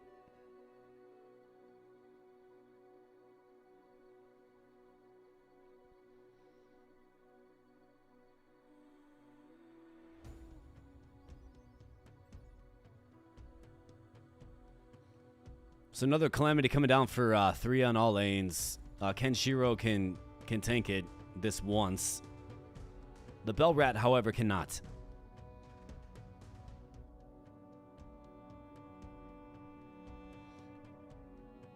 Can only sub 1 unit out.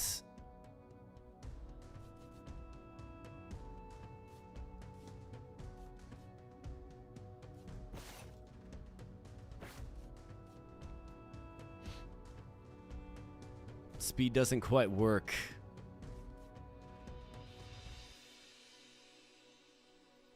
The snooze has been used up for Mr. Arachno Tongue.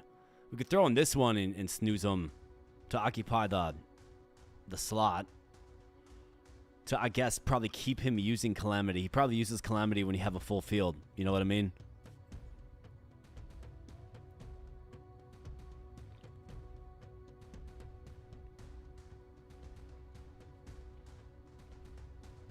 So we got, I mean, it's the Bell Rats or Lil MKKZ. I could also throw this fish to heal him up. Keep him in there. Pull the Bell Rat. Throw in the Arachnotongue to heal. To snooze.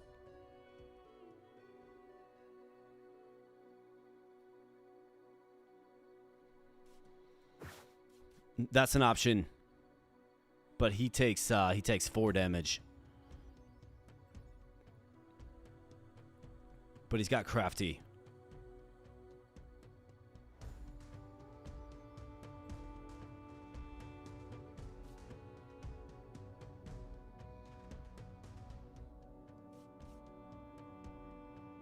I think saving the Bell Rat is worth it.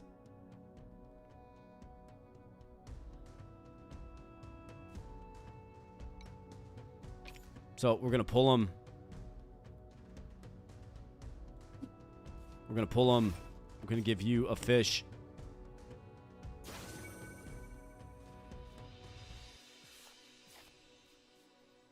We'll get you in there for the snooze. Not to mention the other sack of vulnerable. But let's snooze up. We could glow lick. We could poison claw. Poison Claw would be hitting for like 7. So he's got 30 HP left. Probably have to go with the Overpower. It's just a massive hit. Could go with the Glow Lick for another 2 stacks of Vulnerable.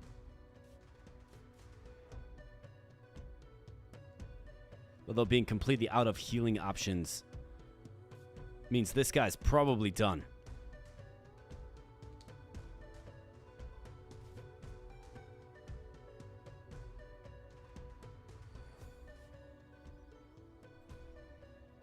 Yeah, this would be good, but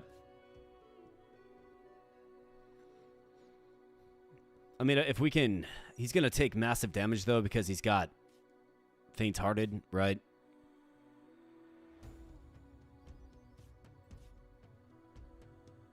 I think continuing to stack these vulnerabilities up on him is great. And our Great Shell might be looking at the end here as well. It's just kind of the way it works, I guess. It's the only thing I can really think of. Got to keep doing damage to him.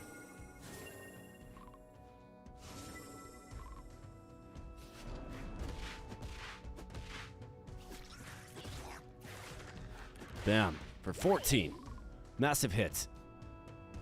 Alright, Calamity again, of course. And we get the Lantern Hound. He does hit first. Let's see. So critical strike. That's 8 times 2 is 16. He's got 12 win. Yep. Here we go. And our great shell just barely hangs in there. Incredible. Really, in a lot of ways, it is incredible.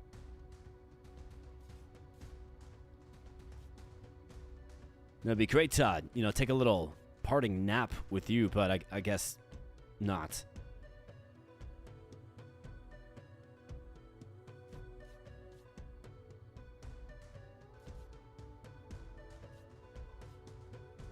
All right. Well, crit strike kills, and we get out of a pretty decisive boss fight, man. Tough one. But we got it. 16 damage, and we outspeed.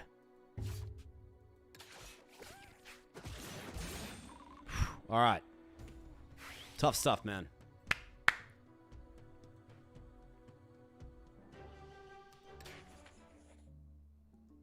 Just wandering aimlessly, fighting for my life. Napping wins in the end. Yeah, just sleeping on the job. Okay, so what is the prompt here? Okay, so now we're in against the Pioneer. Do we at least get... Wow, we don't get our HP restored. Are you serious, dude? How is this even remotely possible, then? Unless you just have a brute force deck. I guess you do have the former human here. This is going to get real tough, though. Wow. Who saw it coming like this? Who saw it going like this? I know I didn't. I thought for certain you would at least get, like, a heal or something. I think now we're actually cooked. Yeah. It's back-to-back, and you maintain your HP.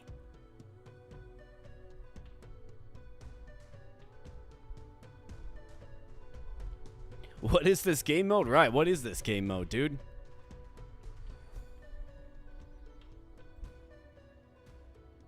You lasted a whole fight. Yeah, absolutely. All right, so we're all out of healing. I've got a charm petal, which is completely useless. I guess at the very least we have our, you know, snooze and the like. I could get an ancient one, which is very, very strong unit.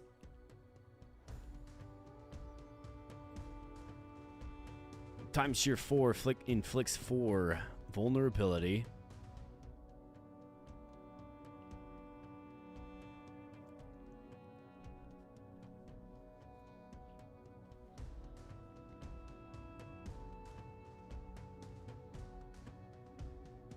Time ripple, okay.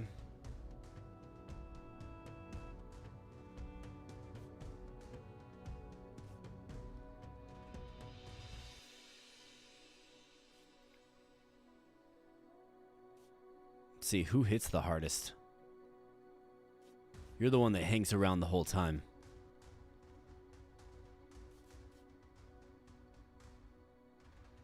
Three damage, you got 3 HP. 4 damage, you're gonna do 2 here, but with 10 stacks, right? We have access to the ancient one. We've got Faduka. Faduka's a full heal.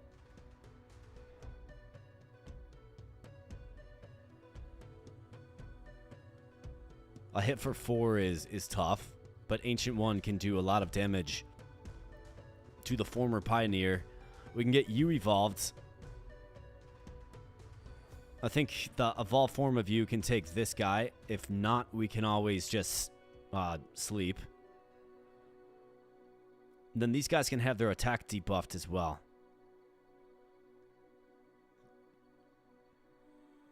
Yeah, undo is not available on Pioneer. It is not.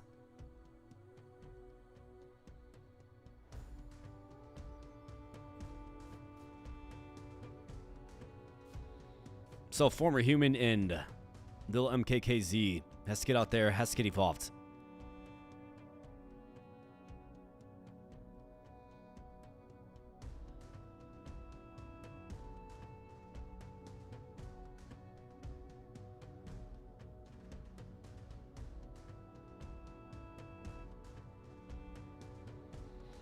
If we take out this guy, then they use World Line Shift and bring him back. I think Faduka can probably just, given he's going to use this every single turn, can probably just traumatizing sight him. Maybe.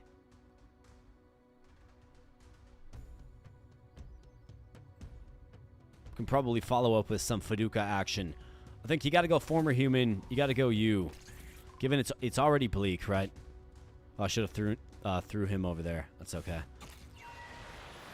Ancient One with hyper impact. That would have been great in that last fight, right?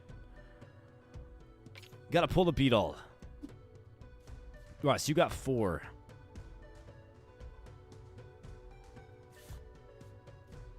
I think you have to, well, I think you just got to keep hitting this guy. The boss.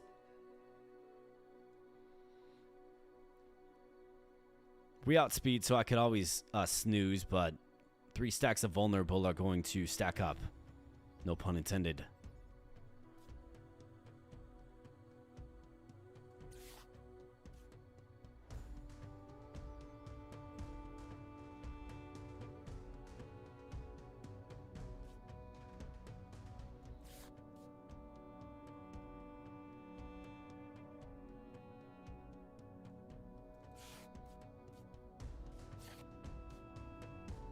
I'd like to use Tongue Fury on the boss in the middle.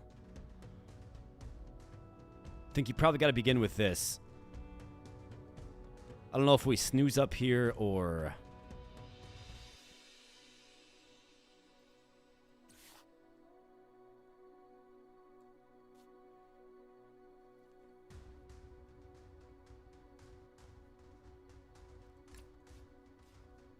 Probably snooze right there.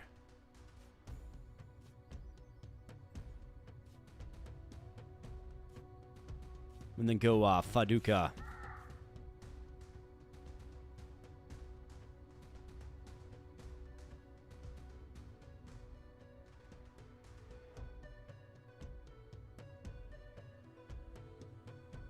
And that could debuff the middle unit's attack. It's only for 1 turn though, but it is 1 turn nonetheless.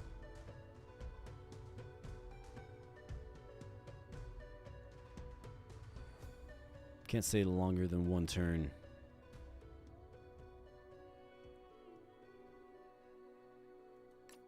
Let's just get the hit on him. Let's do that. Yeah, I saw this going at least much more like reasonable. Like reasonable to the player.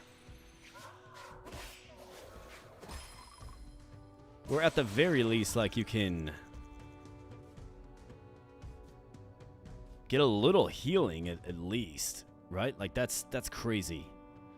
Erases the target from existence. So we have that coming down. Tricaudal Hyena, you just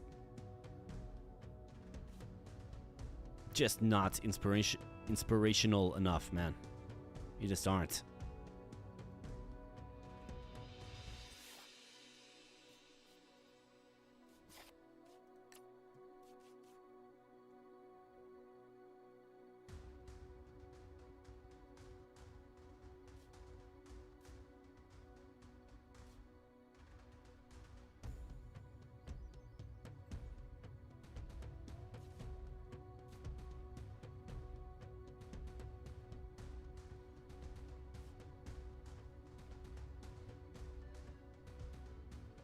You get outsped, you get erased from existence.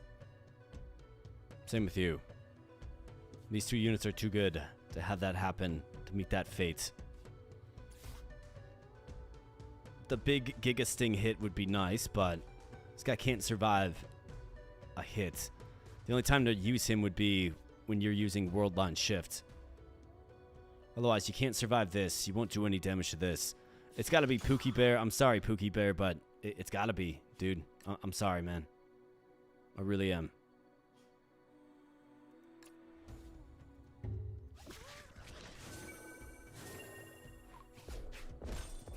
I'm thinking about just trying to win this fight, right? Ugh. Alright, so we have an outspeed option. and a poison claw. So this is good. Well, I guess as good as it's gonna get.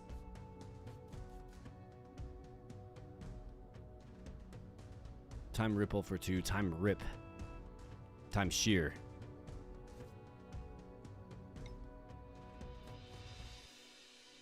So I can take you out. Then the hyena would have its chance. This is our ace arachno tongue. There's no way to get you restored up there, pal, so I think you just have to stay in and gotta pull you out. And I think you just gotta get sacked, man, unfortunately.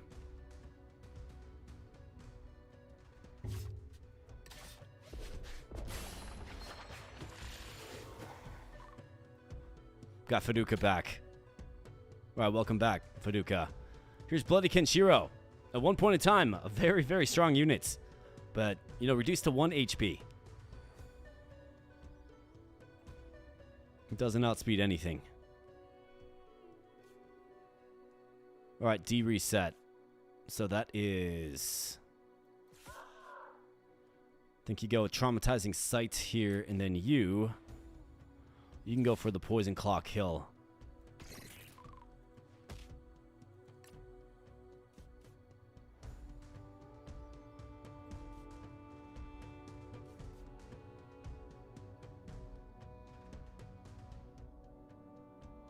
I think we gotta save you. So let's do this.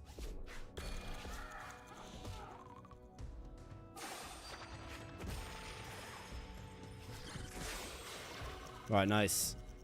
Now you're gonna use World Line Shift, right? Of course. No, this is where you punish. Say that like we really have punishing skills to use. We don't really. You have 5 stacks of vulnerability on you too, man. But this is where you get the Giga Sting. I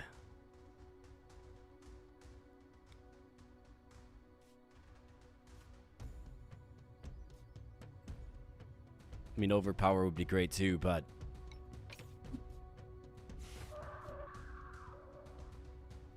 it's definitely where you get the Giga Sting.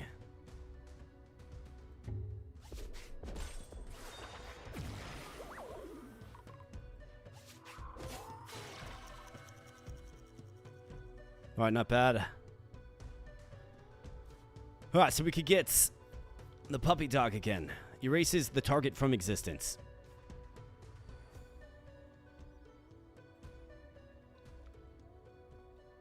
I just don't understand how they expect you to do it back to back to back to back. I guess that's what the little tooltip said, but with no healing is insane.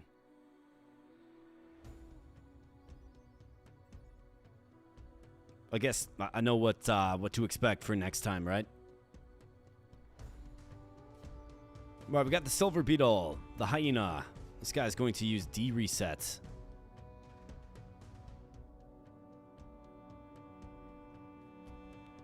Time Paradox, I mean...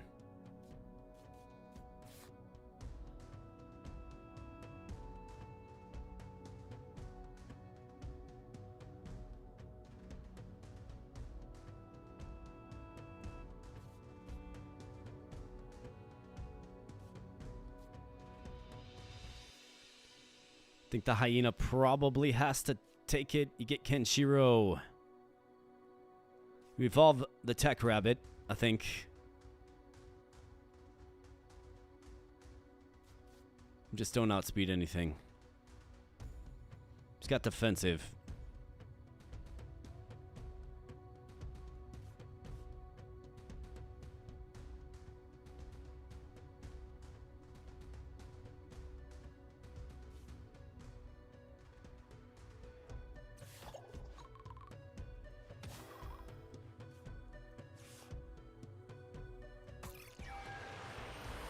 Alright, get evolved. Probably gotta pull you. Hydro Strike for all lanes. I mean, we can do this.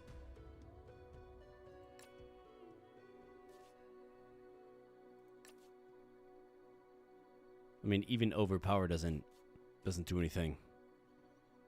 This is the D reset. Hyena has to get sacked, unfortunately.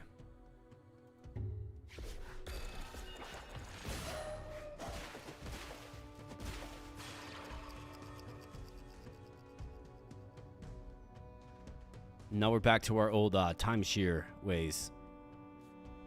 DPS outputs. He's got defensive, can at least take a hit from this. All out of snooze there. Got 4 damage coming down this way. We do outspeed.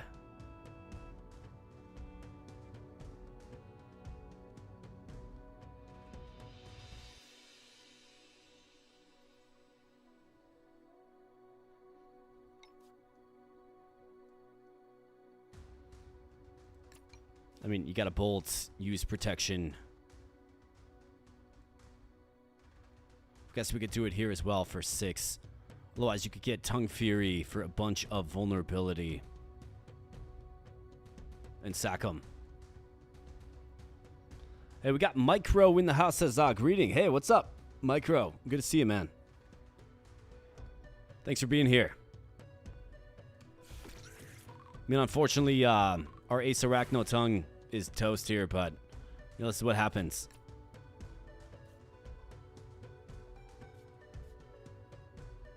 Time Ripple coming this way. Bam. For 6.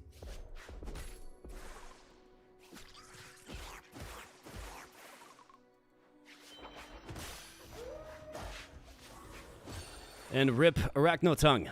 It's tough to lose you, man. You've been good. Been real good.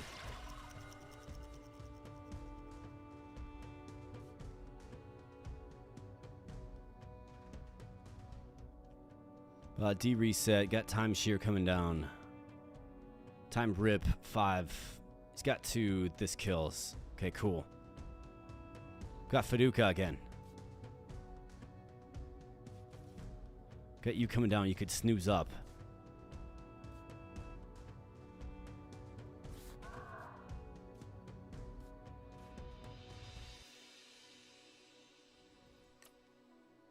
Absorb that hit. Bolt takes you out.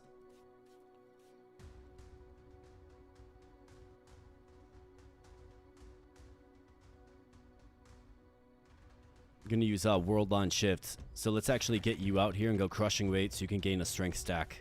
Let's go.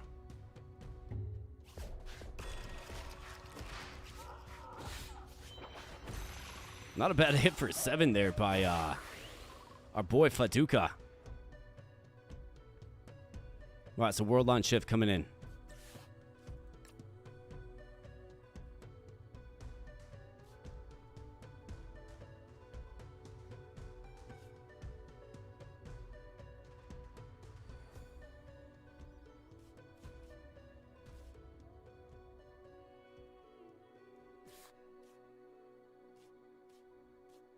I mean, with 2, that's 6. I mean, it's a more formidable hit.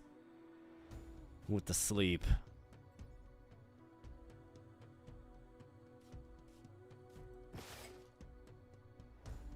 Could use the Faduka corpse to heal up the Lantern Hound. That's an option.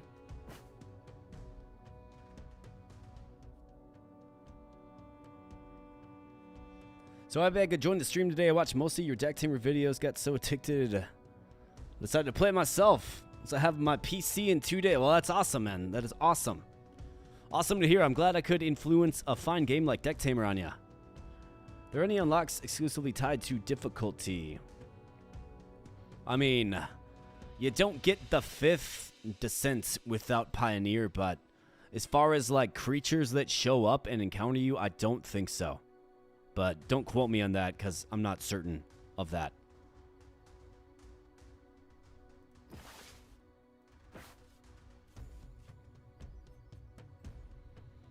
Right, you're back to doing your time ripple thing. Can at least like shake this off with a little snooze action, I suppose.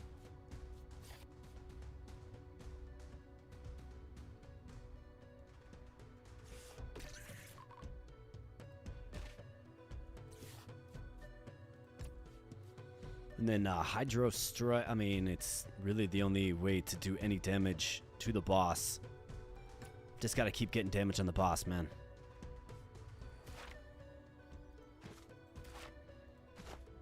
So this is what we have left, huh?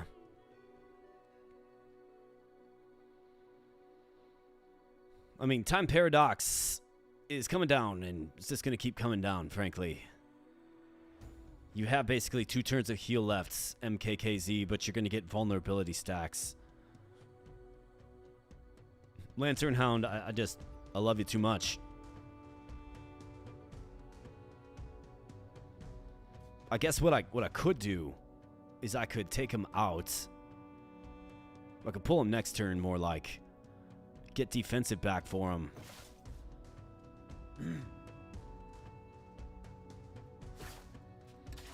So what we do have to do is Fuduka,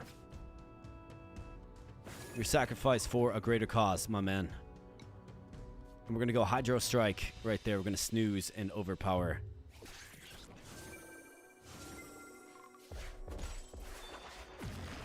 Our world line shift, right? This chump is back in action. Alright, 18 HP left on the boss. Made in heaven. Okay, Time Paradox. Here comes the erasure.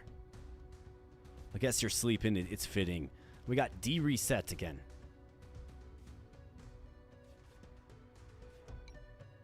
So this is where you want to pull the Lantern Hound, I think.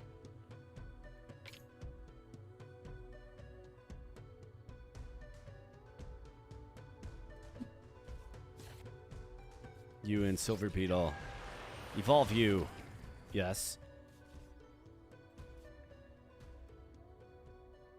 Then we can we could Tongue Fury, then Crit Strike to take him out. Let's go. Silver Beetle getting involved. That's what has to happen. Bloody Kenshiro. See you later, buddy.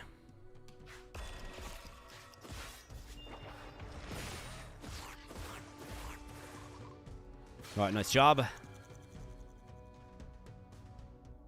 Alright, time shear coming down, but we got recycling in the Lantern Hound. You can actually kill and get another hit on you. Lantern Hound with the defense.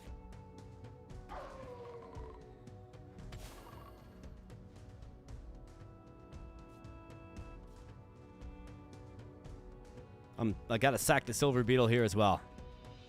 Not something that you like to do, but basically I'm going to call this a win if I can beat this boss.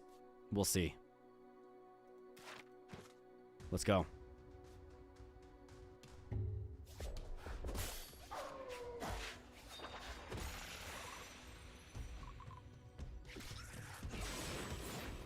Alright, nice hit. Alright, world line shifts. At least you think so.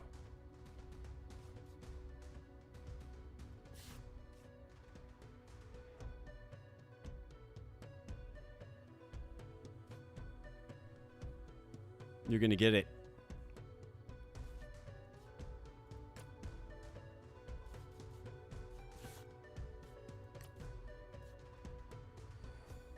Still have a snooze left. 4 stacks of vulnerability is absolutely brutal. You're gonna take 3 from this, and you're bringing your ally back.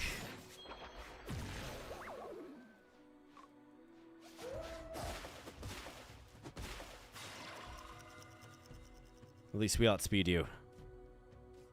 You're going for the D reset. Okay.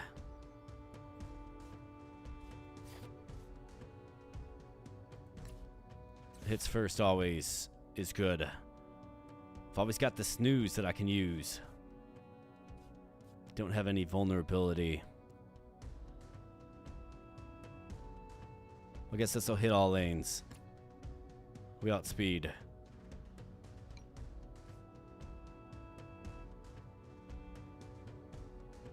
Crafty snooze.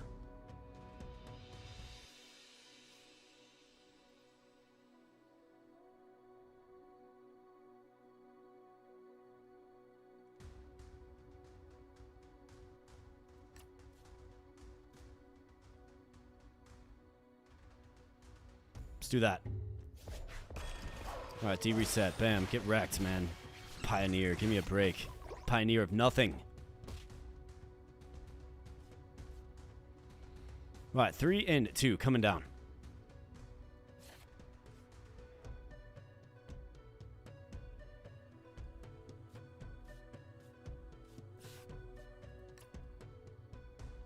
That guy gets wrecked by that. And then we got this.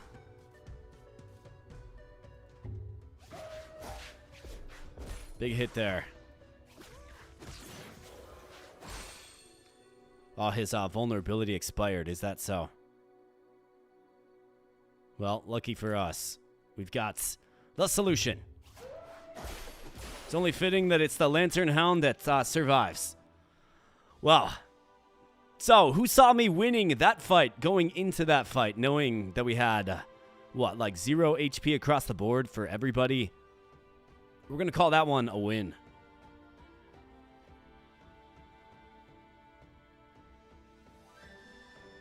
Wow. So it's literally another fight. Wow. Alex saw that coming. Alex, you got a lot of faith, my man, and I appreciate that. But yeah, here we go. Tech Rabbits, by far the most impressive units, and boss rush is insanely hard. Like, what? How do they possibly expect you to have any success? I guess what you have to do is you have to have a crazy kid. But GG's, boys. GG's.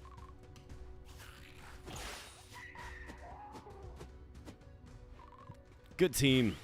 It was a fun team. We experienced a lot of new units that we haven't seen. That's what I'm trying to do with these runs. Diversify them a little bit, right? Use different starters. Incorporate different units. So overall, I'm going to call that boss rush a success. But man, what a game mode is that? Holy cow.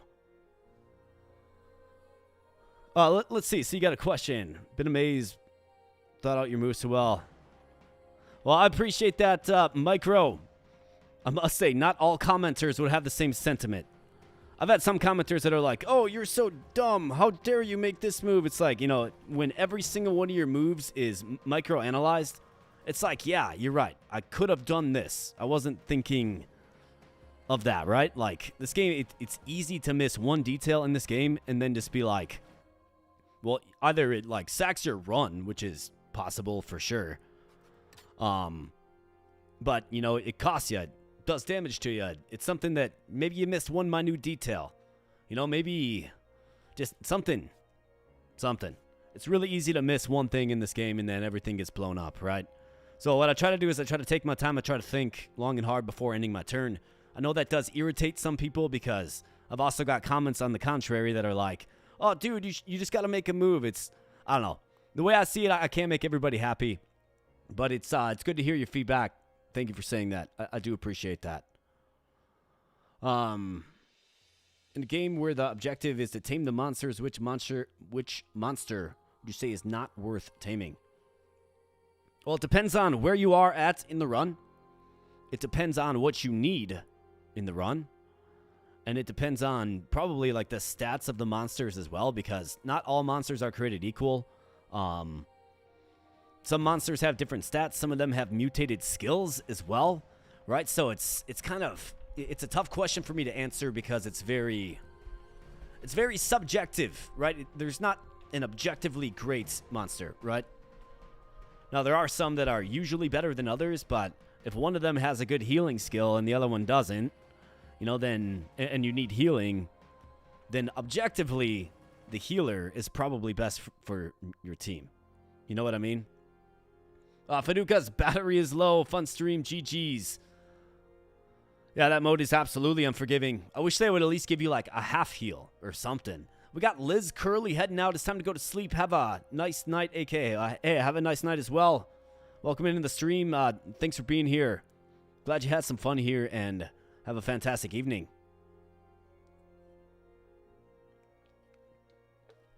So, there is one other mode that I want to try. We're at the 4.5 hour mark. Let's go ahead and let's just do it. But the other mode that I wanted to try is No taming. So after each battle, you have a choice of X creatures to add to your deck. Food cannot be used to tame. So you're going to get a selection of 3, 4, 5 monsters that you can choose one of, okay? And we have to choose the best option for our deck. Much more IQ. Nah, man. I really don't think it's an IQ thing. It's just like, you have to, in this game, you have to slow down. You have to carefully consider what's going to happen in each lane and the sequence of which things are going to happen. Because if you make one false move, one miscalculation, and let's say that unit goes first when you're thinking your unit's going to go first, then it can mess up everything, right? So, before you jump into this game, just try to focus on just slow, think long and hard about what's going to happen before you press end turn. Yeah, order of operations is what matters the most in this game for sure. And there's ways to manipulate it. Let's do a 5-card no taming run. What do you guys say? You guys down with that?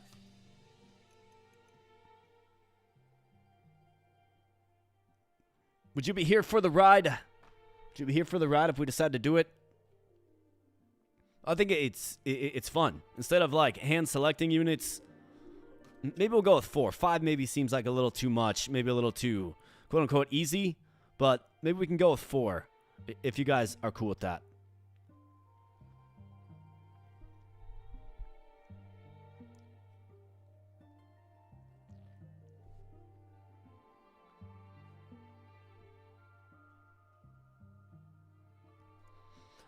But before I do that, I think let's take like a 2-minute break. I'm gonna run to the bathroom.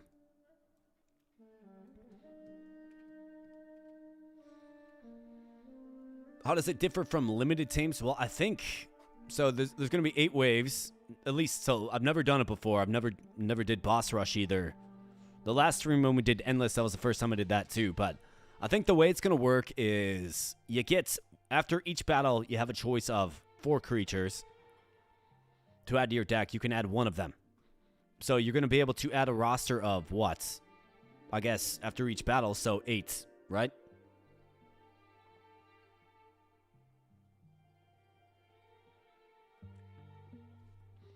Limited tames, you can only tame X creatures in the entire run. Go to the restroom, yeah. No need to answer now. I'm pretty sure that's the proper answer. But yeah, if you guys are down, we can do a no taming run. And then maybe we can stream this again and do a limited tame run. Maybe like, I don't know, like that's kind of like a Nuzlocke mode, right? It's kind of like a Nuzlocke mode. Maybe we can only tame like 1 creature in each zone. Another thing I was thinking of is like, just do a run where you guys tell me what you want me to tame. And maybe we try to focus on like the weakest units, right? And I saw, so Micro's down for the ride. Limited tame sounds brutal. Absolutely it does. Especially if you spend your last tame on something and then like the perfect creature shows up next, right? Imagine that. You'd just be like, ah. Right? Kind of like when I didn't have a fish in that last run and there was those 2 units that I really wanted. That was brutal. Or when I used 2 fish taming that... What was it that we tamed that we ultimately didn't even really use too often? And then I wanted that sword bird. Run doomed. Exactly. So I think we're going to do a no taming run next. I'm going to run and just take a very brief break. Pretty much been in this chair for 4 hours and 40 minutes. Before I head out, just briefly, real briefly, I'll be back in short order. I won't keep you guys waiting. But if you're having fun tonight, if you're excited for the no taming run, consider smashing that like button. It really does help out the stream. We got 46 here and 31 likes, which is actually a pretty good ratio, but maybe let's go for like 35 likes. If you guys would be so kind, of course. If you happen to be new, maybe you just drifted by. If you happen to be new, then subscribe to the channel. If you like, of course. Certainly don't have to. But subscribe to the channel once we get to 10,000 subscribers, which are actually almost there. We need another like 250, which is really, really, like we've come a long way, man. But once we get to 10,000 subscribers, we're going to be doing a marathon stream right here on the channel. Of course, we'll get it scheduled. We'll get it sent out. Everybody will be aware of when we're doing it. But it'll be a 12-hour marathon stream. It's going to feature games, fun together. I'll order in some food. We'll have some drinks together. We'll just chill. We'll celebrate 10,000, a milestone for the channel.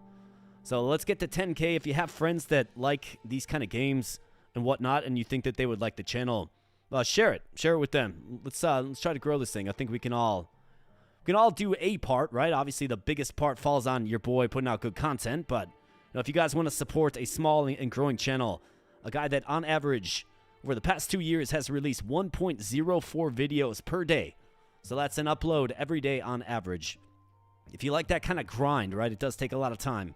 If you like that kind of grind, then consider subscribing because, it really does show support for the channel, and I really would appreciate that. And then last, we do have a fitness goal on the stream as well. If anybody wants to throw a dono or two, I'll give you 20 push-ups live on stream.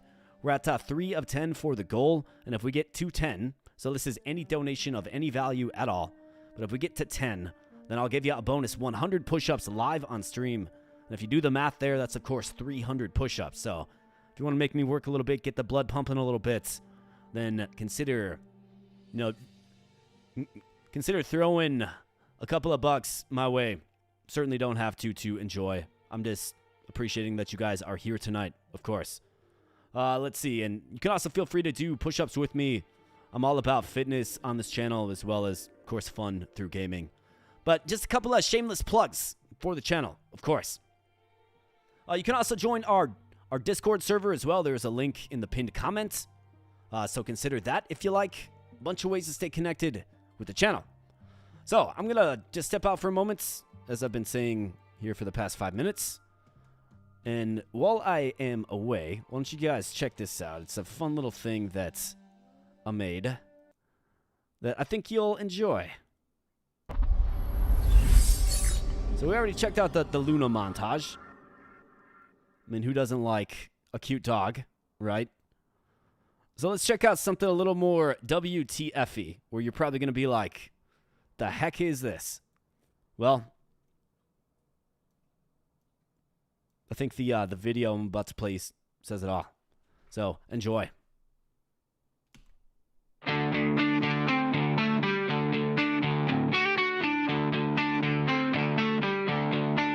Oh yeah, the sun. All this because the sun. Come to town, get your pieces.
All right, so what you guys think of that? Yeah, so that's a little homage back to 2020, where you could buy food and water and all that stuff to keep yourself alive, but no toilet paper, which is kind of weird. No paper towels either, but no toilet paper mainly, and I found that really strange. So I write a lot of songs, and I wrote that song as kind of an homage to that period of time. One that certainly shouldn't be forgotten. Yeah, you like that, Alex? Awesome, brother. And Micro, excuse me, you said you subbed at the first vid you seen me play Decktamer. That is awesome, man. Welcome to the channel. It's good to have you here, buddy. All right, so you guys ready? I know I'm ready. Let's do this. In fact, let's get a different lighting aesthetic. What do you say? What are you guys feeling? I think I'm feeling like some green. Feeling like some green.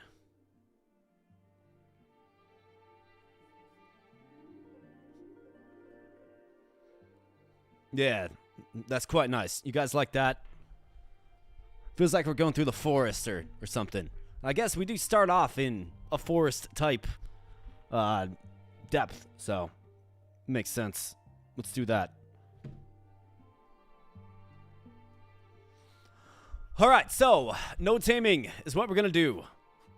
We're going to go with 4, and we're going to see how this mode goes. Let's rock and roll. Pioneer. Green is Alex's favorite. Absolutely fantastic. Okay, so we got to do...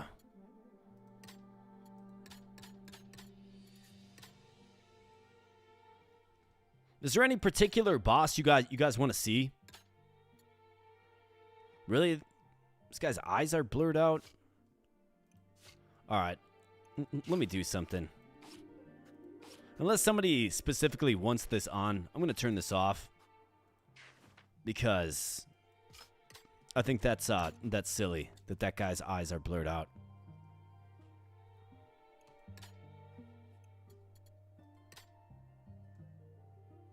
Okay.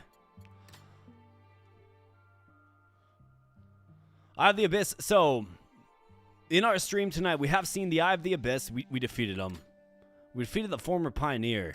There's always this guy, who had the I guess, advantage of me with no HP.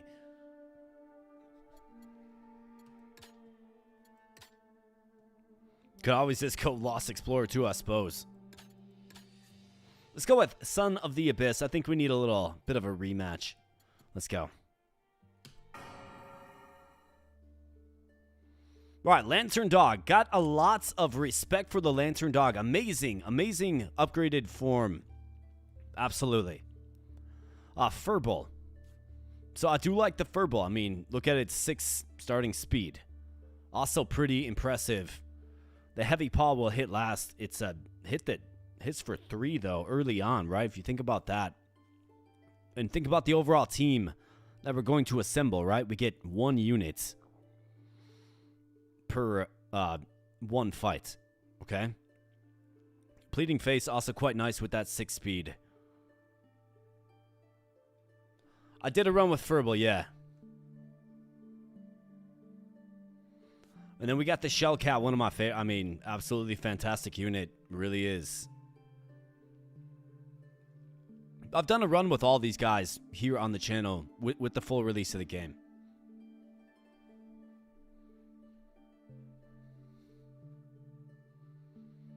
I'm going to go Furball. We're going Furball.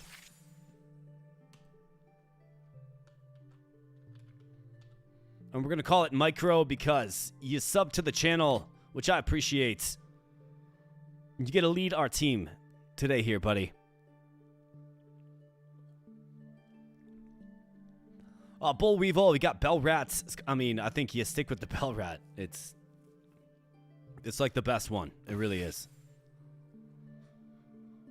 Okay, so the question quickly becomes, obviously, we're just trying to win the fight. So it's an interesting game mode in that we're going to be really focused on item rewards and event rewards, not necessarily the unit composition. Because sometimes you go for specifically, you choose a lane because of the unit, right? Mighty big shoes to fill, yeah, man. Choose an ability, extract 2 copies of it. I mean, I think Pleading Face is great. Keratin is great. I'm going with the ability duplicator. Got no business needing to rest, hopefully. Let's go. Alright, Meek Kick. Not so meek at 2 damage there, pal. Sticky Spores inflicts sluggishness to the target.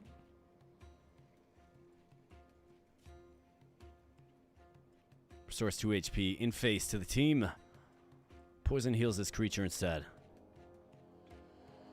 You do match speed, which is actually pretty impressive. But I think what you do here is you just heavy paw this guy down.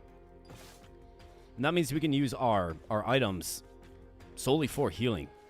Right? You don't have to worry about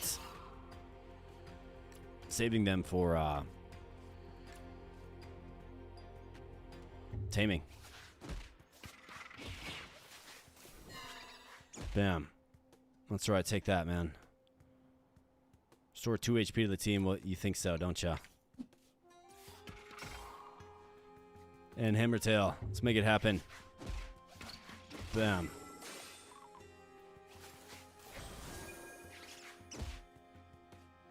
Alright, what you got? You got the Walrus Fish. Hydro Slap, hitting all lanes. You think so, don't ya?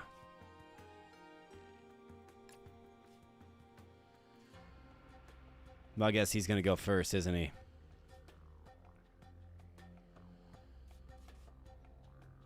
Well, that wouldn't be ideal. But yeah, with Sticky Spores, I suppose. We got Dope Aim Mine. Is the boss rush? Oh, yeah, man. That was the first 4.5 hours of the stream. You'll have to check that out for sure. It went pretty well. It went pretty well given what we have.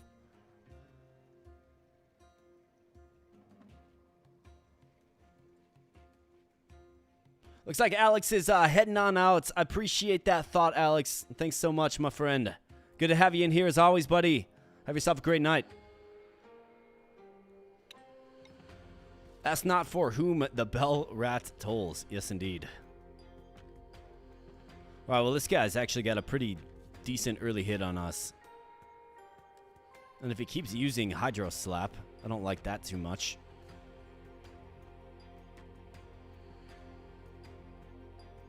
We do outspeed him. This guy's going to be toast. So let's just bite him, I guess.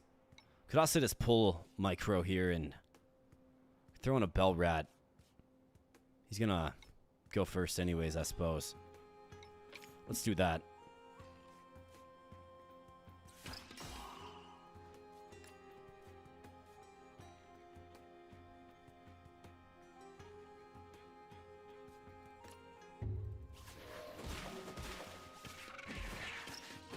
That hurts there, Walrus Fish.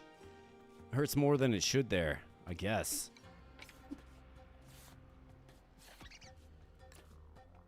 Hurts a lot more than it should. So get wrecked. Damn. Alright, so select your reward. Okay, so you actually do get a unit that you faced, essentially. Interesting. Determination has 2 strength while at full HP. Trap Beak deals 1 extra damage if the target is slower. Okay. I mean, you got 4 speed. Enzymes immune to poison, infection. Walrus Fish hits all lanes. When placed, inflicts 2 strength debuff to opposing enemy for 1 turn. I mean, that's not so bad. Do I like any of these to take by way of syringe? I mean, the P-Carp would be a decent unit to use strategically and simply just sack. You have okay speed at 5, and you can hit all lanes. Yeah, I thought rewards would be random too. Maybe it's like, it matters what tier, right? Like we're getting all these 1-tier units, right? That might be what it is. I think you probably want to take speed. This guy's got 4 speed and can massively debuff attack when placed. That's only for 1 turn. Has 2 strength while at full HP. 4 speed. I mean, this could hit up for... This could hit to up to 5 even. If he can get the initiative. There's not really any great options here, I suppose, but... I think the water wary is fine. Definitely not a long-term solution. Extract and duplicate the creature's ability. I mean, we could maybe take determination.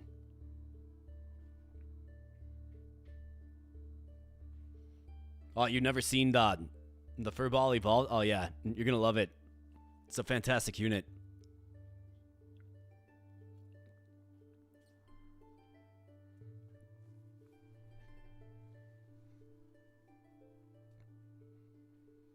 I mean, I think determination is good on him. He's got no talent. Could also go keratin to help him stay alive longer. It's another option.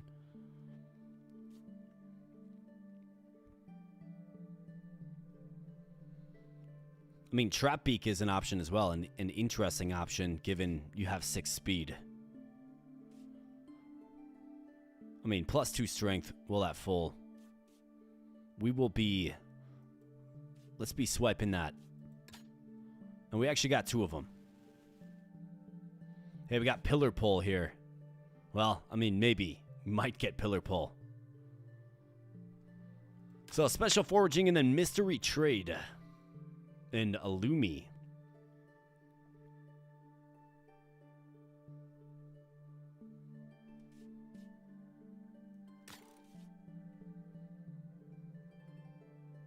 I mean, Pillar Pull is just so incredible.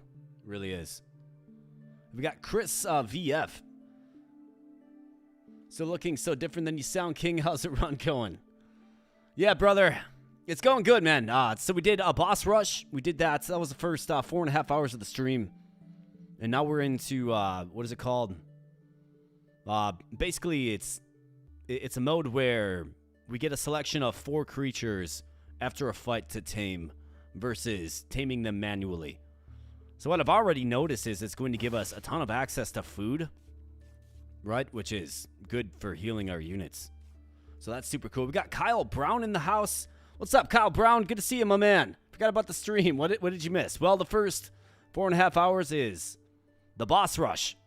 And there's a hidden surprise at the end that we all kind of found out together that I wasn't anticipating, that's for sure. I think this lane is a little more challenging for sure, man.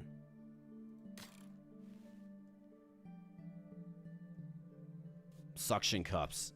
That is one heck of a move right there. Pretty crazy move for a sword bird, too. This guy's got a good skill set. Well, this Illumi gets wrecked. Absolutely. Kyle Brown with the $2 dono says, keep up the awesome Decktamer streams, Swolkin, or Swolking. Well, thanks, brother. I appreciate you, man. I appreciate ya. So I've been keeping count here, folks, and that is dono number 4 on the evening. So we'll get you 20 push-ups there, Kyle. Thank you so much, my man. Do appreciate you.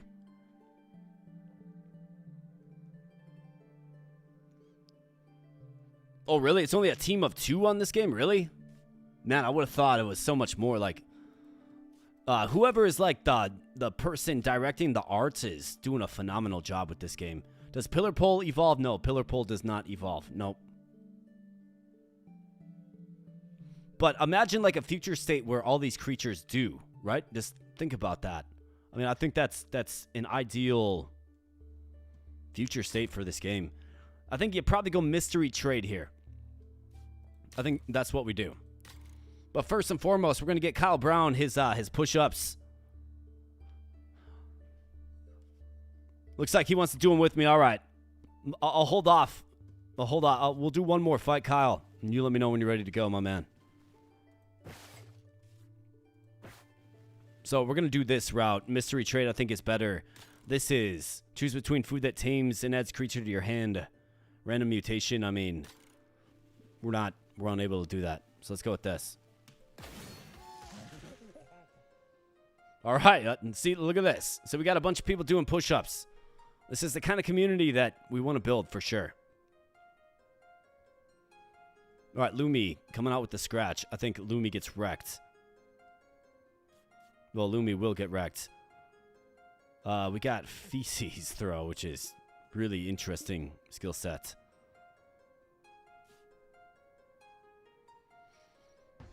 Let's figure this out. So, I mean, Bell Rats outspeeds can get armor in face. In fact, if we do this...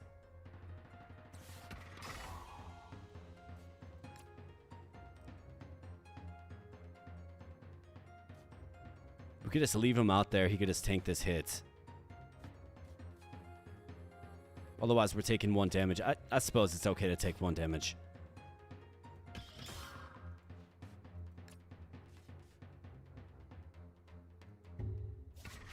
Bam. That's right, get wrecked, Lumi. Nice job. Oh, we got the Water Wary, who's devoid of skills. Target is slower, of which, of course, nobody is. So let's pull you. We got you just debuffing attack. These guys are tough, man. Not to mention coming out with the bite.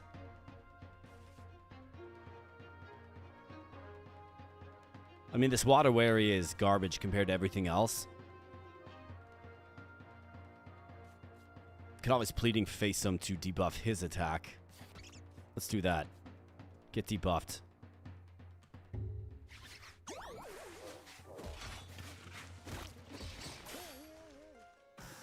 Right, Swordbird. Definitely a menace.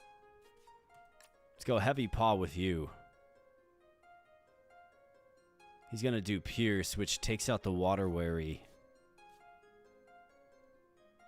I do got, like, plenty of healing items. We're already going to hit last. I think you probably just tank this hit, and then you simply just heal him up. I think that's what you do there. For here, we can pull a Bell Rat and throw you in. Get that armor. Let's go. Yeah, you got nothing. Bam. That's right, get wrecked.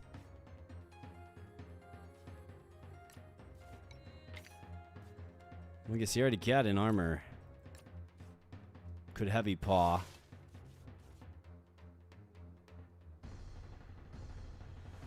We got Anthony Black in the house. That's more Decktamer awesome. Absolutely, man.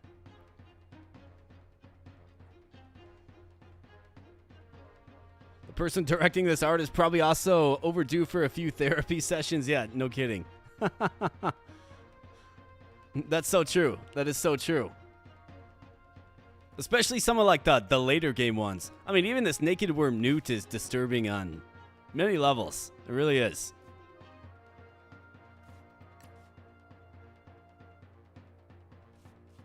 So let's take him out. My patience is running thin. Bam, get wrecked. All right, so we got Mania Ruck, Mimi Lang, Ghost Fox, and Shroom Zard. All right, so I'm looking for skills here particularly.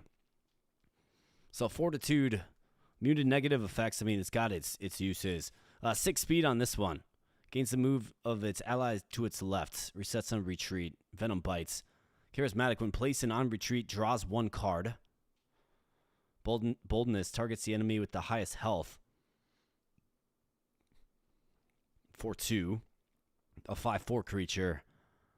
Strange since all strength debuffs on the board are replaced by speed debuffs and vice versa. This is poison, hits all lanes. A 5/2 creature. I think you go with the speed. The 6 speed is great. Imitator is interesting if you put it next to our furball guy. Otherwise, you got a powerful body slam here with 3. And immune to negative effects.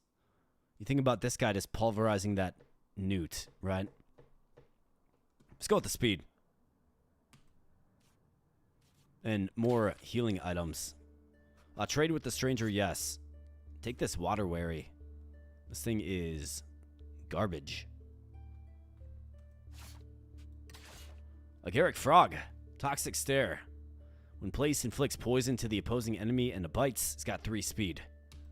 Okay, I mean, it's not great, but we'll take it. All right, next up we got Courtship or Mutagen Slug. 2 random abilities. Fishberry. Choose a creature, adds a creature of the same species to your deck. We could get another furball. That's probably what we're going to do. But first and foremost, friends, let's go ahead and get some push-ups knocked out. Got Chris, Kyle along with me. Anybody else who wants to join, please do. Got 20 on the docket, so let's get them done.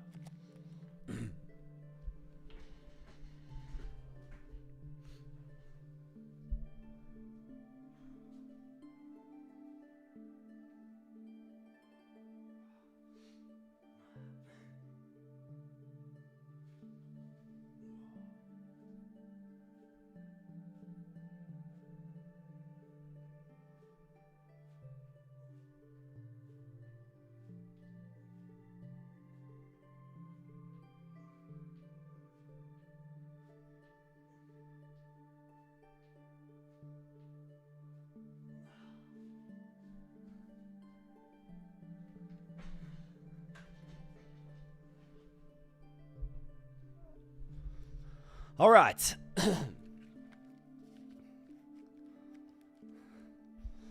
right, fantastic. And thanks again, Kyle. All right, so I think it's Courtship. I mean, this could be good, I suppose. If you get the right skills. We could get another furball, right? We could get another furball.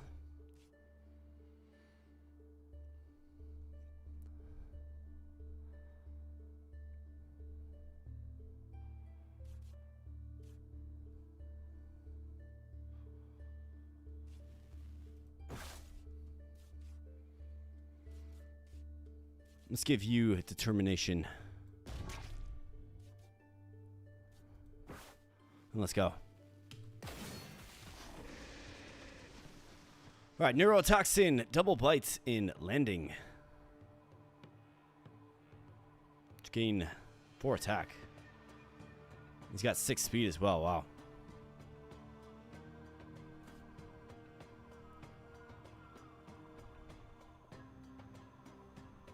Oh, that's pretty scary, actually. You did some sword swings? Nice.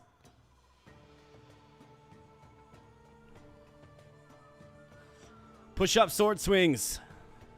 The idea is to just be active, right? This guy's snooze.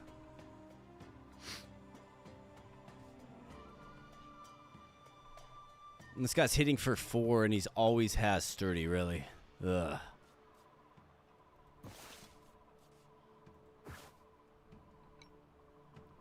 I mean, the Bell Rat can do a little something, but not too much.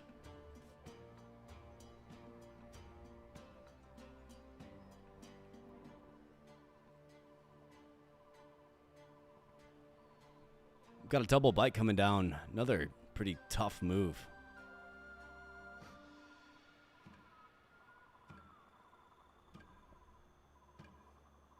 So he's going to debuff his speed, which makes the furball able to take him out, but we got to get a hit on him for sure. So I think the Bell Rat has to answer the bell for that. Got to ring the bell there. A 4 hit is like just brutal. We could poison him.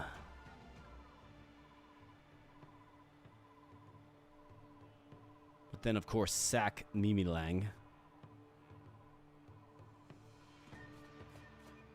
I mean, we know this is going to happen.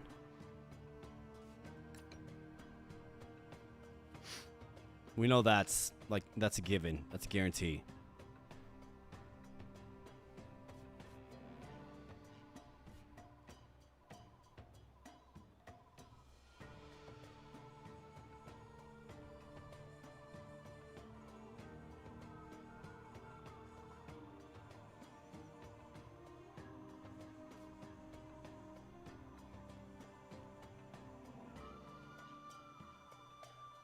I mean, obviously you need a full bell rat in the middle there.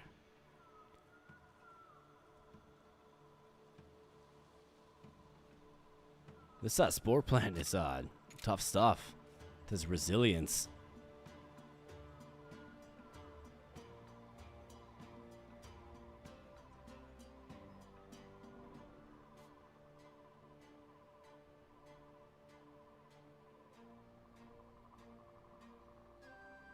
Could do 3 with you, but we'd sack ya. I think we got to get a bell rat out there for sure. He can take this. It's a tough hit to take, but he can take it. Could always bell gong. We got to get damage on him. Then I think I need to sack the Mimi. Like, I'm not in love with the Mimi Lang. I like its speed. But we got to get poison on this guy.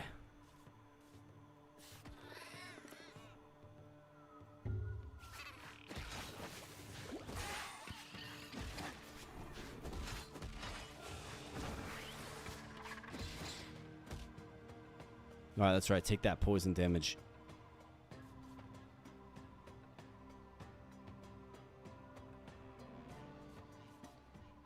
All right, so Micro, this is where we need him. This guy's gonna do flu, so poison and weakness. Good opportunity to punish him.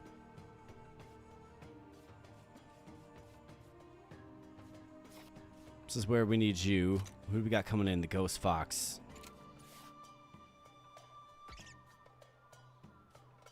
The outspeed. Just get the bite.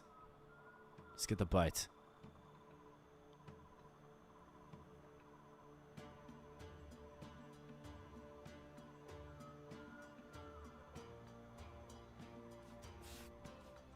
Should probably hammer tail you. You're gonna get. You'll get poisoned, but you'll be able to hang in there with the armor.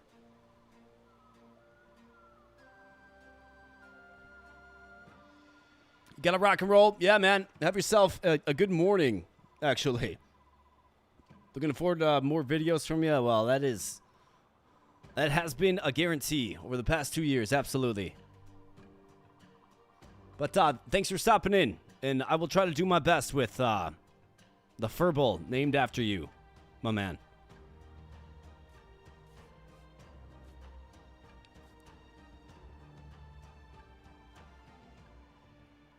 I don't love sacking a bell rat here, but I feel like you kind of have to. You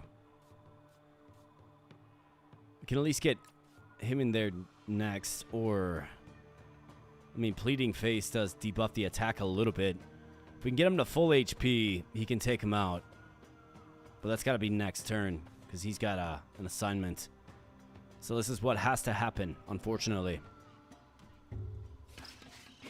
Just a tough draw, man. Tough draw with these tanky units. Right, here's the Agaric Frog. Actually, a decent solution for this spore plant. Well, I mean, he just gets wrecked, actually. Because poison concludes after fights.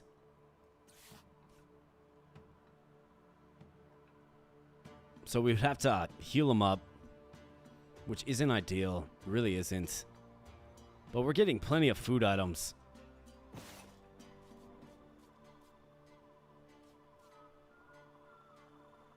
The Agaric Frog is strange but oddly cute. Would you like to be the Agaric Frog? Is that what you're saying? I'm throwing your name in the hat there, pal. because we can make that happen. Just a couple of keystrokes, right?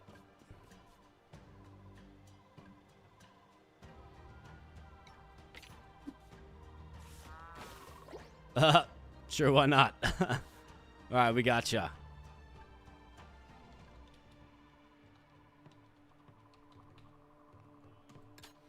And he returns. Gonna get some value out of this turn with ya.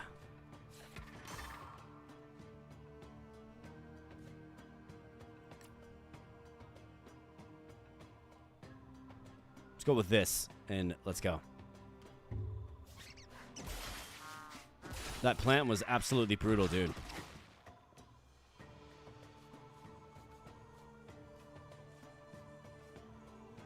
We got a bites. But you can hit for 4 and outspeed. Fantastic. Determination's a pretty good skill, at least early on. We'll definitely see. We'll see how well it meshes. So we do get the Ghost Fox. We got the Lily Goose. We got the Hollow Ape. I'm about to take 4 to 5 damage at once. Reduce it to 3. It's a really specific skill. We got the Bulbfish. Explosion deals 2 damage to itself for 5 damage. Last Resort has got a skill that hits for big time, man. Bite and Submerge. Hits first, gains protection at the end of the turn, retreats. 5 and 3. We got a 6 and 4 Hollow Ape. But all it really does is just punch. When placing on retreat, draw 1 card. It's got Bite and Boldness. A 5 and 4 creature.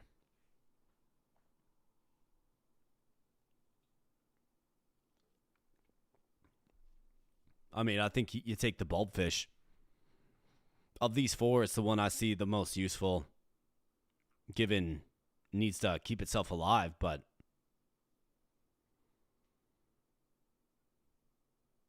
I mean, it's got an attack that hits for 5. And then you just pull them. Actually, no, never mind. You can't pull them. Okay, so they thought about this one.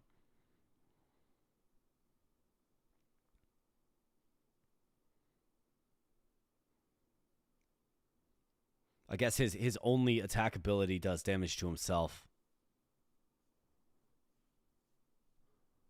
I mean, hits first, gains protection. But doesn't do any damage. I wish you were the Herb Finder Goose there, pal. I don't really like any of these options, if I'm being honest. Probably Hollow Ape, just because he's got 6 HP. I see him as very replaceable.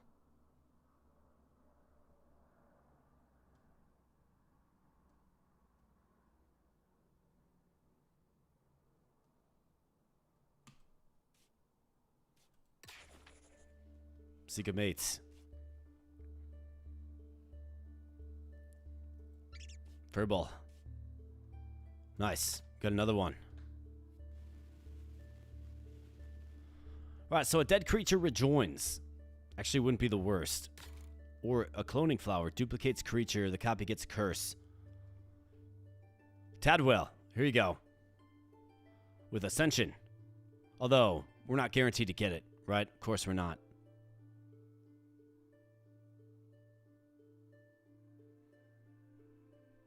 Forgot about that.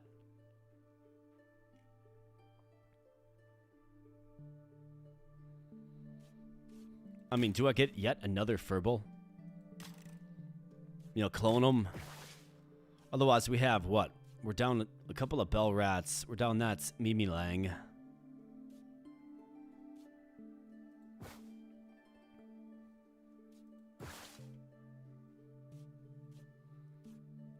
Could clone the one with Determination.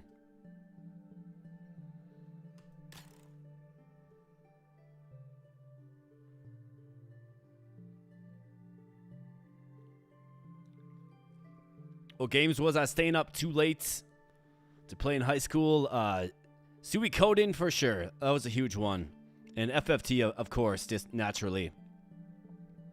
But I'd say those are our 2 big ones. Just any of those like Grand Grand scale RPGs. Absolutely.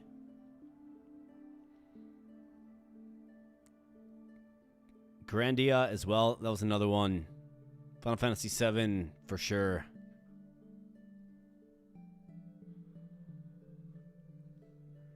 Double the whale. It would be fun, but we're not guaranteed to recruit the whale. Right, because we get a... I think this is the path that we take, but we're not guaranteed to get the whale. We got this guy again. This freaking guy. Right, a death sting hitting for 7. Good thing we outspeed it, because my goodness.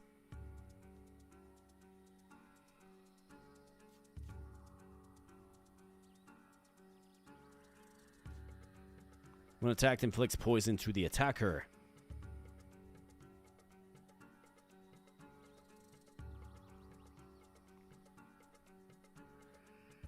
I mean, the thick hide of the hollow ape actually does us some good here.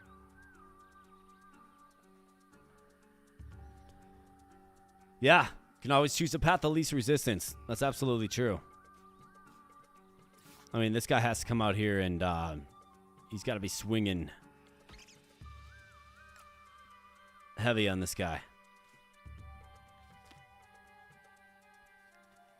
Yeah, since what you fight doesn't factor into... Yep, 100%. No, we're not guaranteed. I think this is probably the level he starts showing up, though. So maybe, just maybe.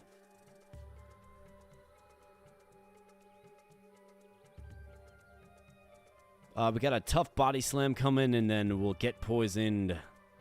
So you lose that engagement.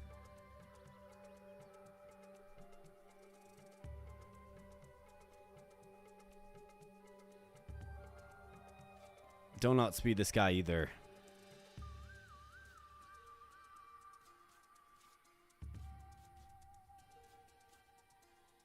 I mean, if we're being honest, like the units I've been getting, just not all that great, right? Like really not that great.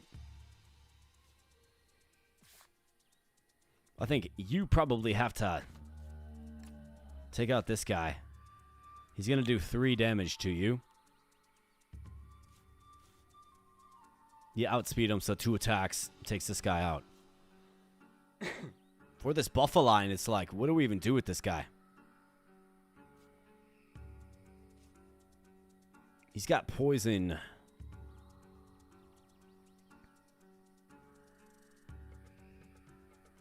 So he's going to hit for 4. He's got 5 HP.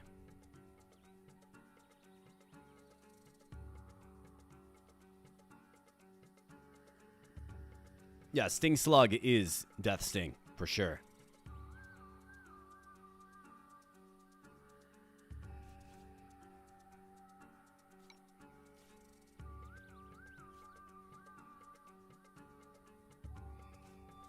I could do this.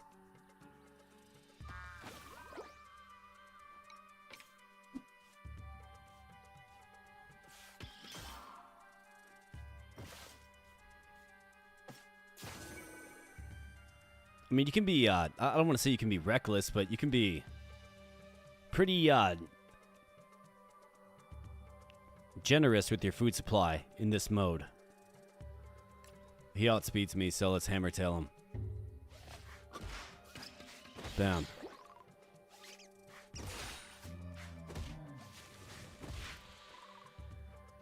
Alright, Hollow Ape. There's a Tadwell.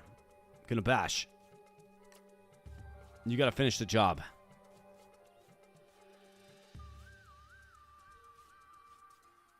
You have to shift over. You gotta get the bites.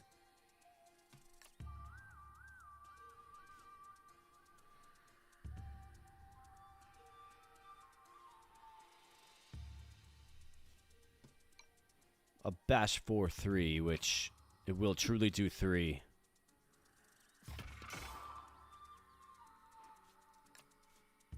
So let's get up to 4.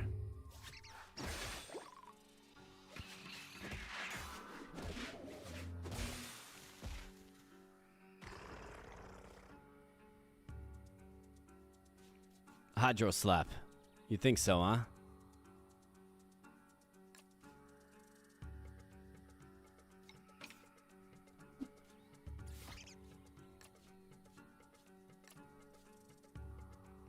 Because I don't think so. I think we're going to deny that. Yep, sorry. Nope, no bash for you either, pal.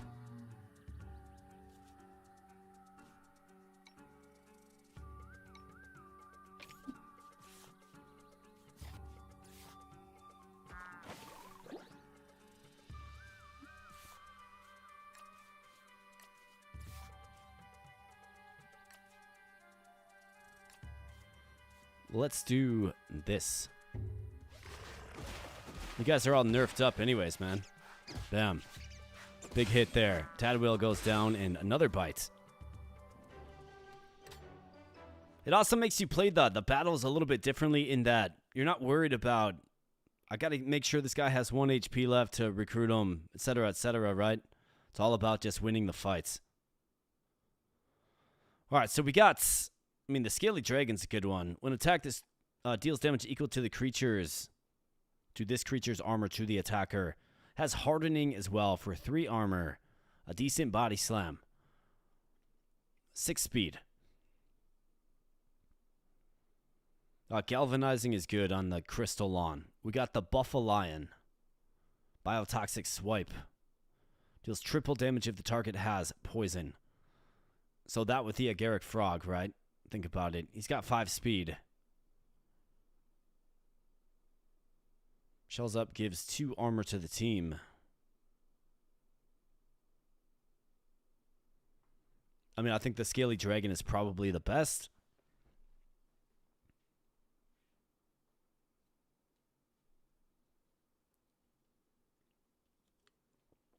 Yeah, micro, a way to self-heal would be fantastic, wouldn't it?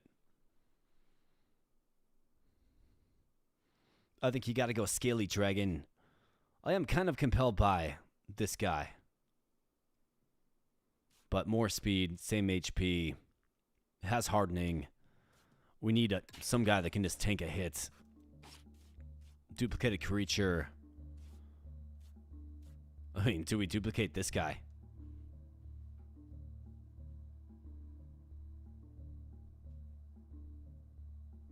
I think you duplicate the Furball. It's our best unit. Faint-hearted always has vulnerable. So a glass cannon is what he is.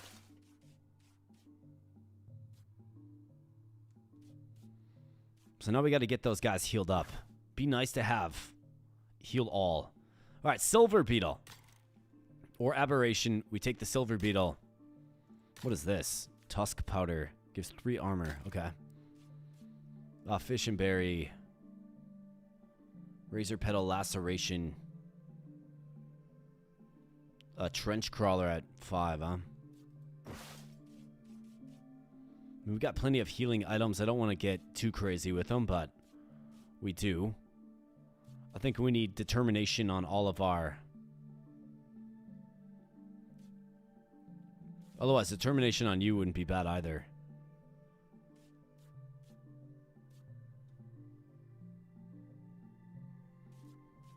The 6 speed.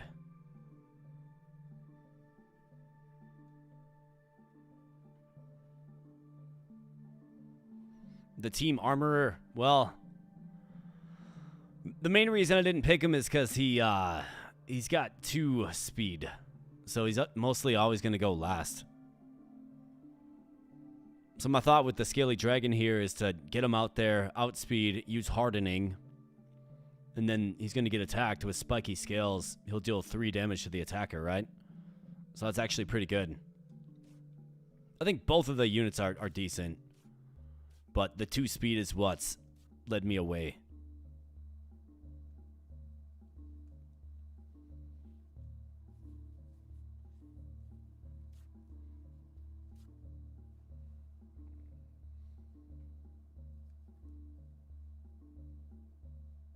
Yeah. The Aspaceros is what you're talking about. Yeah, he had 2 speed. I think, I don't think the Scaly Dragon is, like, way better than him, but For what we need, I decided Scaly Dragon.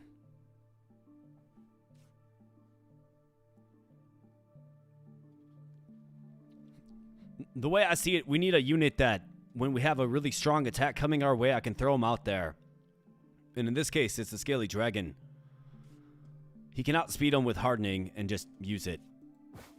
Although, he's not going to be able to outspeed this guy, which is terrifying. He ties this guy. Everybody else he outspeeds. But man, do we have some crazy attacks coming.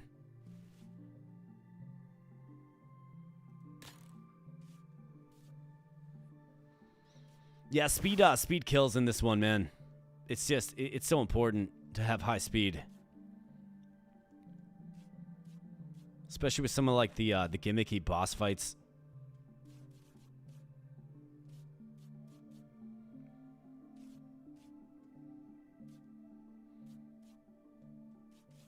I think determination on the Furball, Silver Beetle, evolution. Let's go. It's gonna be a tough fight though. Alright, so 5 damage and then falls asleep. I think this is where you simply just sack something.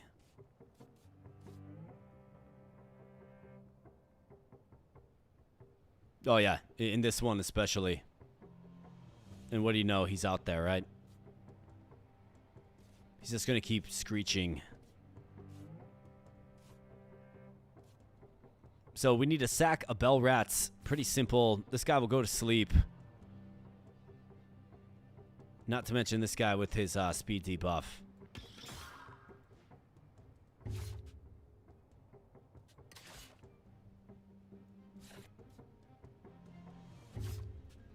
That's tough, man. Right, this guy's asleep. Now we can begin. Now he's a little stronger, of course, but can begin with like a poison, maybe. I've got to get this guy out of here. We probably have to be prepared to sack several units.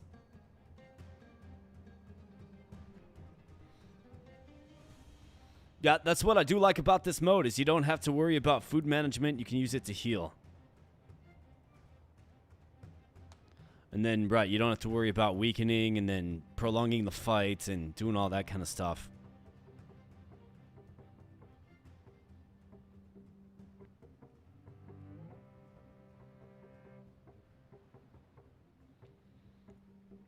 Let's see.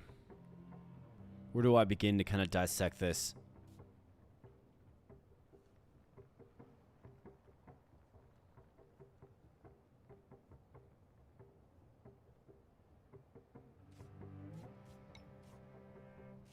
I mean, Screech. Screech is tough. This guy's going to debuff speed. We could take him out with 2 heavy paws that do attack last, but of course he's going to get a big hit. Could do it with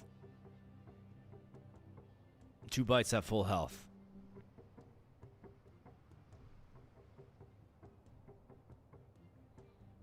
This guy's sleeping. I think we probably have to sack the Agaric Frog for sure.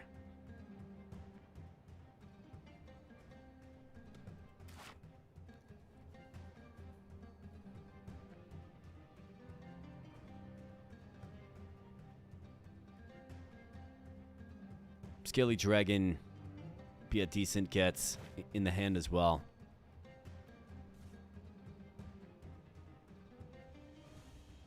Obviously, getting in the habit of using a foodstuff to replace 1 HP is not good.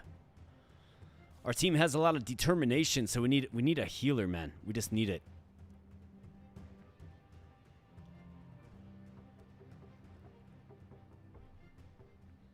The frog can get that poison, which does have utility. In fact, maybe he's a good option for this middle lane. Get the poison down, get the bites. Yeah, he'll take a hit. I mean, maybe you literally just lead with him. and you keep everybody else firmly on the bench. Or you heal up the hollow ape, you throw him here for the punch. You can at least tank the hits.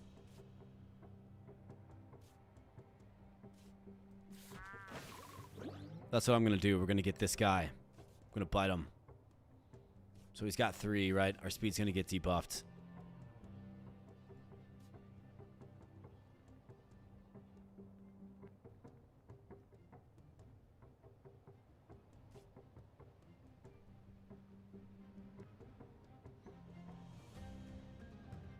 Toxic Stairs, yeah, absolutely. Toxic Stare would have been good in our last run. It really would have been. I think Hollow Ape, you got to get out there.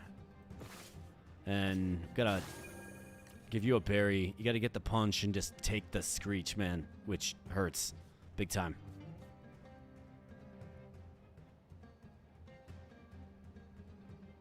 You could do Heavy Paw for 3 damage.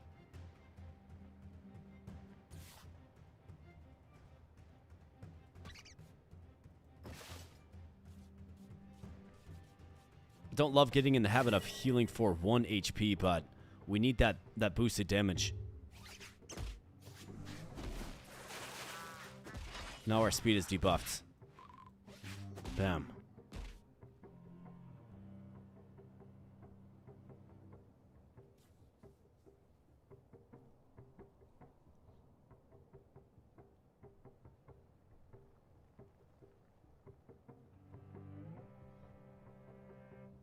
My ducks aligned, my elephant addressed, my bigger fish fried, my eggs several baskets. Sounds like a philosophy, my man. Sounds like a philosophy.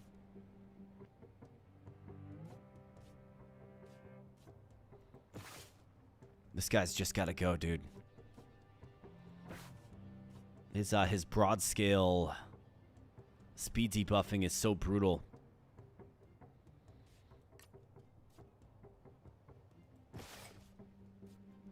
I think you need another berry. We need you to survive at least another round. Can probably sack the frog. Probably gotta pull you. If we get you in there, you can take out this guy. But you're gonna need to either, well, you're gonna need to be healed up.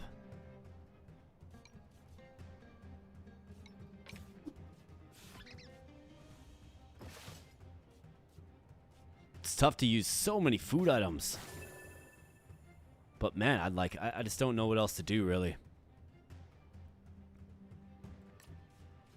Garrick Frog, see ya, man.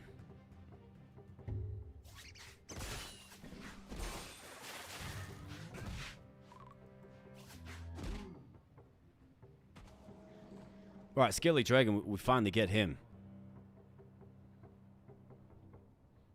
This guy's got a crushing weight. We've got a body slam and another screech.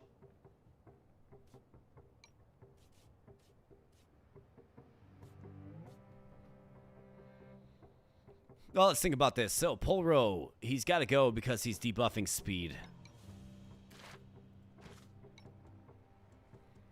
You're full HP. Super valuable because you're full HP.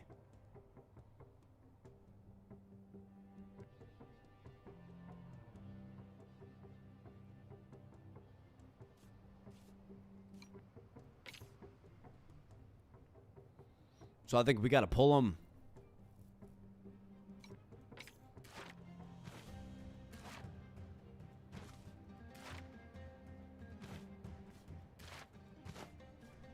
We got to pull him and then... I mean, Skilly Dragon takes out this guy with hardening. He does outspeed.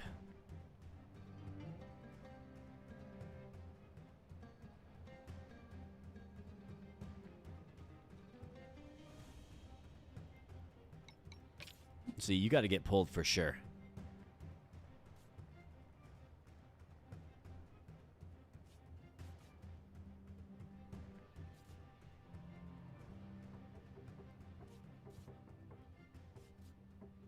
Hollow Ape, we'll see ya. You get in there and harden. Then you go right there. We'll throw you a fish. Use some hammer tail action, and let's go with that.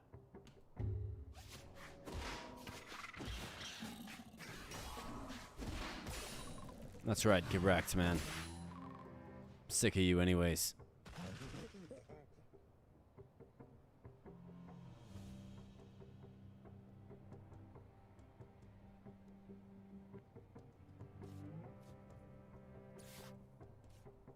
And this guy's going boom and boom. At full HP, he takes him out. With the speed.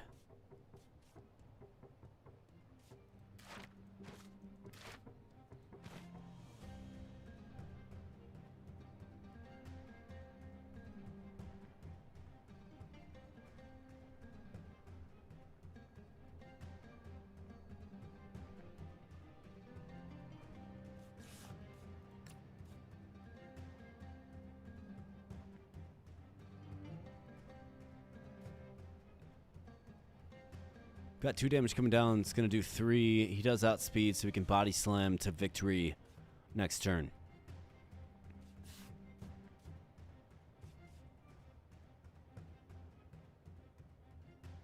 While you do outspeed, you could pleading face him. I like that as an option. And then we just have the screen. I mean, it's unfortunate, but that's what we have to do. What I'm finding in this mode is, like, yeah, you're getting a bunch of units, and you do have, you know, healing items to keep you healed up, but it's not often you have, like, decent units to actually, like, recruit to your team. You know what I mean? So you get a lot of these, like, throwaway units.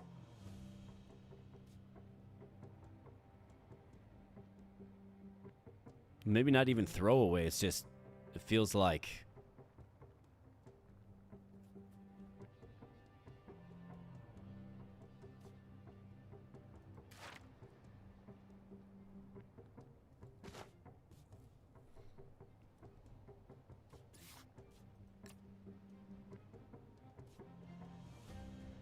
If you use hardening here, this guy will attack here.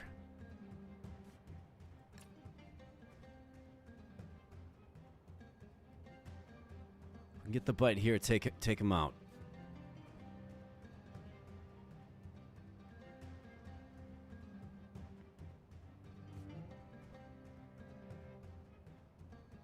It's gonna buy me time to get my bell rat, I suppose. Nice job, Scaly Dragon. That was huge.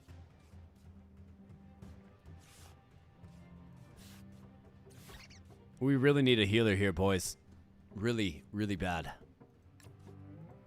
Gotta keep these furballs at full HP. So hopefully we can get some type of healer. Fleshbone, Lunar Pronghorn, Draconal, and Aspaceros. So there's the Aspaceros again. A 7/2 creature with shells up. How about Agile and Sky Strike on the Draconal? An Earthquake, Lunar Pronghorn. This kills the target, gains 2 max HP, and regains 2 HP. Really?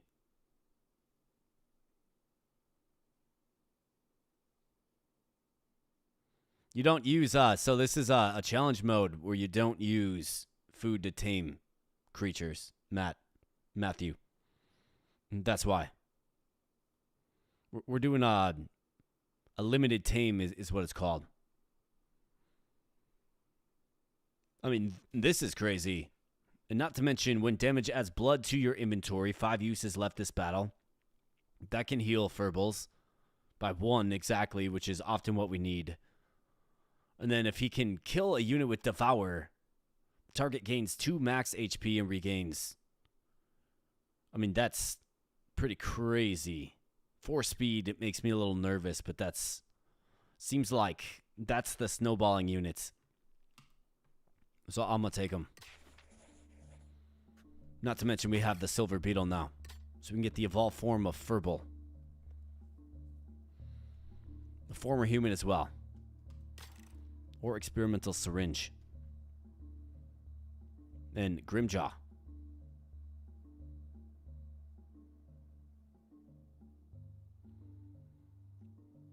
The experimental syringe is man. That one's pretty tempting.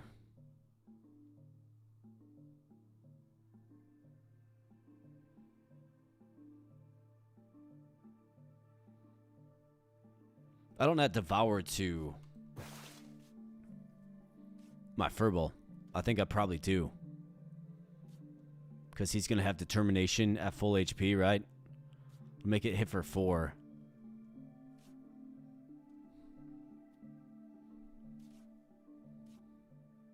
I think that's what you do.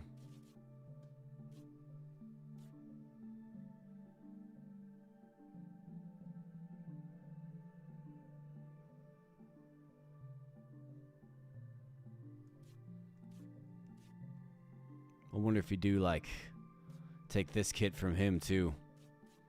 Hardening and spiky scales. Throw it on him. Devour. And bleeding as well. Just throw it all on one Furball. Go all in.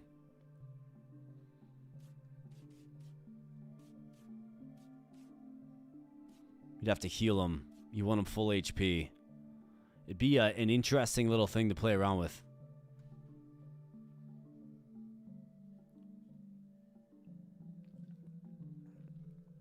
Yeah, if you're not playing this game mode, you definitely want to be a lot more scarce with your food items for sure. This is the first time I've tried this game mode, and it's interesting. I'm enjoying it so far.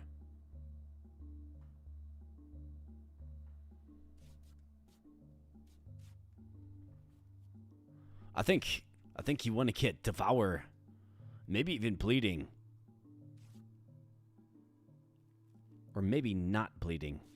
But Devour on your Furball for sure. He's got Determination, right? He's going to get 2 max HP on kill. Which is insane.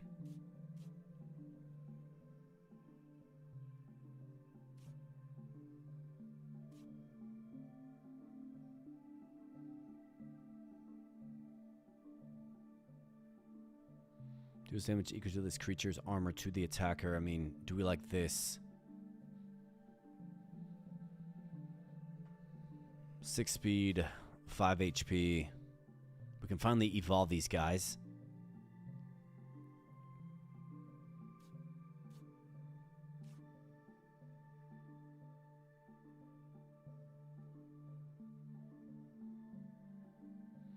Do we maybe give bleeding to this guy? Who simply, like, his sole purpose is to use Harden. We can get that blood, which is decent. Something that you probably want to keep our units healed up. So take bleeding, give it to him. He's going to need to get healed up, but give it to him. He uses hardening every turn, spiky scales to counter the damage, and then most importantly, he takes damage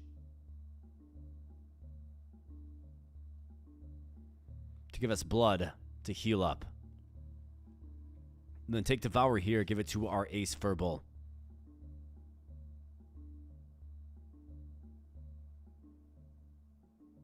So he can start gaining max HP. I think so. So let's grab bleeding.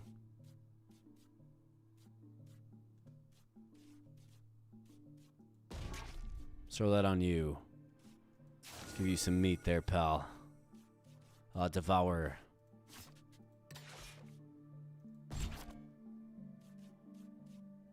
Give that to you. Hopefully we get some blood coming up. So former human, I mean, we have the silver beetle. But, I mean, impregnable shell. 5 and 5.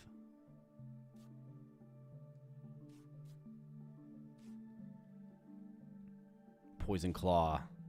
Got another one of these guys. Otherwise, we can steal abilities. And the speed is much more manageable here. Otherwise, I mean, they do have the Great Shell. Crushing weight and overpower is terrifying, but he does fall asleep.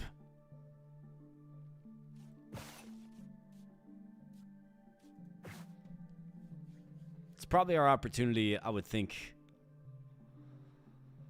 I mean, both lanes are kind of scary. Less HP overall here.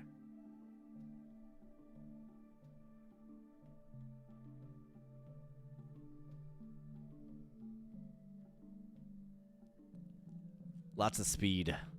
65674 53301. You probably got to take the lane that you outspeed them. Although I don't like this much at all. So obliteration, overpower, and cruelty. Just so much DPS coming down. So I could Evo. I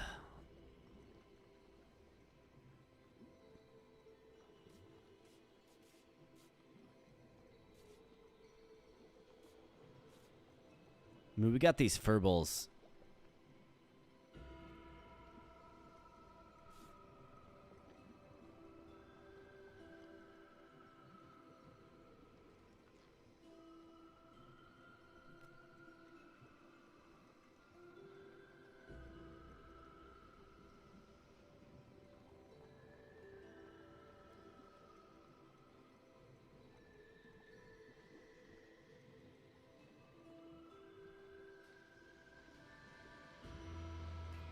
Could Evo the Bell Rat and steal his skill and sack him. That's an option.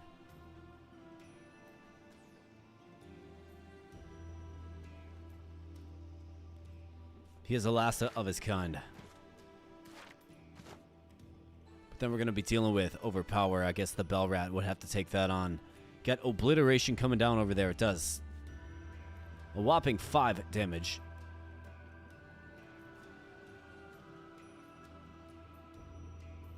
This does 4, but we outspeed him. We could debuff his attack.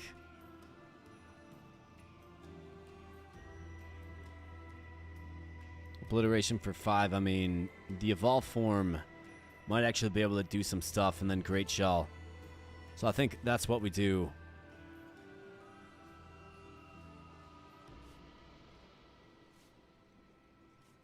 You're at full HP.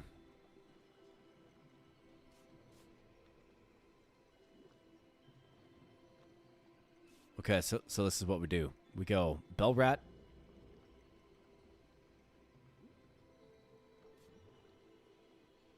Could also, I suppose, just harden. So Bell Rat's Micro. Silver Beetle. Pull the Silver Beetle. Probably throw down the Scaly Dragon, actually. Sack the Bell Rat on this lane here.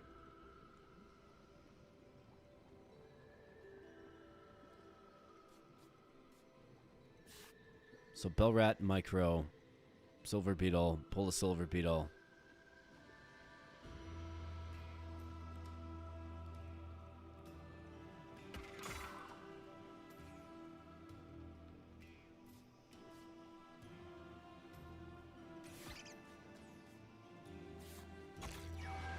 Alright, Bell Rats get evolved into the Rocky Devil.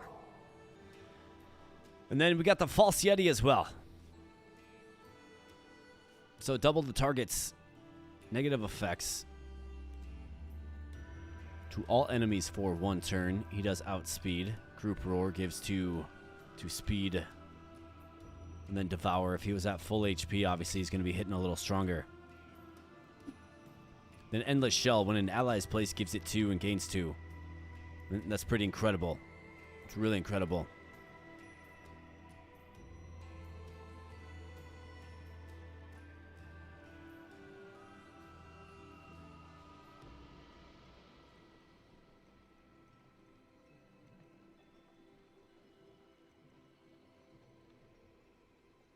probably looking at some buffed or debuffed attack here. I mean, this is decent.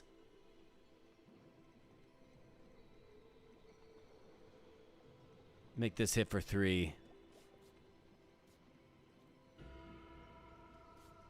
And then you got the Scaly Dragon. He's going to do really well with the Rocky Devil and the skill sets that I think we're ultimately going to have to just take. Grimjaw's going to find out. Could also do... It'd be most impactful to use this on the front end first.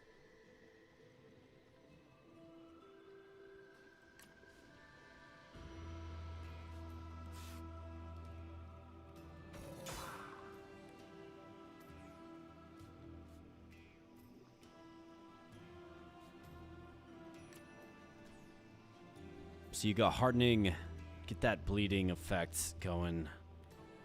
He's going to do 5 damage on the return with spiky scales, which is impressive. Yeah, finally, a Grimjaw.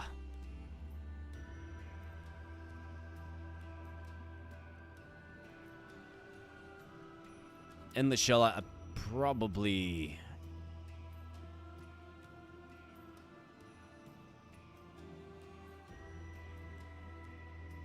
I mean, Spine Volley's a crazy, impressive skill. 3, 4, 5, 6, 7, 8, 9. He can actually tank this.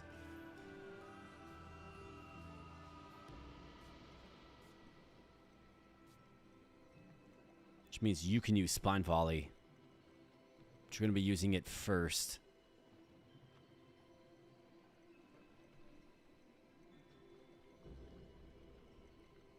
Could also, let's see, so I got 2 syringes left. Could take Endless Shell and Spine Volley.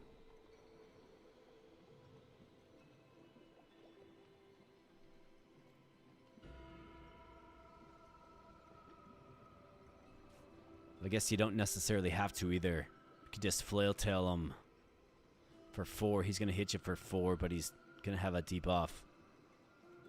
You're going to have a debuff too, and we outspeed. I think this is what you do.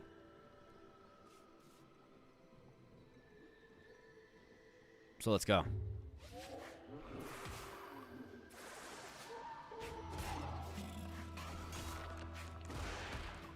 Let's try to take that, man.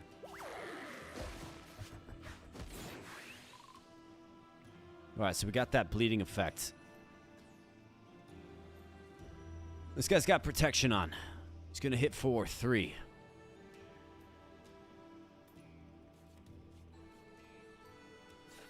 So I think you just do this.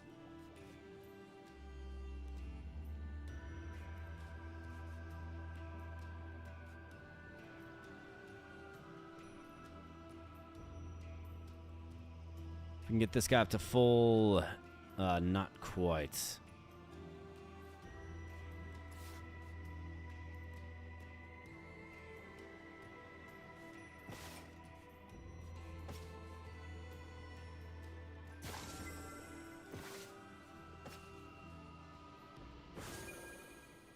Let's devour the Grimjaw. Devour him. Flail Tail, we can do 4. We'll outspeed him, no problem. Hardening, yes, for 3. To offset the obliteration, get some more blood. Alright, we're starting to get a bit of an identity here.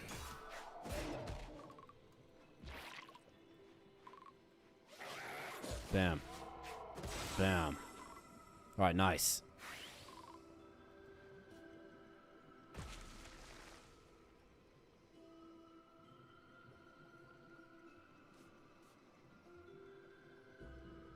Alright, 4. He's got 4. Let's take him out.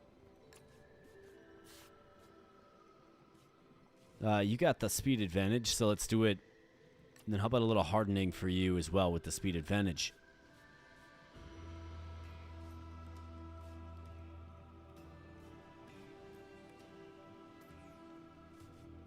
Well, the Yeti's great because it can double the negative effects on a target, which is awesome.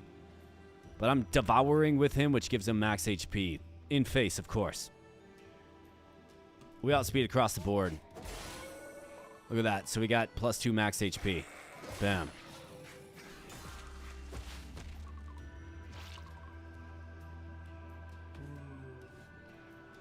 So, what I can do is I can take Endless Shell and Spine Volley. We can take them both. We can throw it on the Scaly Dragon.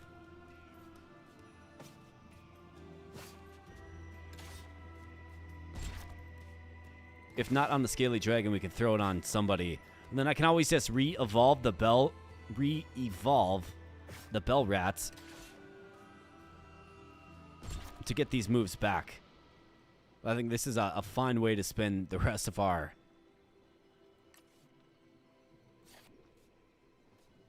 syringes.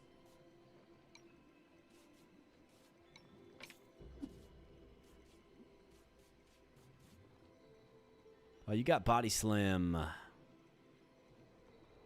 It's not gonna quite get it done, will it, pal? Or you're gonna get debuffed big time.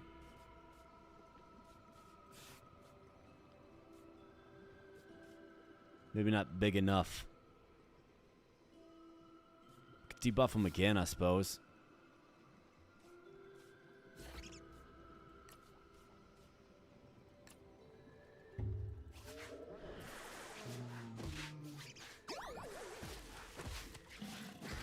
No, that's right. You guys got nothing, man. You're all debuffed. What are you gonna do about it? Devour you. Body Slam is fine.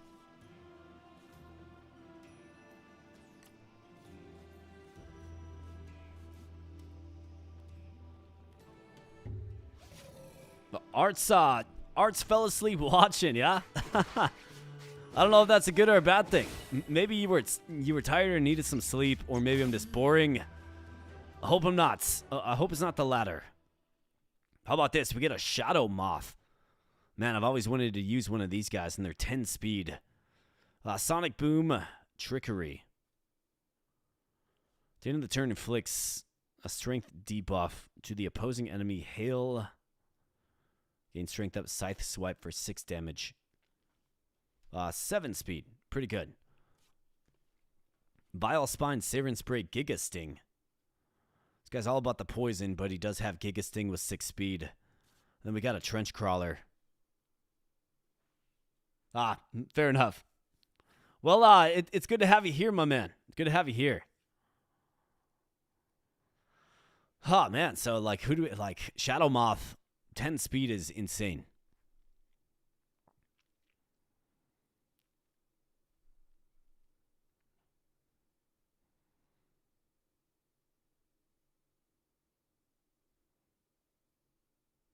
I mean, Hail inflicts 3 speed down to all enemies and gains strength, which is crazy. It doesn't do any damage, but it does gain strength.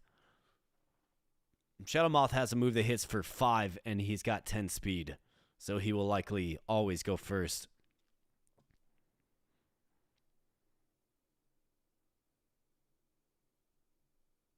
I like the Shadow Moth. Just a huge fan.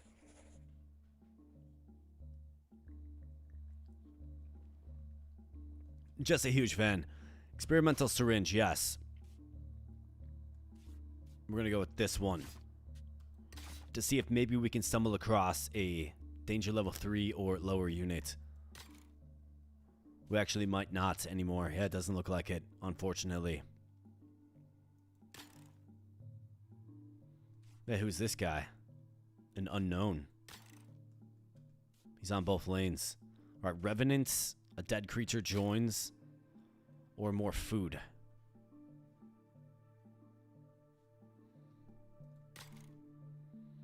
Shadow Moth lane.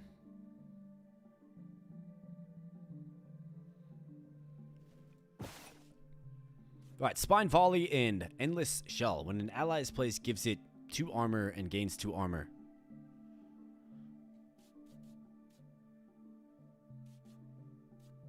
So this guy's got 10 max HP, really. Okay, so Devour's working for him, dude. Awesome.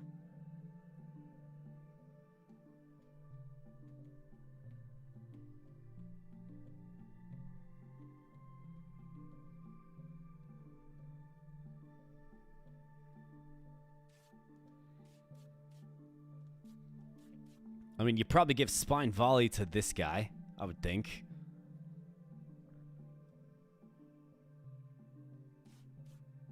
I guess endless shell as well, to make him like super, super strong.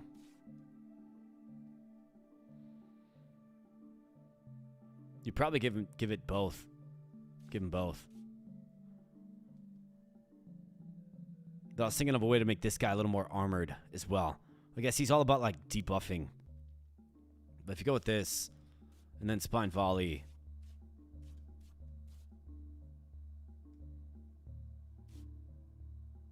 I think you got to go endless shell and spine volley on this guy.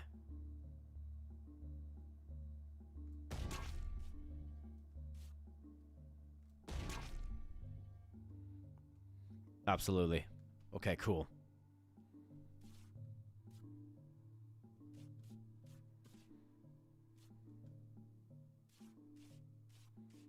Four, three.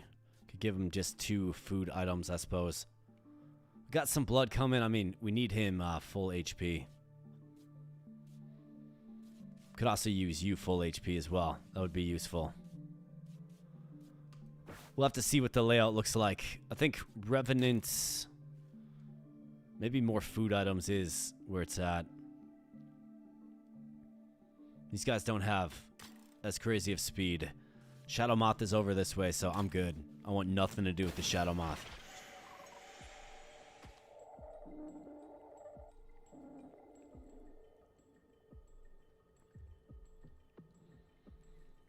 Alright, Chasm Horror. Okay, so that's what this guy is. Quick fists. All about torpidity, it looks like.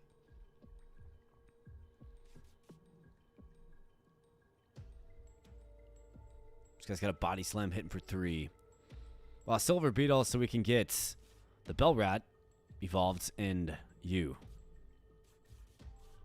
You are sacrificial. We can throw down the Scaly Dragon, so we actually do have a pretty good opening draw here.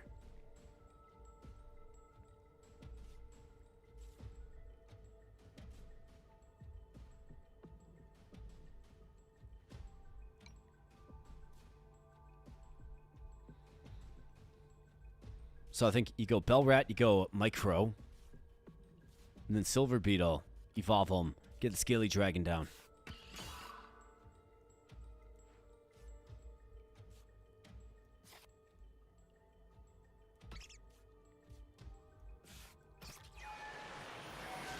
All right, Rocky Devil, and so let's pull you. Scaly Dragon will get you in there. And the shell makes a huge difference.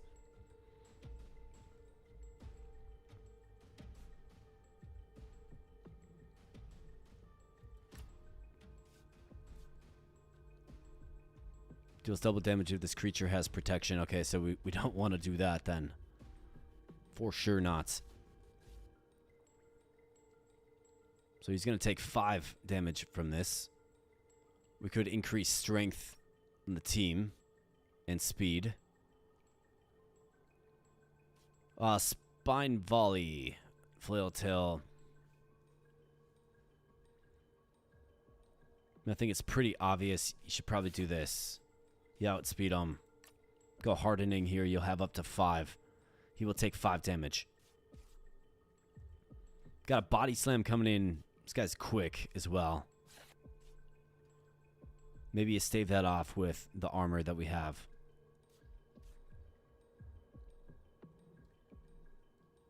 Flail tail him, maybe.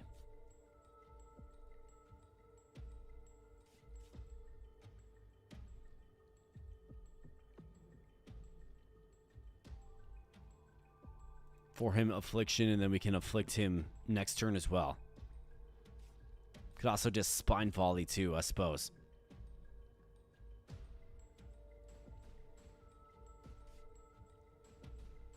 So you got to be able to take a hit for 5. So 3, we can give you 1 food item. That's what has to happen. Body slam coming in. You got armor. You're going to get armor in face. Let's do that. That's right, get wrecked, man. Take that 5 hits. And that blood, a little flail tail action. False Yeti just simply takes him out. Alright, fantastic. Malediction, give a curse to the targets. I don't like that too much.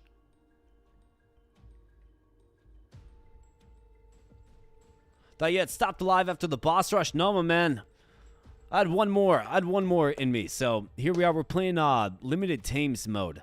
Or actually, no, it's I forget what the mode's called, but you get a choice of 4 units to tame after each battle. It's actually pretty fun. It's definitely a different way to play the game, and I do appreciate it.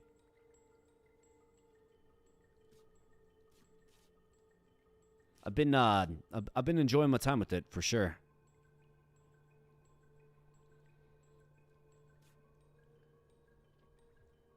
All right, this guy's using malediction or malediction. Probably throw the flesh bone out there, which means pull somebody. But who are we gonna pull? Got to go back to see more of the things I missed, so bye. Well, thanks for being here. Yeah, we got... It's like the first 4.5 hours is the boss rush. Learned a lot about the boss rush mode in that run that we did, for sure. But this is also the utility of having bleeding on the Scaly Dragon is... we can just keep getting blood. So if this guy body slams because he's faster, well, I guess you probably wanna do hardening right here. This guy takes himself out. It is kind of brutal, man. Yeah, I think that's a fitting word for it. That's a fine word for it. Brutal, absolutely. We could throw down a unit. Rocky Devil will get armor, which means False Yeti. I think we pull you. You are impressive. You are impressive. But let's pull you. Let's get Fleshbone in there. Give you the armor. You should get the armor as well. Yeah, absolutely. In fact, if we get his body slam for the kill, I suppose. Yeah, why not harden? Get more blood. And then body slam you. You body slam you. For you, we got... Oh, you're going to have the armor yet. You just got to be able to tank a hit.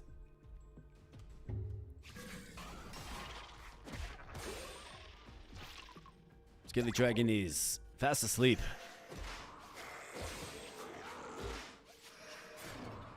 Alright, Sluggish always has this. Impediment renders the target's last used move unusable. That's fine. Let's pull you out. Let's go Flail Tail. We want to get the Devour. So 4, he's got 7. 5, 6, 7. 4, 5, 6, 7, 8.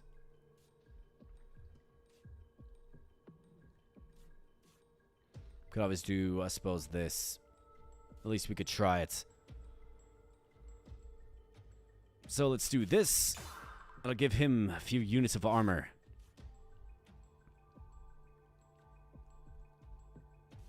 Let's go Spine Volley. So that's 2, 3, 4, 5, 6, 7. He's got 7. You bet.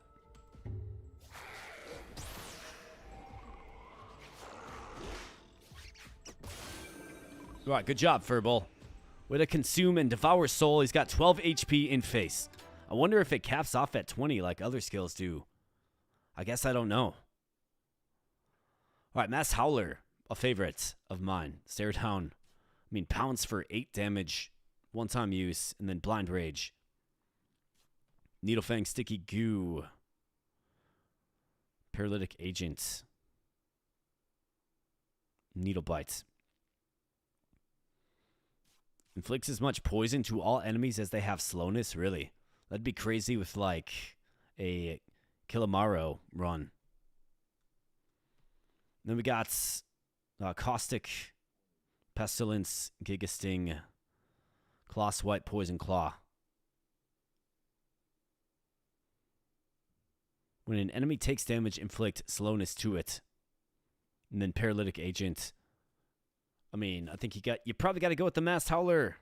Although, you can make the case for Mr. Needlefang here, but your skill set's way too powerful. Let's just simply gather our food. Let's go with meat for the Scaly Dragon.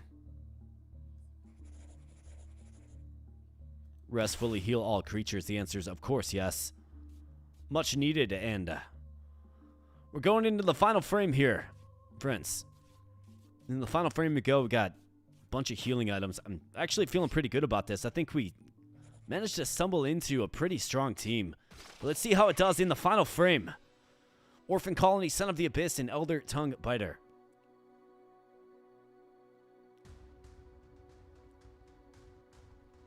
Steals the target's armor right before striking. Orphan Colony, when an enemy is placed, inflicts sluggish to it. This guy's gonna kick. Helpless Jaw. Alright, so, what do we have? We got Micro, who can do a lot of impressive things with 12 max HP. We got this guy, he can't be here, but he can certainly be here. With Endless Shell.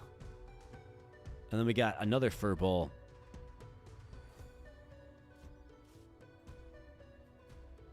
I mean, we have our ace. We'd probably get him out there.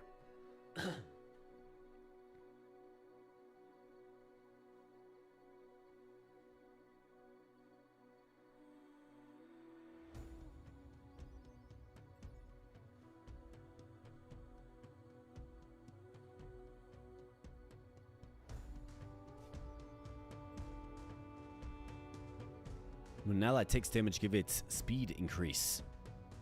Well, we want to keep just stacking up the Scaly Dragon.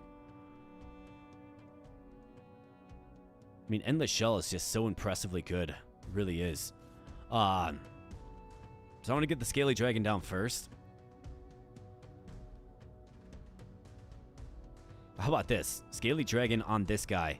He's going to hit 4 times. So he's going to take an insane amount of damage.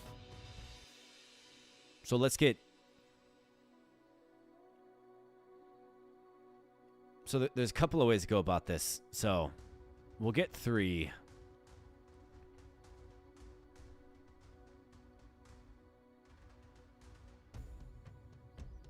We'll get 3.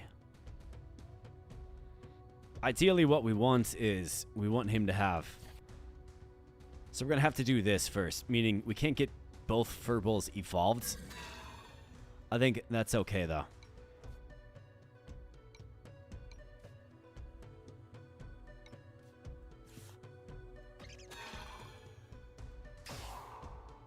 This is what you want. You want him to have up to 4 sacks, which he will, of course, with the Silver Beetle.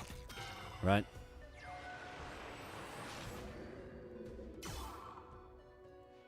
So now he's got 4. This guy's going to take 4. Well, wait. So he's going to take 4, 3, 2, 1 of damage just because of the armor, which is pretty crazy. So he will whittle off the armor, but he's going to take massive hits as a result of it. Silver Beetle, we pull him. We pull him.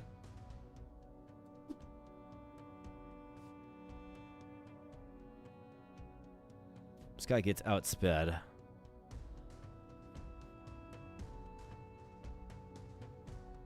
We could debuff the enemy attack.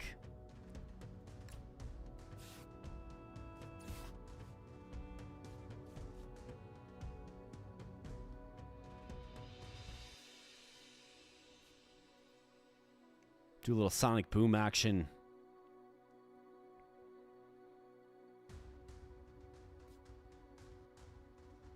I think you probably do that there then. I mean, yeah, he's going to steal my armor, which I don't appreciate too much. Switches places with the ally to its left.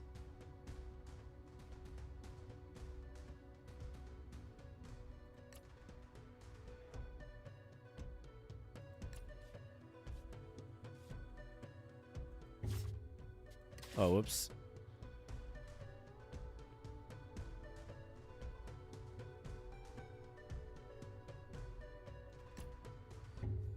We're going to be able to set up a huge spine volley here. Watch this guy. He's going to get wrecked. That's right, man. Just get wrecked. You're not good enough, man.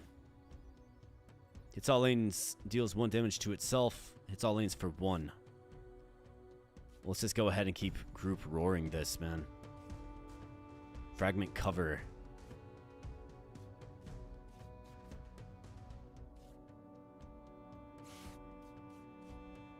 Three armor to the team. I mean, it's mostly okay, I suppose. Could double his debuffs. Or I could just keep debuffing him. I could power up everybody on my team.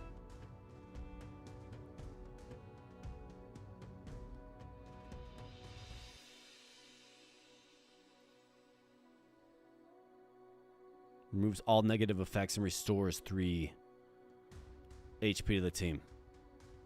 This guy's going to hit all lanes, but spiky scales will do great things. And I could use Spine Volley for a whopping 9 damage across the board. We want more, is what we want. So let's throw you right there. Let's go Sonic Boom right here. And he's going to remove all negative effects. Is that so? Well, I've got something to say about that.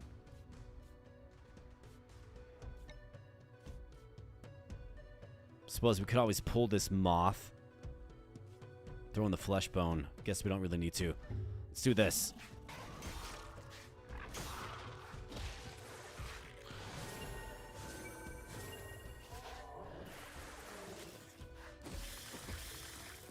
That's right. Take that gigantic spike scale damage. So spiky scale and attack debuff is really, really strong. It's a great combination. It's all lanes remove positive effects from all targets. So it's positive effects. Okay, so that is armor as well. Well, I don't like that too much, man. So this is where you have to Spine Volley. So that's 12. That is 5, so 17. That takes this guy out before he can, of course, do that. Well.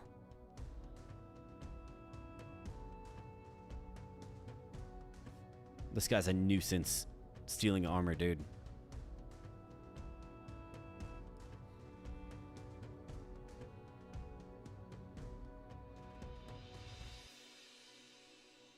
I think he almost do this. Spine Volley is good. We'll go first. Sonic Boom on you to take you out. I think that is completely fine. So let's do it.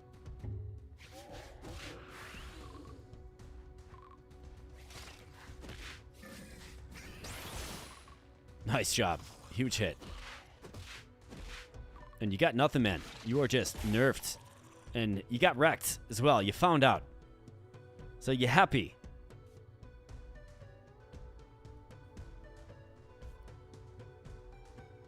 Let's devour you. Let's go hardening with you. For you, let's swap you out.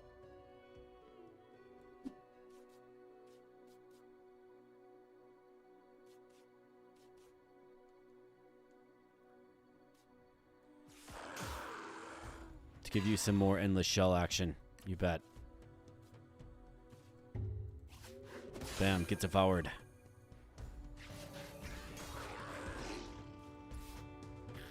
Alright, we got the Living Tumor, Abominable Sun. Living Tumor. Okay. Protective Instinct. Gives protect to adjacent allies. Deals 4 extra damage for every time an ally dies. Animosity. Okay, that's not really a big deal. Be nice to outspeed them, though. Which, of course, we don't. Adjacent allies, so... Looks like this guy's getting some protection.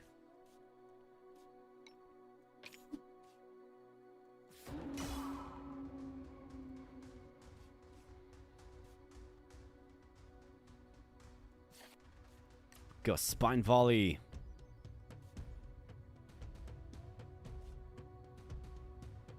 So he'll do this first. That'll take this off.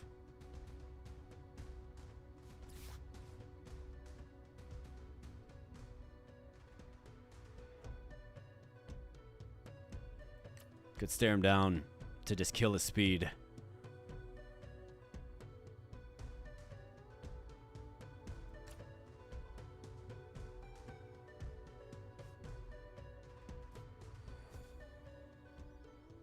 You gotta go pounce, I suppose.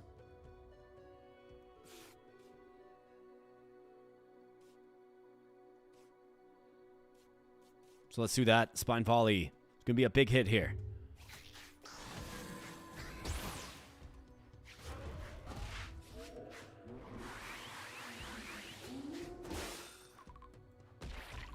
Good hit.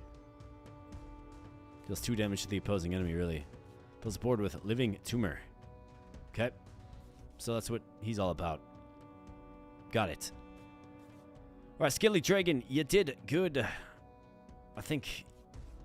Yeah, I guess you're going to start debuffing yourself, but you are buffed up. Your attack is buffed up.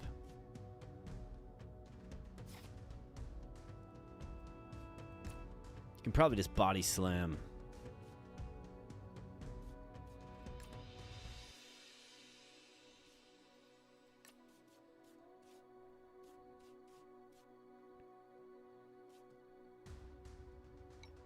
Fills the board with living tumor. I mean, that's going to go right here.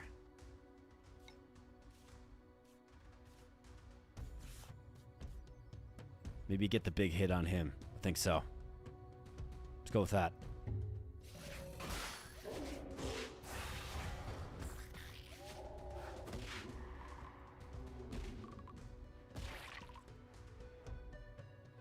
Okay. So, Skilly Dragon. He's got to get pulled. Got more of this protection nonsense.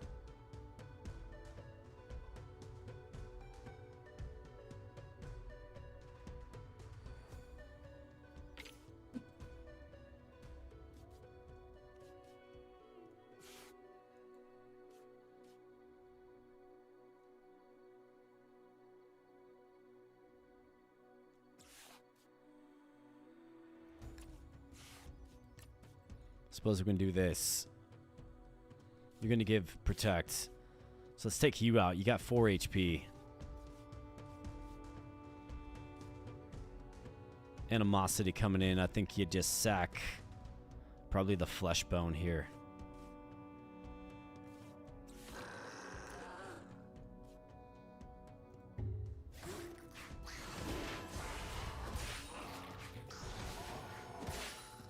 All right, nice job, boys.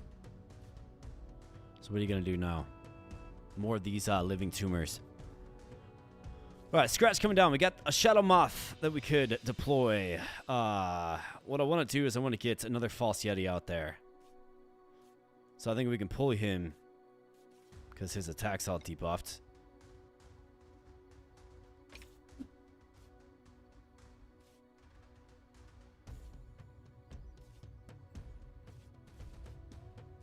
We also have the Bell Rat, who could get the armor buff.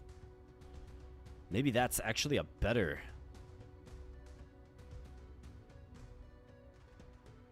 I think it probably is.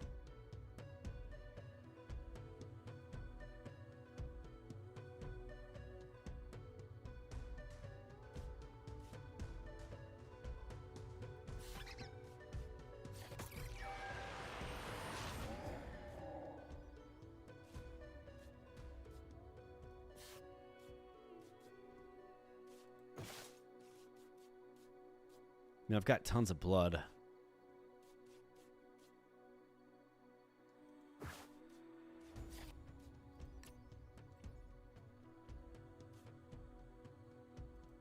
Affliction for 6. Do it. Hit him hard. Scratch to take off the protection. Then I suppose affliction again.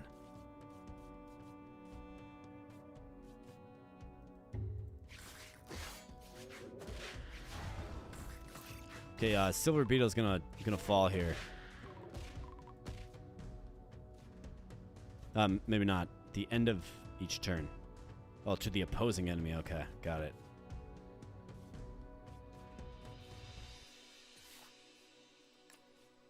Let's devour. We don't outspeed, but let's devour. Oh, let's pull the silver beetle. Man, this guy's just gotta get... We gotta get a big hit on him. Like, blind rage would be good for that, but...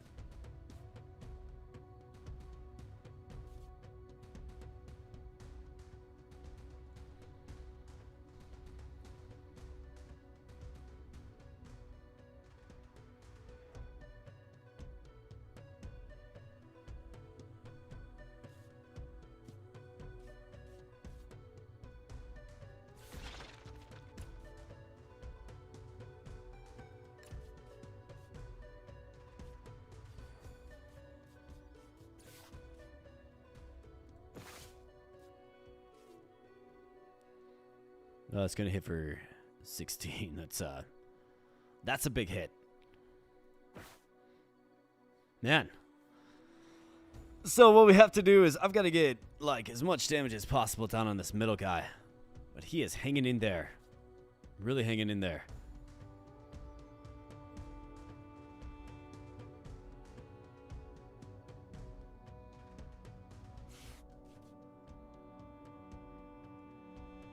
So sack the Shadow Moth, I think so. Devour is gonna do +2 strength. If we get you maxed out, you will outspeed this guy, so you can actually just eat him.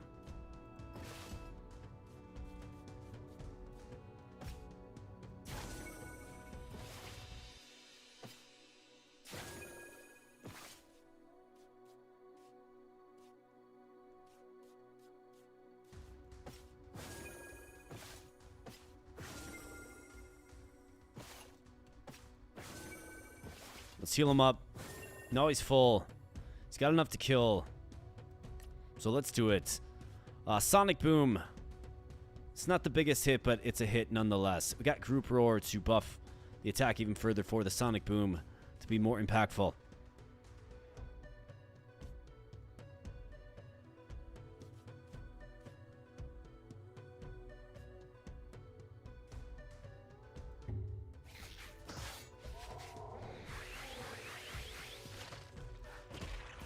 Oh, I think this guy's down.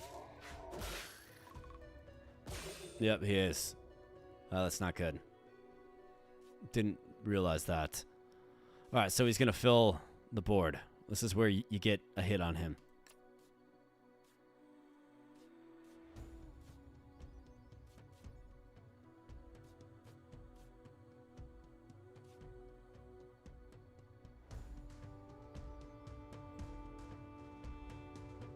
Scaly Dragon's okay, he's functionally serviceable. But he's all out of hardening. However, he can...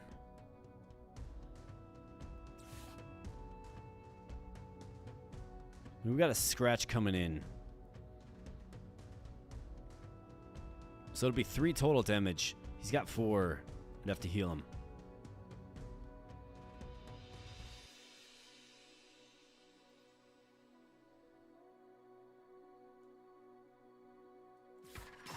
Let's go with you. Get in there. Mass Howler. Get the Blind Rage. Go in this lane. And let's go.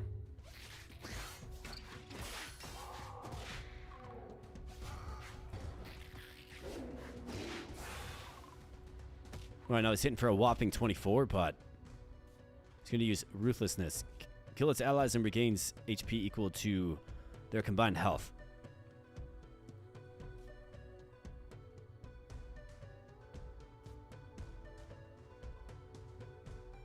Alright, we'll see about that. We'll see what we can do about that, more like.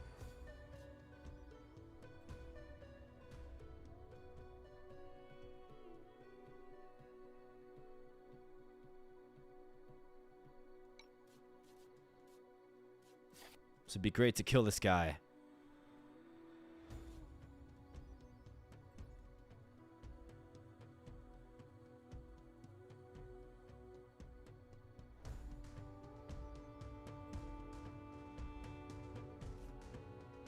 kills its allies and regains HP. So this guy's coming back. He's going to give him 3. So we have to get our biggest hit possible on him, which is Affliction for 6.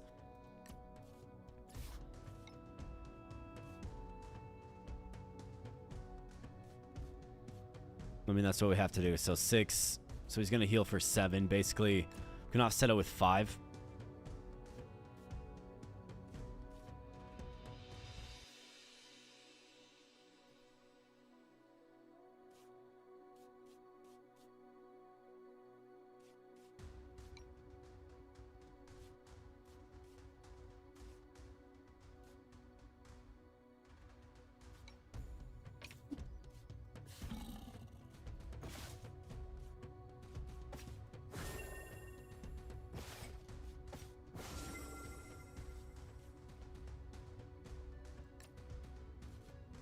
Let's do that.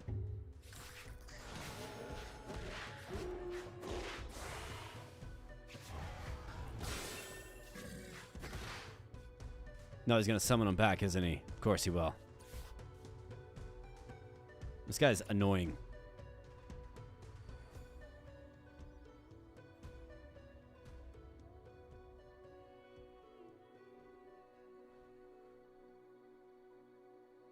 If you had one game to pick up, Aether Rivals. Do you mean Aether Mancer? Yesterday's Primal game or Decktamer? And why? That's a good question, my man. That's a good question. I'm guessing you mean Aether Mancer. That's my guess.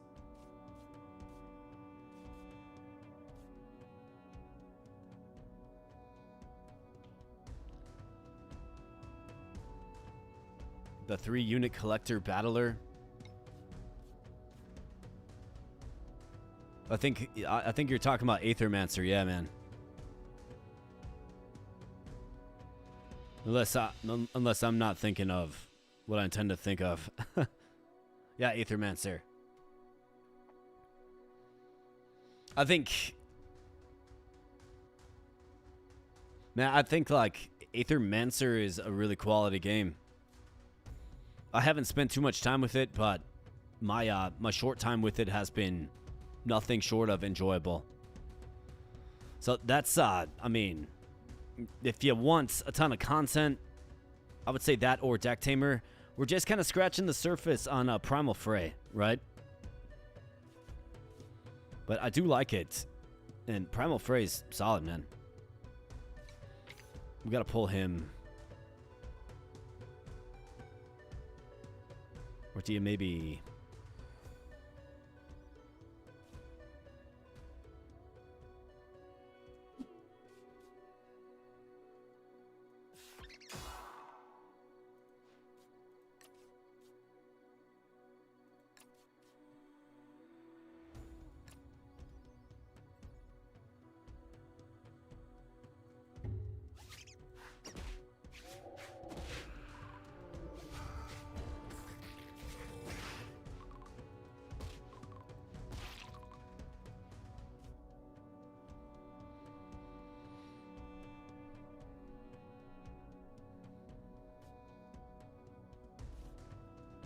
This guy's so incredibly annoying.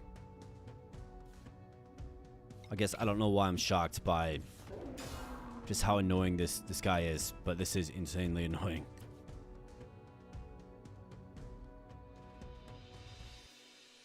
Really, it's just a way to like prolong the fight. It's just like ultimate prolonging of fight. It really is. But if we do this...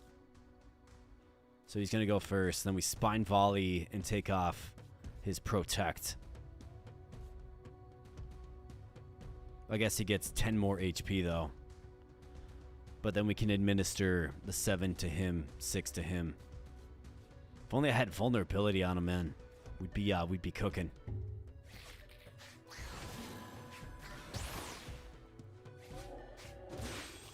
Nice, got him.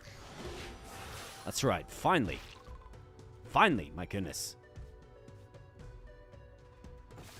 Alright, Dragon, yeah. You deserve some meats. So get it there, brother.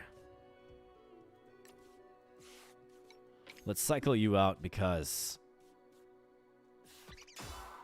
Let's get you in there. So Affliction, go Body Slam, and Bites. Got a scratch and then 2 damage. Not a big deal.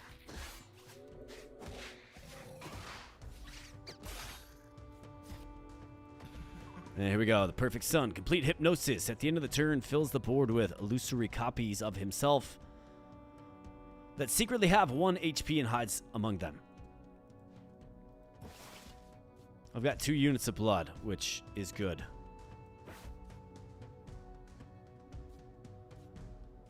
Right, so Scaly Dragon, you got plenty of armor there. Well, not plenty, but enough. I think I want to get you evolved.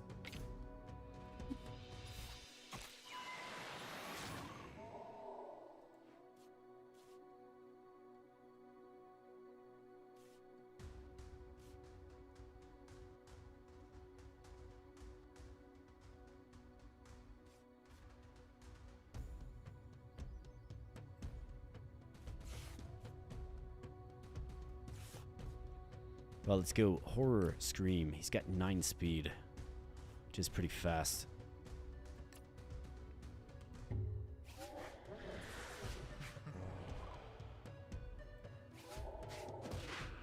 So I get completely debuffed in attack. And Silver Beetle getting involved.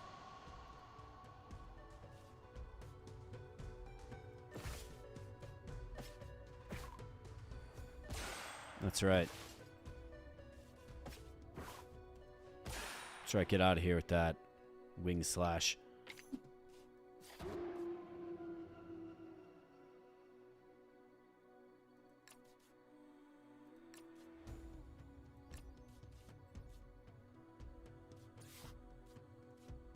Let's go. Stare him down. Nothing like 14 and 28 stacks of speed debuff, right? Nothing quite like that. Targets the enemy with the most talents and erases the talents. So that would be... That would be you, I guess. Which I suppose is fine with me. Just looking to get out of here with the W here, man.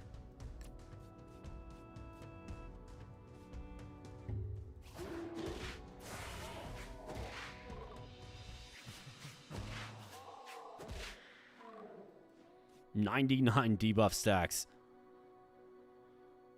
Alright, so here he goes with this again.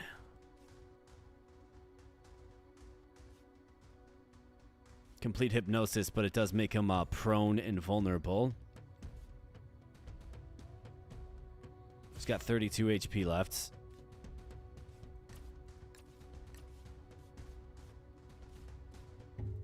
So let's hit him. Bam. Bam. He prepares the ritual.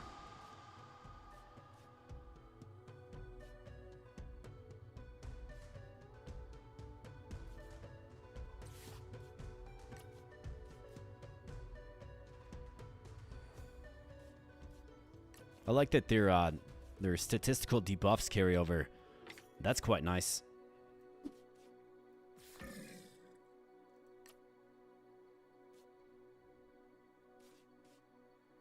Only 6 hours in. Are we at 6 hours? Holy crap, yeah. Stack 99 of any effect on a creature. Got them maxed out. It was but an illusion. At least we got a speed debuffed.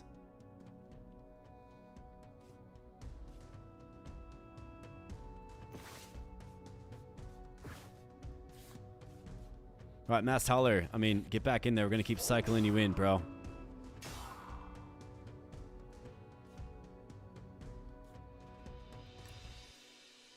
going to keep cycling them in. What's up, Vorpal? Good to see you, my man. Yeah, we're just trying to take out some trash here, man. We're going to take out the trash. That's right, get hit with spiky scales. Little insult to injury. 5, 9, 10, 11, 12. He's got 7. Should be all she wrote. Bam. That's right. All right, good to follow. Good to follow the boss rush up, excuse me, with the win. Like 2-hour run, we have not achieved our goals. The game promptly reminds us. Completely fine, but that was a fun game mode. I did like that. Another level up. And we had the triple Furball team there with the insane debuffing abilities of the False Yeti. You know what's super cool about the False Yeti? So I was looking at this. So the False Yeti, it's a fun fact, it can be trained to recognize and track almost any sense. Then if any creature dares to encroach upon his territory, the False Yeti won't rest until the intruder is eliminated. Should the creature manage to escape, the beast will memorize its scent and pursue it relentlessly. What's truly unsettling, though, is that if it fails to kill its prey, it will instead hunt down the creature's descendants or closest relatives, as though driven by a deep-seated desire for vengeance. The False Yeti has certainly got some issues. It definitely appears. But what a creature the False Yeti is. And what a run that one was. Of course, if you missed it, you didn't see me fire it up. It was the no taming mode. And then earlier in the run, we tried the boss rush. Okay, so definitely that's about the first 4.5 hours of the stream. The next 2.5 is the no taming mode. So check those out. I gave you 2 full runs of Decktamer tonight. So let's see, my friends. There's about 41 people here. Appreciate you guys being here. I think I'm feeling great about calling this one a successful stream. If you had fun tonight, smash a like button on the stream. I would greatly appreciate that. If you happen to be new here, consider subscribing to the channel as well. Of course, as always, I will leave the live up, so you can always check it. I'm going to be adding timestamps after this, so you can, I guess, easily see where maybe boss mode or boss rush mode begins and ends. And then this mode, which is called, I'm going to have to remind myself again, the no taming mode begins and ends as well. To allow you to kind of jump through it. Obviously, I don't expect people to just be like, okay, 7-hour stream, here we go, press start, and now I'm here for 7 hours. You know what I mean? So that's why I add the timestamps, excuse me, so you can always check it back. I actually might even I might take that that no taming run. I might just make a dedicated video out of it as well. We'll definitely see. So look for that. But definitely check out the boss rush. Like, that's a really tough mode, man. And I feel like we did good, but there was some big surprises. We'll just put it that way. So, I think with that said, my friends, I'm going to get out of here. My voice is a little shot. I'm definitely feeling it in my throat a little bit. So I'm going to get out of here, probably drink some tea or something. But, first and foremost, I want to thank everybody for spending some time on the stream tonight. I hope you had fun. I know I had a blast. Always good to hang out with you guys. Friday fun stream. Let's see. Black Friday edition. This 6-hour and 50-minute tour of Decktamer. I sure hope you enjoyed. I know I enjoyed commandeering this live stream for you guys. So thanks for hanging out as always. Thanks for the support. Thanks for the comments. Saw some new faces in here. Saw the usuals in here. It's always good to see everybody in here. So, thank you so much. However you choose to listen, maybe you want to chat, maybe you don't, completely fine. I just appreciate you guys being here. And if you do me a favor and just smash the like button and subscribe if you happen to be new, we greatly appreciate that. I did just give you 7 hours of Decktamer content. So if you enjoy and appreciate, of course, you know what to do. Help support a channel that's been pumping out, on average, over the past 2 years, right? So we just hit the 2-year anniversary. For the past 2 years, we've released 1.04 videos per day. So that is, of course, more than one video, slightly more, but more than one video per day for the past 2 years. So that's what you can expect from this channel, right? A lot of production, a lot of output. And if you enjoyed the content, of course, the easiest way to show support is simply hitting that subscribe button. So thank you, my friends. I do appreciate it. Like I said, I'll add some timestamps and I'll leave this one up. Probably be making a VOD for release very, very soon out of the no tamer run, given we did have success. And of course, let me know what you want to see next. I think these challenge modes are still wide open. I think limited tames is an interesting one. Sounds kind of brutal, but interesting for sure. No healing. I mean, imagine that, right? You'd be sacking units left and right. Cursed, probably add a little edge to it. And then we can also just do a typical run. I do have to complete, you know, both the first and second descent on Pioneer. So we can definitely do that to properly star all of these out. Let me know what you want to see. Let me know in the comment section below. And once again, thank you so much for spending some time here. We got Damone in the chat. What's up, my man? What's up? Have a wonderful weekend. Hey, you too, buddy. You too. Hope you have a wonderful weekend as well. Hope you had a nice Thanksgiving. Hope everybody had a nice Thanksgiving. I should have probably led with that, but hope everybody had a nice Thanksgiving. And if you got some good deals on Black Friday, I hope, you know, you got some good deals. Plus an average of an hour a day live stream. Yeah. I mean, if you check some of the latest live stream times, bro, we've been like, it's like a full work day of live streaming. Right, so yeah, tons of content here on the channel, and there's many different ways to show that you appreciate that. So I do it for you guys, and I appreciate it. I thank you. Thanks for spending some time here. Hope you enjoyed the Decktamer. Stay tuned to the channel for, you know, regular fun uploads. I got a bunch of fun sponsored stuff coming up. So that's kind of exciting that, you know, people are reaching out to me, you know, asking me to play their game. And there's, you know, monetary incentive to do so. Like that's new, right? That's been happening. That's exciting. So I've got a lot of that stuff coming up, which is obviously a good little, I guess, second leg of what we're doing here, right? Because, you know, time is money, effectively. So, I got that stuff coming up, and that's exciting. And then, of course, more regular content, right? Just stay tuned right to the channel. You guys know where to find me. More regular content. Join our Discord community. It's in the pinned comment. You can join our Discord community there. What else do we got? All kinds of cool people there. I'll see you in the comments section of the videos on the channel. And, of course, in the next live stream, which should be next Friday. So, thanks so much, my friends. Have a fantastic evening.